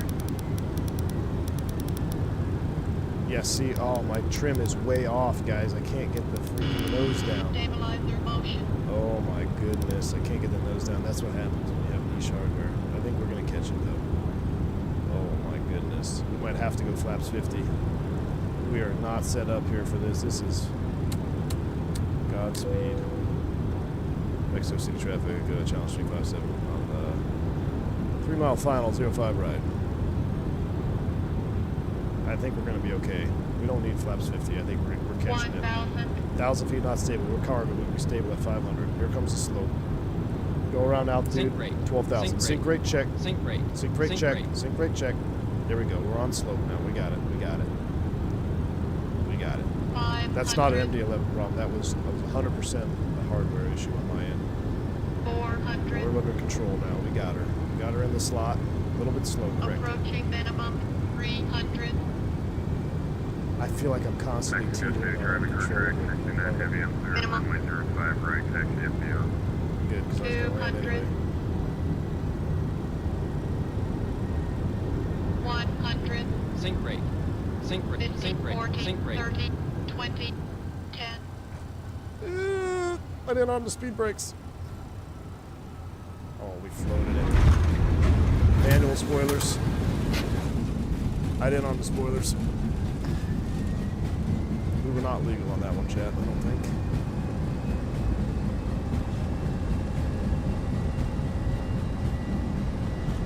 Man, no brakes. 70 knots. Oh my gosh, I love this airplane. It is such a freaking challenge, man. Should have filed career track on that one. Yeah, you should have kissed my rear end. Oh my goodness.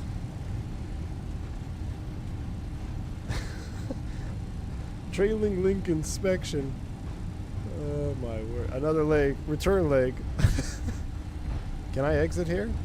Mexico City traffic, Micro 2546, turning final, 05 right, 8.5 miles. Alright, we'll take Delta 1. Oh my word, chat.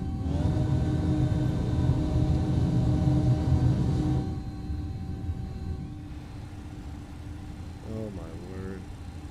Yeah, Mexico City's traffic. Challenge 357 heavy, will clear 05 right. Just use caution, there may be some flap fairings or parts of the airplane back there in the touchdown zone. That was a smasher, but here's the good thing. We don't have Volanta to tell on us.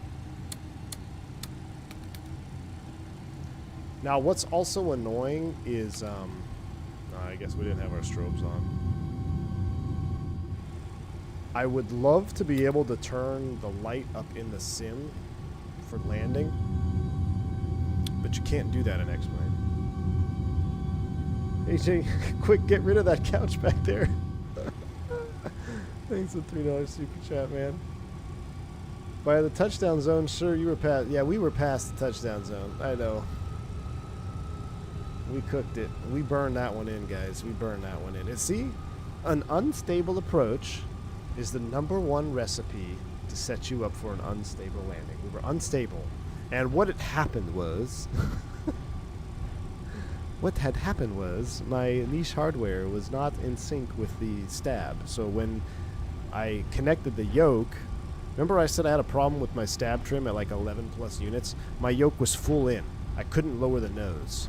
So I had to trim down, and then so we got high, and then we were just unstable. And I thought we got it. I thought we were back in the slot, but then we, this was a lesson in what happens when you're unsynced.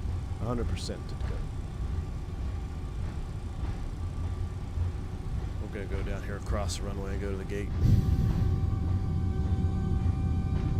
Alright, so I need the extended night lighting. I don't know if we actually landed midfield. Are you sure that was not legal?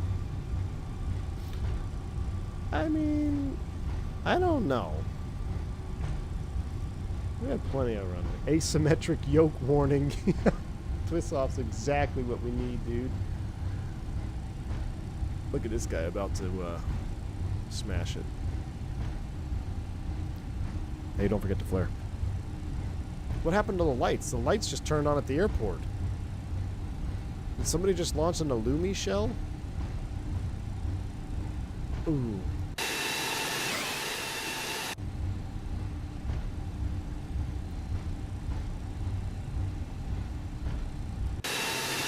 Is he going around?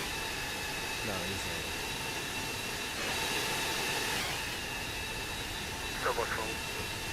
Ooh, that's an American. 777? Nice. I guess this guy parked up here? Doesn't matter. I saw a YouTube video landing in Cancun, Mexico City. They parked over there, so I was gonna go park where they parked, but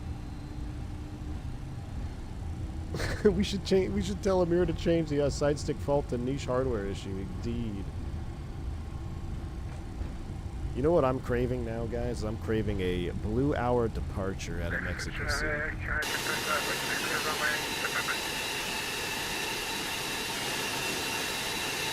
we sit here? I think we can sit here. We're going to cross right here.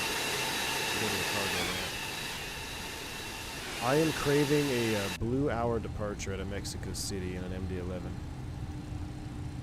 It's still early. No, dude, we're an hour late. Mexico City traffic, challenge 357, November crossing, 05 right, 05 left over the ramp, last call, Mexico City. ENGM, how far is that?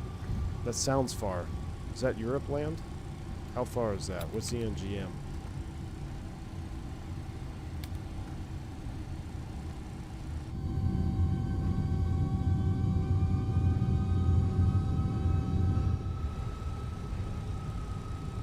You know, I kind of want to do the last MD-11 flight, what is it, KLM, and go to wherever KLM goes to from St. Martin.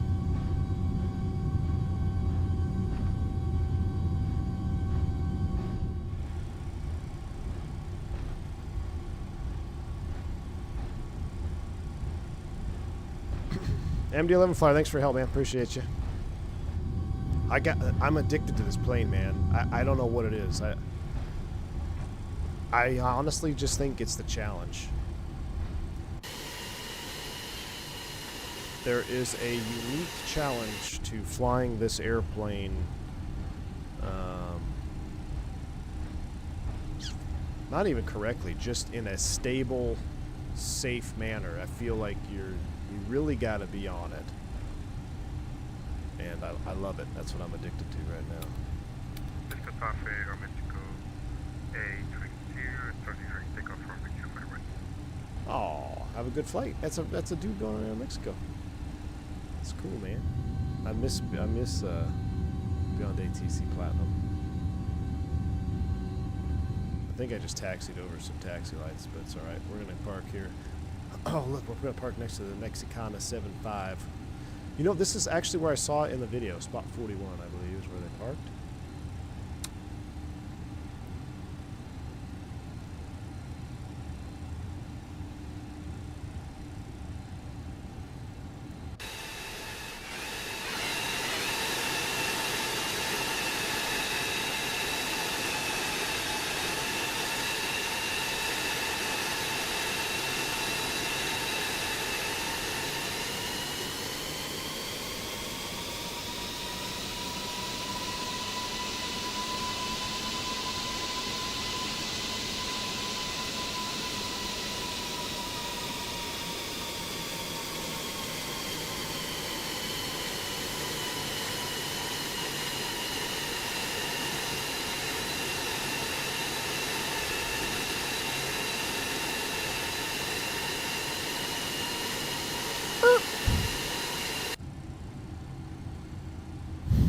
Brake set.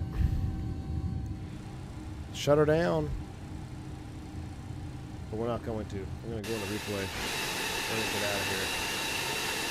Let me just show you, what is it? Shift K. What we're actually flying. Ooh. See, I wish I could do replay like at this hour right here. All right, let's go ahead and disconnect. It's been an honor flying with you, gentlemen. We'll see you on the next one. All right, disconnected from that. We're going to go full screen here. We're going to get our lights back on.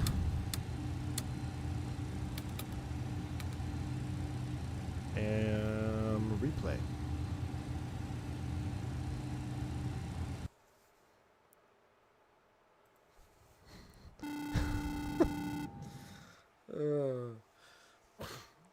Thanks, AJ, for $3 super chat. Who doesn't love a big, dirty three-holer, huh? Well, maybe you, AJ. Maybe you, my man. That's a little bit too much far, I think. Too far back.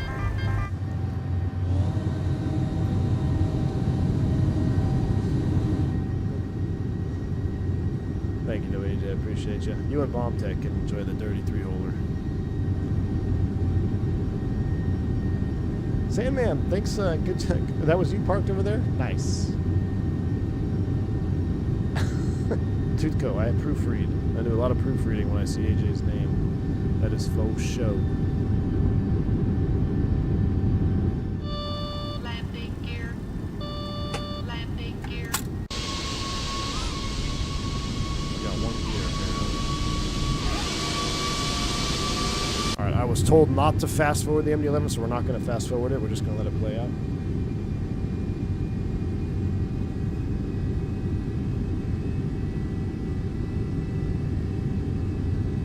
Yeah, see right there. Niche hardware problem, big time.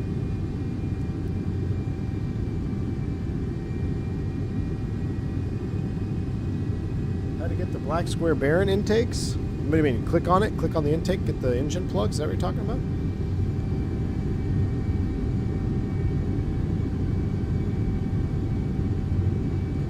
Wing flex is actually pretty good on this. Something about having those huge slats out there and seeing them flex is pretty cool. All right, now we're catching up to it right here. Vodka, you got it. Do you have this airplane? Maybe you can work on a profile for me Autopilot. in X-Plane. Yes, Solo Tallboy. This is the Drischel Mac Light mod. Highly, highly recommend. Now, I think I need to put the extended night lighting on as well. But, yes, highly recommend this night light mod. It brings the sim nighttime up a lot.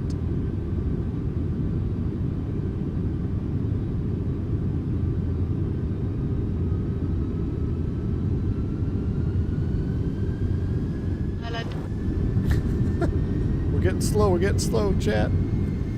Listen to those engines.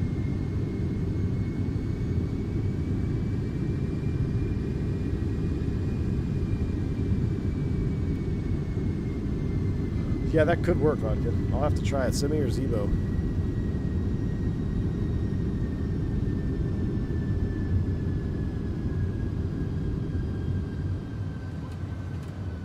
I don't know. I think we're down. No, we're not down.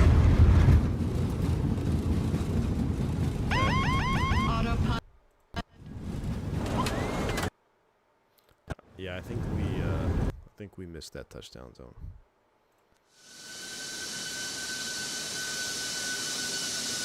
Did we slam it though? No, look at that. Look, we saved the slammer. Oh, that wasn't hard at all. Come on now. That was 100%. That actually looks like a real MD-11 landing I've seen on YouTube, okay? Yeah, we we definitely missed it. We cooked the touchdown zone. That's all right, though. That's all right. That's all right. Touchdown zone, schmuchdown zone. Let's watch. I actually really enjoyed this gear view right here. Looked really cool on the replay. Look at this view. On the MD-11... This looks sick. All right, let's try this. You can see I was so nervous we were going to smash that I flared a little bit too much. But we still got her down. Mick Oatmeal, thanks for the $5 super chat. Man says, got to file a career track after that landing. You owe the community the ICAO. CXK. There's no career track. Look at this. This is no career track landing. Look at this butter, man. Almost smashed. Almost, I will admit. But we held it off. And we just set her down nicely. It's actually pretty decent. That's pretty decent. Right on center line, chat. Look at the reflection of the lights on the belly. That's pretty cool. Look at the gears flexing. Now, I don't have the Lanta to know where we touched down at, but we touched down a beam Echo 3? Echo 1? Yeah, Echo 1. So let's look at a taxi diagram. Echo 1, if we look at the airport 10-9. Oh, it may not load in this. Oh, that's first, third. I guarantee you that is the end of the touchdown zone of the real. This is the threshold right here. That's literally a third of the runway. We are in the touchdown zone, okay? That is definitely in the touchdown zone if it was real. It's a X-plane issue, but that is definitely in the first third. Now it's at the end of the first. I'd say right about out here towards Bravo 7 is probably getting towards the end of the touchdown zone because the halfway point is probably Echo 2. So if that's halfway, we are right there. We're close. I'm gonna call it touchdown zone. You can fight me later. Look at the lights. Well, let's do a right off the nose. All right. Well, 200. listen, the stream Autopilot. sure didn't 100. Sync rate. sure Sync didn't rate. start out. Sync rate. 30, Sync rate. 20, 10. Sure didn't start out the way I wanted it to. But I gotta tell you what, I'm glad we stuck it out, right? I'm glad we stuck it out. I had fun. I'm glad we got to do a green dot.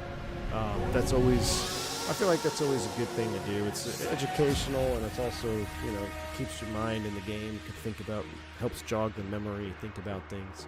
So for those of you that hung out with me tonight, I know it's late for a lot of you out there in Europe land. I know it's early for a lot of you on the other side of the world. But I appreciate y'all hanging out with me tonight. We don't do these very often. Long haul, 1,500 miles, 3 hours flight. I'm glad we stuck it out. So thank you. Thank you for the support. Thank you for the super chats. Thank you for hitting the like button. 320 likes. I guess we got to do another X-Plane stream. It's either going to be 747 freighter or more MD-11. It's just, I want to. I kind of want to master this airplane because it's so hard. And we're a long way from mastering it. That's for sure. You guys, I'll see you probably tomorrow, daytime. We got a Jets game tomorrow night, so I won't be streaming tomorrow night. Maybe we can fly the Jets to New England in the MD-11 or 747 freighter. Until then, y'all stay safe, stay healthy. I'm D1. See ya.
Runway's down sloping. That's why we